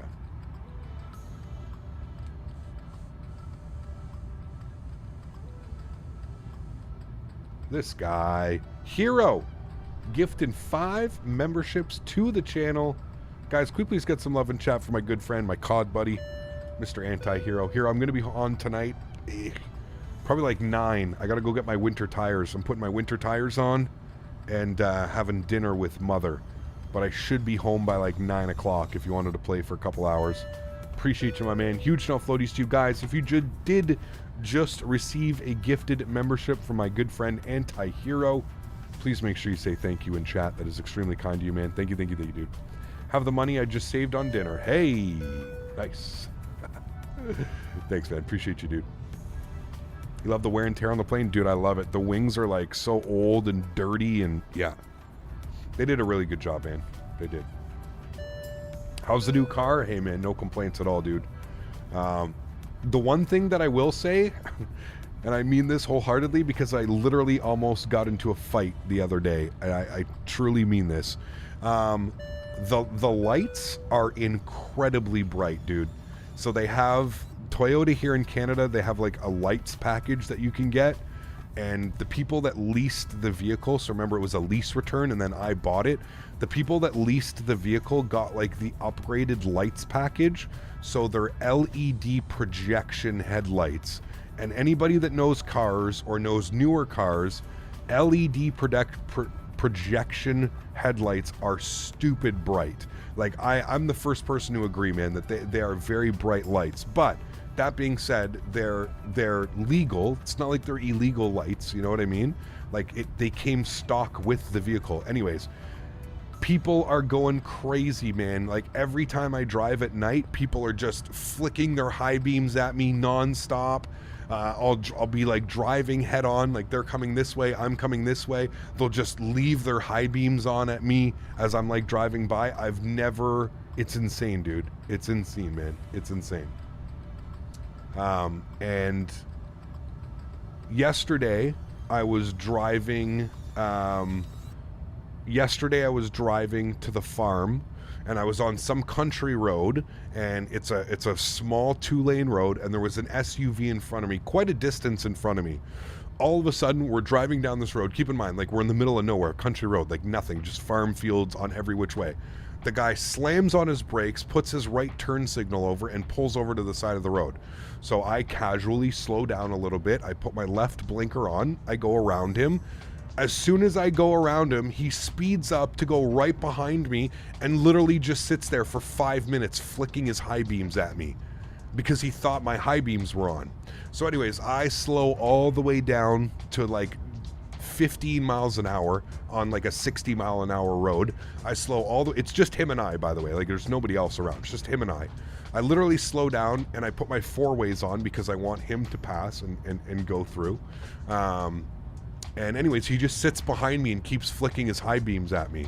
So I eventually just sat there, and then I started doing the same things because there's trees down the road we're going. There's trees everywhere. And yeah, so I just started doing the same things, flicking my high beams to show him that I didn't have my high beams on. Anyways, he wouldn't pass me again. So I just sped off and said, you know, pineapple you, and took off, man. Gone. We're out of here. But yeah, I literally, I was going to stop the car and punch him in the face. Like, I was that close, man. And I hadn't fully stretched. I was not under proper stretching. Patience was paper thin. Paper thin. I just couldn't believe it, man. I'm like, you're an idiot, dude. You're an idiot. The BMW M cars have laser lights much brighter than the Toyotas. So anyways, when I got to the farm, I did a little bit of research. And apparently the from 2017 to 2019, Toyota did the LED projection headlights, which are stupid bright. And on Reddit, if you go into Reddit, there's a bunch of people that own the 2019 Corolla, or 2017, 2018, 2019. I have a 2019. There's a bunch of people in there that are stating, like, there was one of the top Reddit posts was from this guy. He says, I'm a shift worker. I work a lot of night shifts. He goes, I'm constantly driving home at like midnight, and people are just flicking high beams at me all the time. He's like, is this normal? And apparently it's just, yeah, apparently people are just pineapple heads, and they you know, they see LED lights and they just instantly think that somebody has their high beams on. So I don't know, I was thinking, like, maybe somebody was saying, like, I need to bring maybe the lights are too high up on the road, but I don't know, man. Like, when I drive behind a car, like, they're projection lights, right? So you literally see the top, like, you see how far out they go. Like, they're beautiful lights. It's incredible how clear they make the road in front of you, man. But yeah, I can literally see, like, it doesn't go too high. Like, when I drive up behind a car, like, let's say we're sitting at a light, I drive up behind a car, I can see that the lights are not, like, above their trunk. Like, they're about halfway up the trunk level, and that's where they are. So I don't know, man. I don't know, dude. We need some car pictures. I haven't even put up a picture yet. I could probably get a couple pictures. It's a Corolla. It's a 2019 Corolla. There's nothing special about it, that's for sure. If you feel concerned, the dealer should have a proper headlight aimer to check the headlights are leveled correctly. Okay, Lonnie, I'll definitely take a look at that. Lonnie, I don't think it is, but like I said, I've never in my life, I've owned the car for 2 weeks now. I am constantly getting like, it's to the point now where I drive home and it's like 1, 2, 3, 4, 5 people every time I'm driving home are just there flicking their high beams at me. Like, what's crazy to me is, like, I know instantly, like, I used to be a delivery driver. I know when bright lights are on, you know, like when high beams are on. It's very obvious because it's usually 2 different bulbs, right? You have, like, your regular bulbs, and then you have the high beam bulbs, the high intensity, and you can see it when you're looking at someone's car because it's actually 2 little things, you know? But yeah, I don't know, man. Yeah. I don't think so either. LED projector headlights are the new thing for these newer vehicles. Yeah, and they're beautiful, man. Like, I love it. I love it, dude. I have LEDs in my Acura TLX and I get flashed every night I drive home because they're so bright. Okay. So, Jared, maybe it's just I have to get used to that. Anyways, oh, that's what I do, Dan. I literally blind... Like, we were driving yesterday. Allie and I went to go to the grocery store. We were driving together and somebody did it and she's like, flick your high beams back at them. So I flicked the high beams back. Dude, you should see it. They're literally driving and you can't see it, and then you flick the high beams and you just see the drivers like... You can see them like, oh shit, I shouldn't have done that to him now. Because, dude, when I put the high beams on, it's insane. Like, they just like... It literally just blasts people back in their chair. And you can see them when they're driving. Like, they're like, oh shit. It's too much, man. It's too funny. And like everything, I know it's not running on high beam because everything's in the auto position. There's no high beam like lights, you know, the blue little light symbol that it puts there. Man, but dude, it's so funny when I flick the high beams back at people. Oh man. And anyway, well, it's funny because when I was reading the Reddit post yesterday, that's what someone said. Someone in the Reddit post under the Toyota Corolla was just like, I swear to God, I'm done flicking Corollas because every time I do it, I get blasted into the future by their bright lights. It's like every time I flick at someone because I think their bright lights are on, I just get destroyed. And I'm like, good, man, good. Do you pay or crack the scenery for Microsoft Flight Simulator?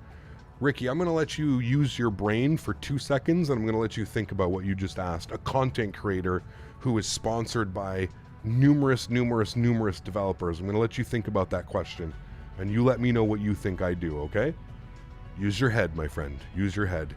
I'm a promoter. I am a sponsor of the Flight Sim community and channel. I purchase or I get all of the scenery sent to me to showcase to you guys. That's a very silly question, my friend. I should honestly wear sunglasses even when driving at night. I gotta protect those Gucci eyes. Oh man, Max, what's up, dude? Good to see you, man. Forget car pictures, we need high beam car pictures. 100%, man. Yeah. Speaking of lights, no beacon or strobes. No, they're on, man. They're on. It's just the sun is like somewhat setting.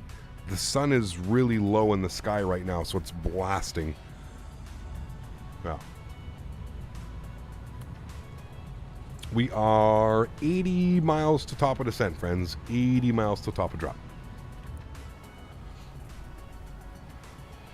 Will you fly a transatlantic from Canada to Europe? Yes, we will, Tommy. Yeah.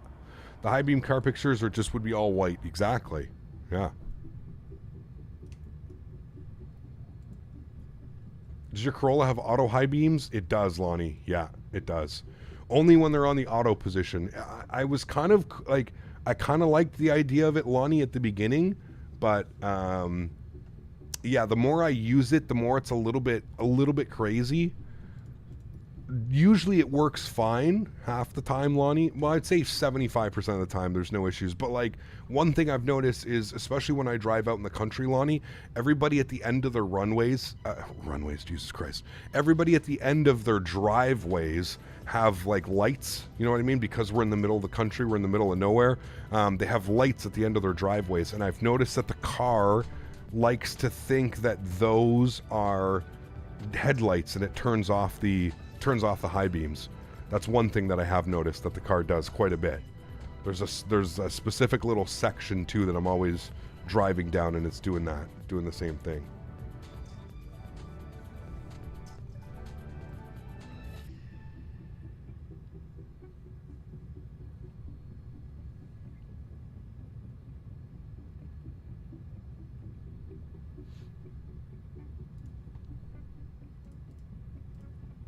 Cap, what's the difference between LED lights and the laser matrix lights? I have no clue. No. Max, what's up, man? Appreciate you, dude. Hope all is well. Z-Cap, how you doing? Love the streams lately. Thanks so much, man. No complaints from me, my dude. Thank you. Everybody's got runways. Is it able to delete the default aircraft? Are you able to delete the default aircraft? I think so. I'm not sure. I like my auto high beams until I start flashing the crap out of other drivers too. The auto high beam position should only be used for highway driving. Well, I mean, Dan, what's a 90-kilometer country road, right? It's a 90-kilometer-an-hour country road. I think like that should be under that too. Will upgrading my RAM prevent freezing? Yes, it definitely can help. Max, thanks so much again for your donation, my friend. Appreciate that, man. Is it just me or does the plane oscillate while at cruise? Depends on the winds. Seems to be doing okay. It hasn't really been oscillating. Stays pretty straight and smooth. High beams should be used at all times. No, we'd all be blind. Milviz is now Blackbird Simulations, and yes, they are rumored to be making an ATR. Okay, Milviz changed their name. I didn't know that, Rain Man. Good to see you, dude. Might be a software update in the image processing unit if the car is still under warranty.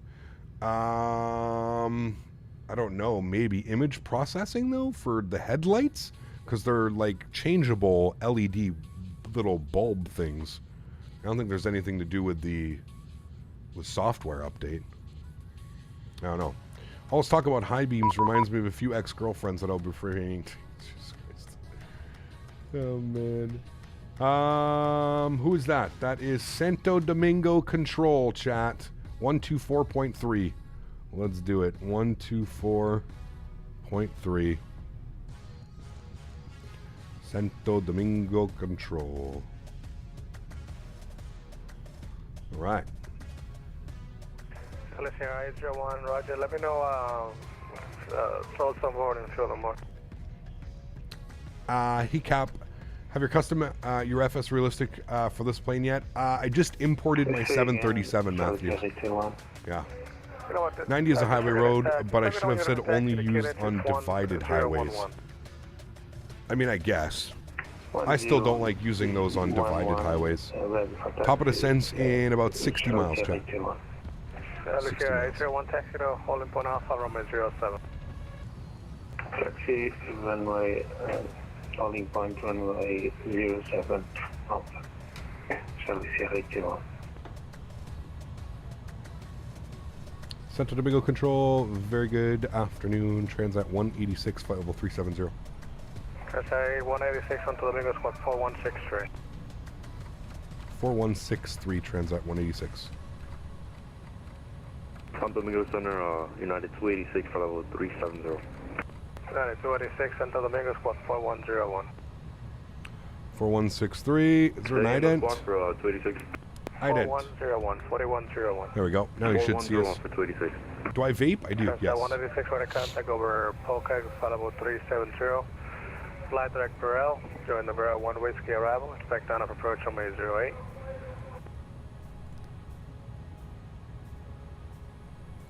Alrighty, fly direct to Burrell for the 1 Whiskey arrival. Expect the RNAV runway 8, Transat 186. Transat 186, yeah, go ahead and descend and maintain 16 down. And 16,000 for Transat 186.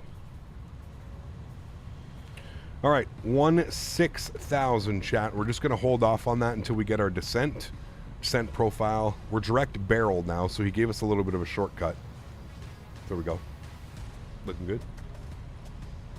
Is it hard to learn this compared to the fly-by-wire? Yeah, I'm not even going to beat around the bush. Yes, absolutely. Much more complex airplane. Much more hands-on. Much more a lot of everything with this airplane. Let's have a quick little look here at the minimums, chat. So our minimums are going to be 730. So we're going to set those down. Decision height, 730. We'll set that.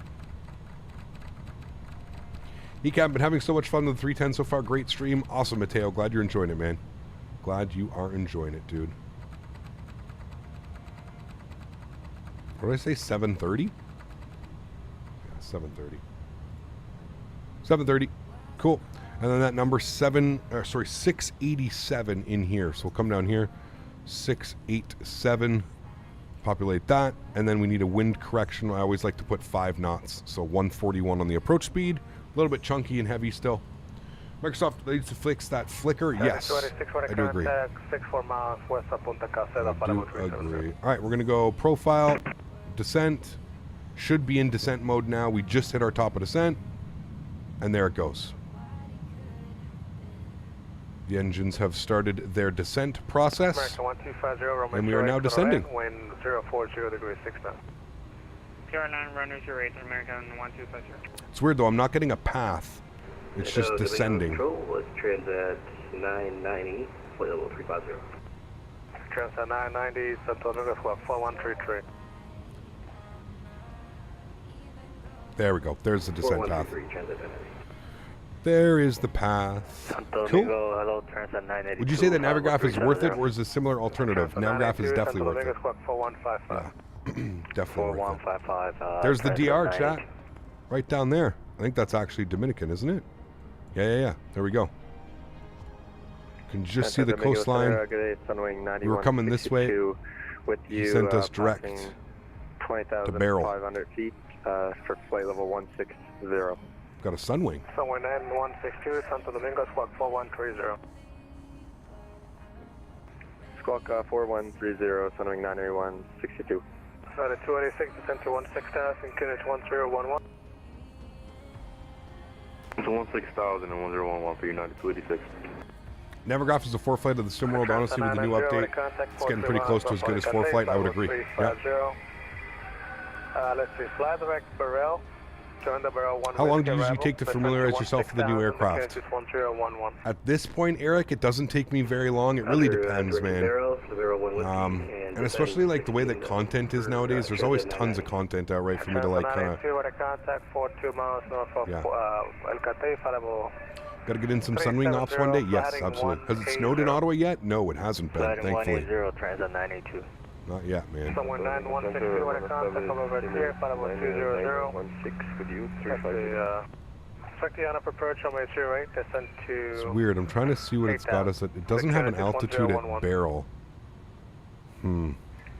Confirm our nav. It still shows that we're above. 08 and descend to 8,000 for Sunwing. I think I'm just going to put us into vertical descent here, chat. 1,800 feet per minute.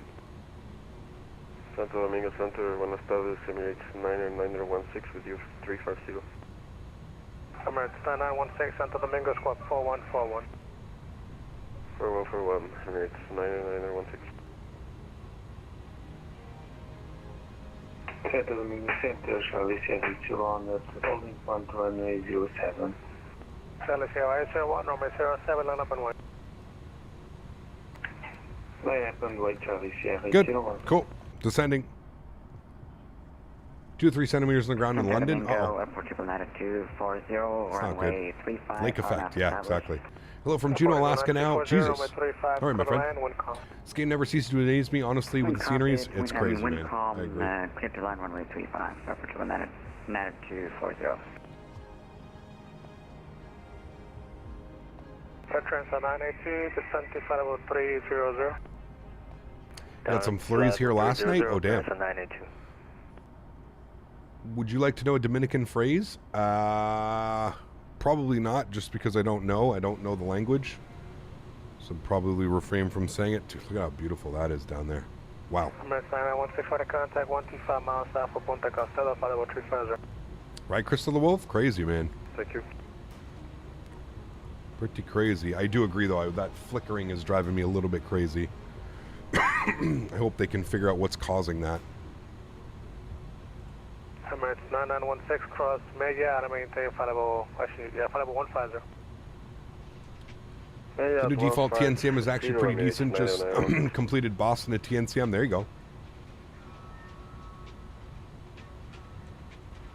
Very cool, Castevens.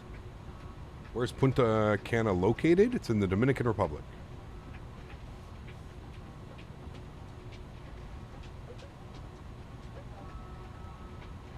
Yeah, I think I've seen that. Cool, bro. The flickering has been a problem since the sim came out. I've heard it's because we set custom views. That's what causes it, but I don't know. I just wish they could figure out what's causing it, to be honest with you.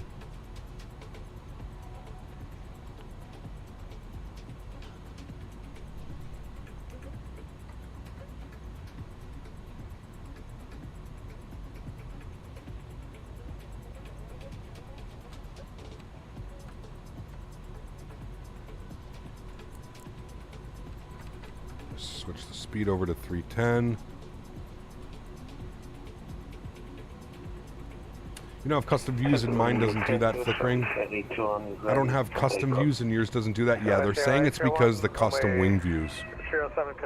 They're saying custom wing views causes that.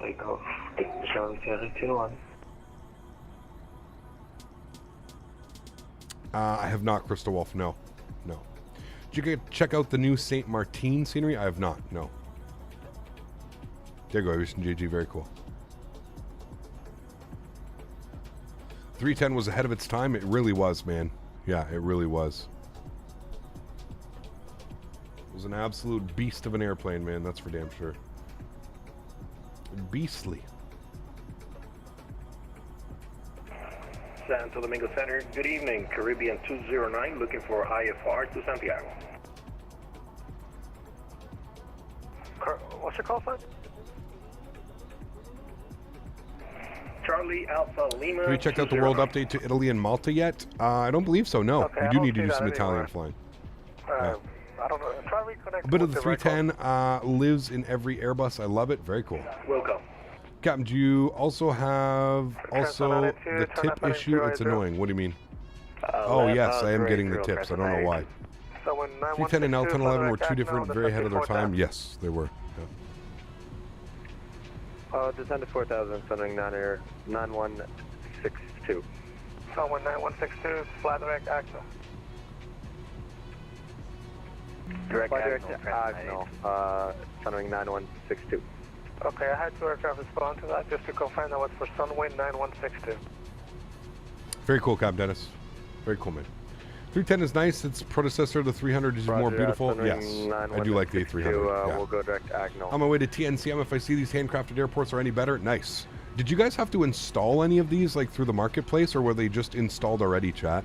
Because when I did, like, my marketplace content manager, I didn't notice anything that needed to be done. We're going to go auto brake low. We're going to arm our ground spoilers as well.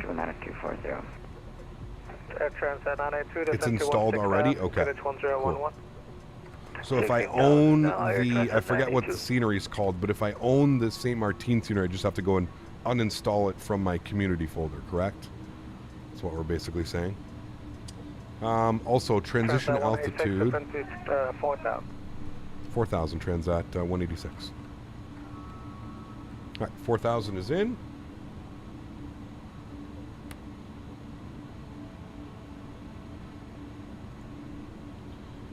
Right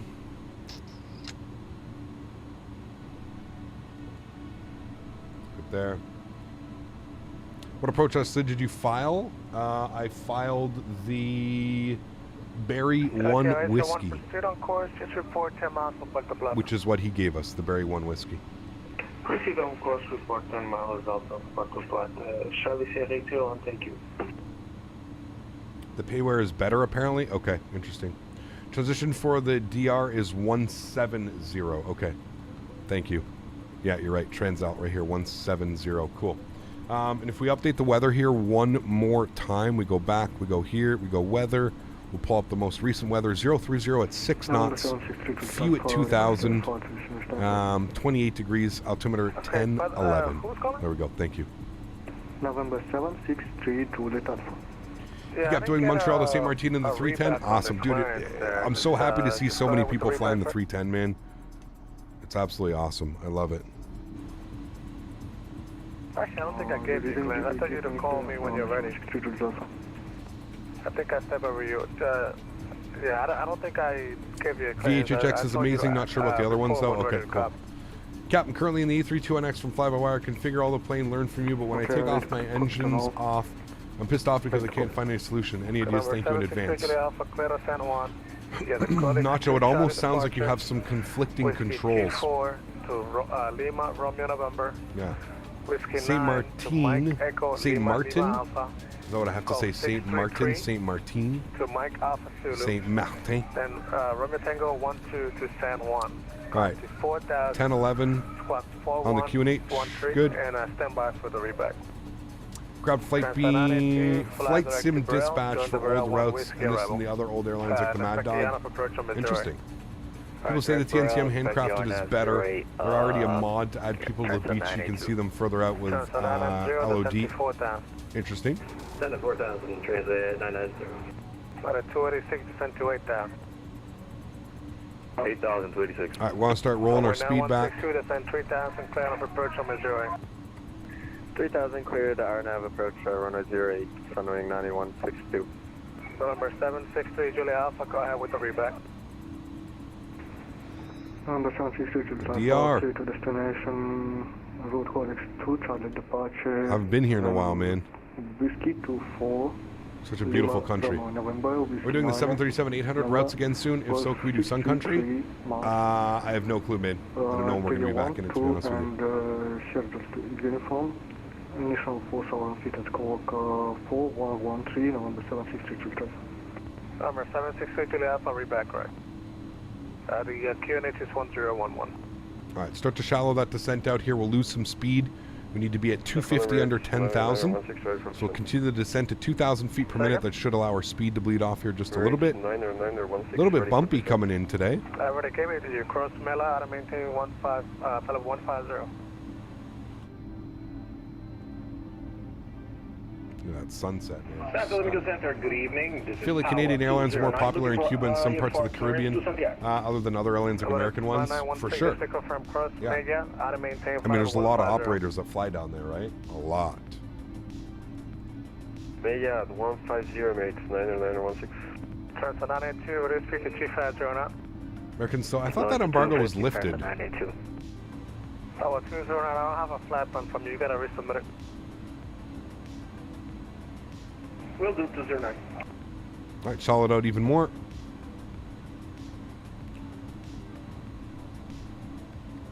About 26, expect on up approach on Missouri.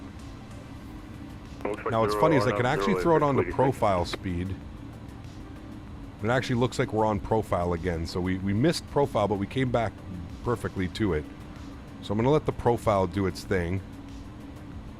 May have to throw out a little bit of ground spoiler here to bring the speeds back. Center, Alwa 209, ready to copy, IFR to Santiago.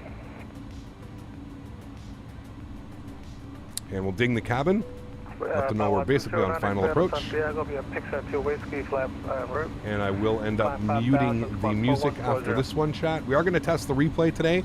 There's no guarantees that the replay is going to work, chat. It hasn't worked the last 2 times. So I'm going to do my best to make sure that it does work. 4140 on the clock, Alwa 209. We can go flaps 1. Speed checked good. And we're coming up on 10,000. The aircraft should continue to descend. Heading 190, Transat 990. Should get us back on profile now. Speed has been achieved. Got some clouds on the ortho out here. What's going on? Looks like my X-plane days. They're everywhere out here though on the ortho. Wow.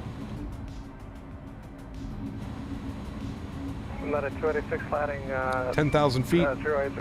Landing lights. Heading 080. Engine start switches over to continuous. And we'll get the wing lights on here as well.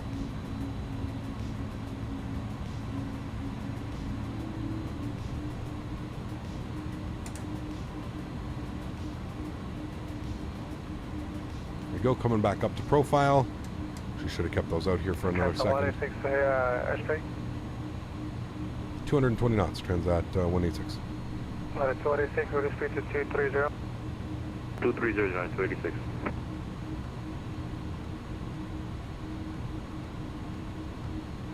All right, cool. Music is paused for the day. Remember, guys, if you haven't done so already, don't forget to smash down that thumbs up button. Really do appreciate that. Just pretend it's snowing in the DR. What? No. Stop that. All the, I was going to say, all the resorts are out here. You can kind of see them up out the wing. All the resorts are all over here. All of the resorts are over here. The airport's up over here. Center Domingo Center, Sunwing 91. YYZ to MCO's another 310 route that they used to do. Nice. Okay. 162, Robbie clear to land, wind 040 degrees 6 knots. Clear to land, runway 08, Sunwing 9162. Transat 196, descend 3,000, plan up approach on wind 08, speed 210 greater. Alrighty, 3,000 feet cleared RNAV 8 approach and 210 or greater for Transat 186. Transat 982, sliding 220. 220. Maverick, what's up, my man? Good to see you, dude. And Transat 982, you can descend 5,000 feet. Not 5,000 and Transat 982. All right, we got 3,000 feet in. If we take a look at the charts here, we need to be at Davna for 3,000. So So Davna for 3,000 and continuing to descend. Get these guys in now. An arm. Good. Auto brake is set. Everything's looking good there.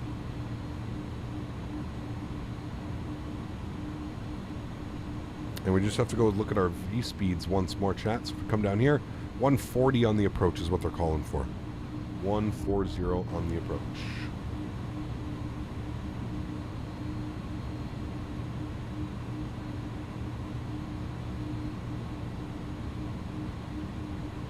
I'm from the DR. Happy to see you fly here. I think you should do a world update on the Caribbean. I agree.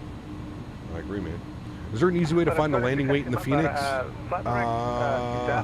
Yes, middle one at the bottom right should say gross weight, GW, gross weight. That's your weights. So the middle panels, the middle two screens, the bottom right should show your weight down there. Steel. Transat 990, fly direct Davna. Direct Davna, Transat 990. Okay, that was 201. That was 2. For Air Transat 990, fly direct Davna. Direct Davna, Transat 990. All right, I'm going to switch this over to vertical speed. Sunny 26, 3210. Keep 210 in the box. 26.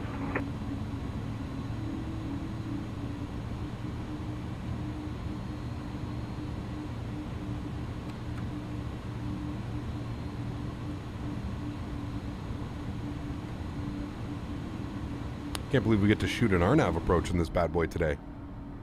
Real nice. I thought for sure they had ILSs here in Punta Cana. There's the airport, chat. So you have to be careful. We want to run, we're going for runway 8, not runway 9, runway 8. So that's the left side. If you have a look at the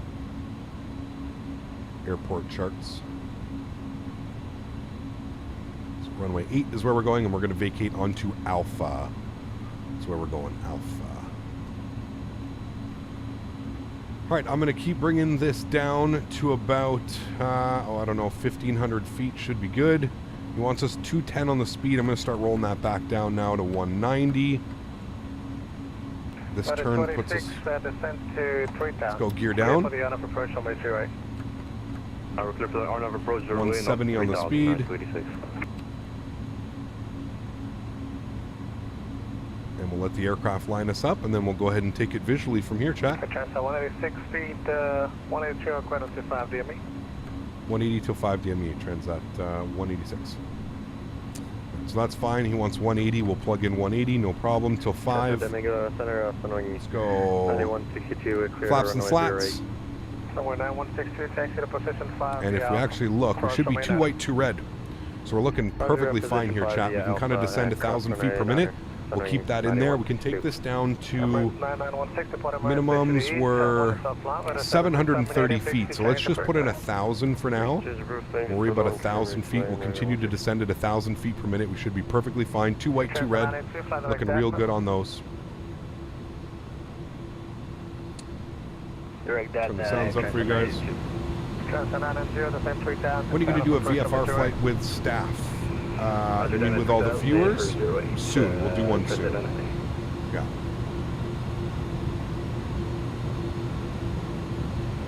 Been airborne for 3 hours and 50 minutes, chat. We might be a little bit early here.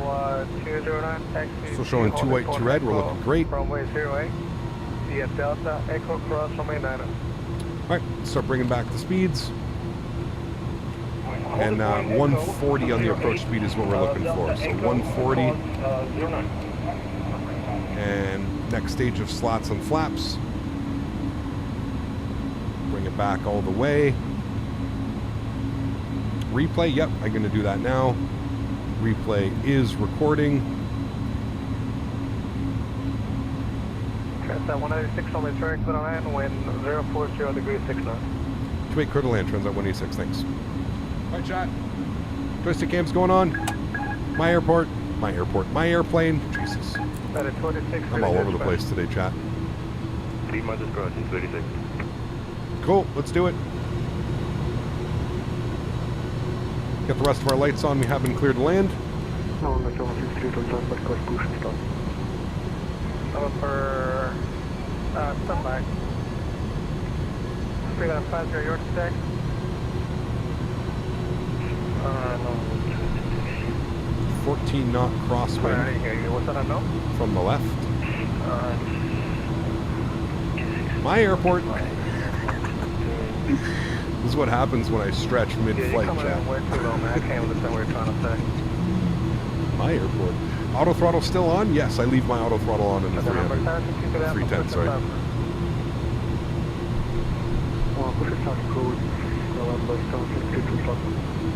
Your airport. Roger that, Cat. Your airport. Look at the trees. 210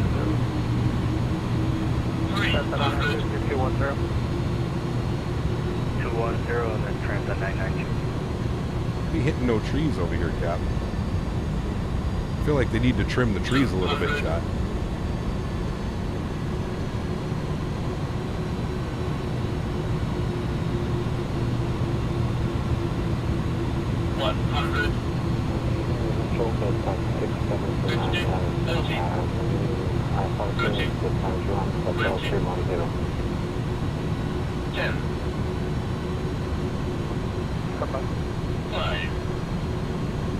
I don't know why my auto throttle didn't cut there, but we're down, no problem. A 12 foot per minute. Okay, chat, we're taking it. The auto throttle did not cut there. I don't know what was going on with that. It's supposed to cut at 20 feet. It did not cut. Anyways, we're down. Reverser stowed 60 knots. Auto brake off, ladies and gentlemen. Welcome. Taxi to position 3 via Alpha cross runway 9. Alpha position 3 will cross runway 9 or an Alpha. Thanks, 3TC. Transat 186.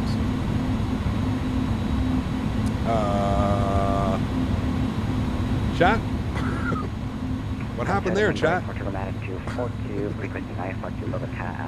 the hell? Transat 982, descend 3000, clear of approach on Metro. Well, there you go. Eden, thanks so much for support, my friend. Appreciate you being here. Welcome, welcome. Sorry, 286 on Metro, clear on land, wind 040 degrees 6 knots. 0 clear to land, 286. Yeah, it's a lot of trees. They need to trim those trees there on short final. That's a little bit much. A little bit much. Chat, we made it. Stop the clocks. 3 hours and 54 minutes, chat. We are 4 minutes early. I'll give you a little wing view here. Bring those up. There we go. Cool. So, having that turned off definitely gives me a little bit more... I can definitely turn the airplane better. It's not so crazy, but I don't know what turning is going to be like, to be honest. Yeah, I don't know why the auto throttle didn't cut there, chat. That's my, I don't know what caused that. It literally was not, and like, I was like idle on, you know what I mean? Like I was idle on that too, and it wasn't doing anything. So that's a little bit concerning. I'm not quite sure what was causing that. Yeah, holy macaroni. We just made that legal too, like we were just in the touchdown zone. Land mode must be activated for it to idle. Oh, I didn't even think about that. So all I had to do was just put land mode on and we would have been fine? Thank you, Cap Chad. I appreciate that. Now I know, man. I would have never guessed, dude. I would have never guessed that that's what it was. Interesting. Okay, thank you, man. Appreciate that. Okay, yeah, it's literally impossible to turn the airplane without this turned on. Nose wheel steering. Or wait, maybe I guess you have to turn that off when you're like on the runway? Ooh, maybe that's what I have to do to make it a little bit smoother. Turn the nose wheel steering off. I wonder if I can toggle a button to that. Because that's definitely what it is. Like, I wish I'm going to have to turn off nose wheel for that. There we go. Well, there we go. Captain Chad, thanks for that, man. Now we know. We have to put it in the land mode. Look what I and Dan said. Uh-oh. iniBuilds is here. Sorry, iniBuilds. Apologize. It will only retard if land is activated. Got you. All right. All right, all right, all right. There you go, chat. You learn something every day. Either way, we got it down in the touchdown zone, so we'll call that a safe one. Let's get the replay tab open. We're going to stop the recording. I'm literally going to leave. Okay, I'm going to leave that. Hopefully, we get the replay of that. Hopefully, we get the replay. I'm not quite sure if it's going to work yet, chat, but we'll find out. APU is spooling. It says that it's almost unavailable. He gave us stand 3. So we're going in right here, chat. It is a beautiful sunwing, yeah. Wind 040 degrees 6 knots. Center land, runway 08, Transat 990.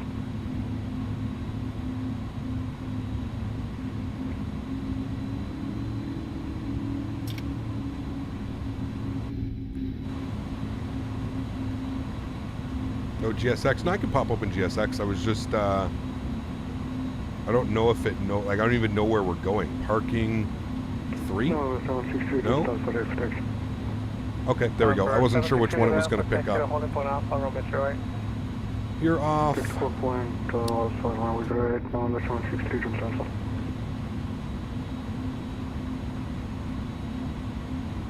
So what I'm going to check is maybe I can't turn off the engines, chat, to do a replay.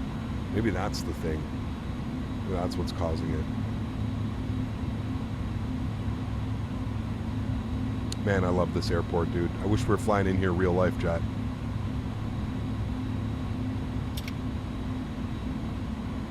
That Sunwing plane is you? Awesome, man. Great choice of livery.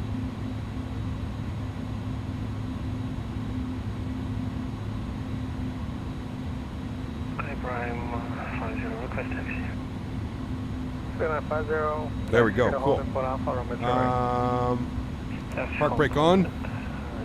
See, he won't dance for us until we turn the engines off. Okay, replay is still available right now. We're doing a test here, chat. We're doing a test to see if replay disappears when we turn that off.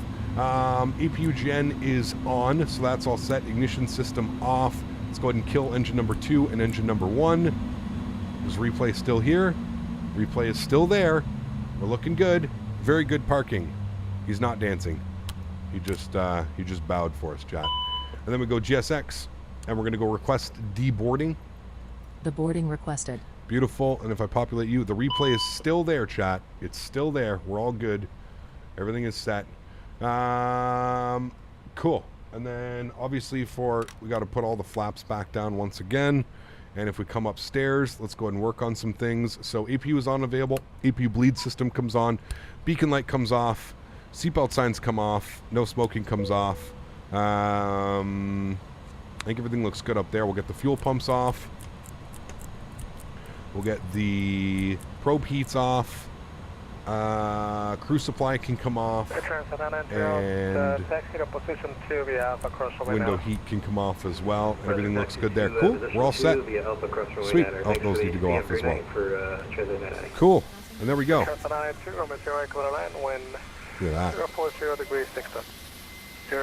Tell me that doesn't look badass, chat. With the Sunwing in the background like that, my goodness.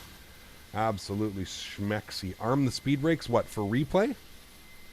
Arm the speed brakes. The replay's still there, chat. We're still good on the replay. Everything looks to be good. I don't know how we screwed this up last time, but... Is that your softest landing, a -12? We got a -7 before. But again, like, when you get to be that, like, the only reason that landing was that smooth is because we kept pitch the whole time, right? Like, the speed was still up, so it basically just kept that whole pitch the entire way. That's the only reason that was like that. But still. There we go. They're deboarding. I don't know what's going on with the passengers. They should be deboarding here as well. Oh, you know why? The passengers are waiting for the passenger bus to come. I hope somebody makes a profile, because in real life, you walk out the airplane and you just walk behind this red line right here. They have like marshalers standing at every airplane, but you just walk behind the red line and then you go into the terminal. I think right now what they're doing is they're waiting for the passenger bus to come in, and do their thing. But regardless, what a great stream, man. Thank you everybody for being here. I appreciate you again. If you haven't done so, guys, don't forget to smash down that thumbs up button.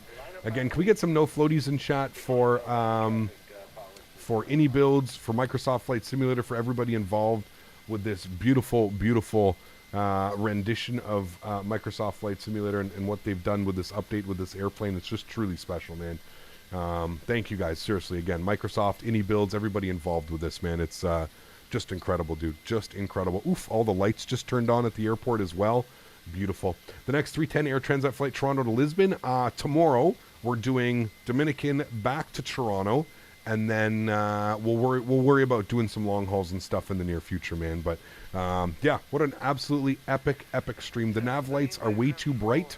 I don't know, man, maybe, like I said, I don't know. I maybe a little bit too bright. They almost look like landing lights. I'm wondering if this is just, they're rendering like that. But yeah, pleasure to be here. Glad to see people enjoying her. Hey, man, you guys did an incredible job, dude. It's a blast to fly, man. And like we just learned, I'm learning something every day. I didn't even know that I have to have the land. So just to clarify, chat, everybody's in chat or iniBuilds. So if even all I had to do there was have the land button illuminated, even though I wasn't on any type of landing procedure, I was just doing an RNAV approach. All I had to do was have the land button illuminated, and the auto throttle would have cut itself like it usually does at 20 feet. Correct? That's what we were saying. That's what you guys were trying to let me know, or that is it. Land has to be active. Okay, so just the button has to be illuminated, correct? Or is there anything else that you need to do? Airbus says no auto throttle for NPAs. Okay, got you. So no auto throttles on RNAV approaches. So technically I should have been manual throttle there, is what you're saying. Okay, I'm going to have to remember that and practice that for RNAVs. For our RNAVs, no auto throttles, chat. But let's say, iniBuilds, let's say if you're here, no, your land modes have to be active, localizer, and glide slope. Oh, okay, so regardless, it wouldn't have worked on the RNAV approach. Is that what you're saying? I think land on FMA. Okay, so even if I had the land button executed there, it would not have cut the power. Is that what you're saying? Because it was an RNAV approach, it will only do it if localizer and glide slope is captured. Other than that, it has to be manual throttle. Is that what we're saying? That's why my auto throttle wouldn't slow down. I had to disconnect. I was confused. Yeah, that makes sense. Again, it's kind of like a redundancy or just in case the systems do that. Okay, got you. Thank you, guys. Appreciate that. So now we know. If we're going to be shooting any type of RNAV visual, we need to be auto throttle. Auto throttle needs to be off, which makes sense. Hey, the more you know. I'm sorry if you guys were spamming that in chat when I was on arrival. I apologize if any of you missed that, but that's awesome, man. Yeah. Very, very cool. We landed a YYZ with a minus 166. Nothing wrong with that at all, man. That's a perfect landing. We had a 168 yesterday. A 168 and a 112. So, absolutely awesome. So great to have you guys around for moments like this. Thank you very much, iniBuilds. Yes, 100%, man. Absolutely awesome. All right, chat. Let's go ahead and disconnect from the VATSIM servers. Thank you to all the controllers. Thank you to everybody who flew with us today. You guys are absolutely awesome. Appreciate y'all a bunch. You guys are absolutely awesome. Thank you, thank you, thank you. Let's go ahead and restart the Kutao script here. That's going to go ahead and remove everybody. I'm going to jump inside the aircraft quickly, and I'm going to go to the doors, and I'm going to just go ahead and close everything so we can watch our replay. That is all good. I'm going to get you to go bye-bye as well. All the doors should be closed here in a second, and fingers crossed, we should get the replay. It wasn't working yesterday. I don't know why, but the replay should be working now. Everything is closed. If I hit the play button, hey, that's fine. Don't worry about that. It's just going to yell at us a bunch, but don't worry. That's fine. Let's come over here. Uh-oh, we're getting stick shakers and everything, chat.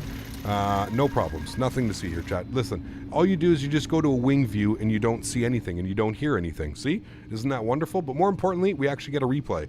And I should have turned all the lights on for the replay. We're not going to have any lights. So what I'll do is I'll just bring this, I'll bring the time back a little bit to when we landed. Probably a little bit more like that. There we go. Now we won't see so much. Cool. Sweet. Well, everybody, that's going to go ahead and do it for today's stream. I want to thank all my mods, my donators, my sponsors, everybody involved in this channel who helps support in the monetary value. I truly do appreciate you guys. You guys are absolutely awesome. Thank you all so much for the support today. It really means a lot. I'm glad you guys are enjoying these flights. I'm glad you guys are able to tune in and learn something, learn flying this beautiful airplane. I think everybody should know how to fly this airplane, especially now that it is free within here. So thank you all so much for the support. I really do appreciate y'all. You guys are absolutely amazing. We've got one more flight to do this week, chat. One more flight, and we're going to finish it off with a bang. Tomorrow, doing the return flight, Punta Cana, back to Toronto, 3 hours and 50 minutes on the flight time, something like that. Should be absolutely awesome. I'm very excited for it. It should be a lot of fun. I'm sorry that I have to end this stream so abruptly after us being here for almost 5 hours together, but I got to get in the shower and I got to get going. So thank you everybody for the support. I appreciate y'all. Y'all are absolutely amazing. Again, huge shout out to Thrustmaster's tomorrow is Thrustmaster. Today we're giving a huge shout out to iniBuilds and Microsoft Flight Simulator for just delivering us something so incredible. This simulator is just, my goodness, man. Every update that comes, it's just absolutely incredible. It just keeps getting better and better. So thank you all so much for being here. I appreciate you. To those of you that can't afford to donate using a monetary value, I still want to thank you guys just as much for supporting the streams. I appreciate every single person that's here and hanging out with me. You guys are absolutely awesome. So thank you all so much. Hey, at least we got a touchdown in the touchdown zone, chat. That was incredibly buttery. Like, holy macaroni, chat. Now giving us a -11. Oh boy. Well, there you go. Chat, maybe we just leave the auto throttle in at all times. Yeah? We leave the auto throttle in and boom, look what happens. You get those beautiful, beautiful landings. All right, chat, I'm going to leave you all with some replays. You guys have yourselves a great Sunday evening. I'm looking forward to doing the return flight with you guys tomorrow. Happy landings, my friends. Peace!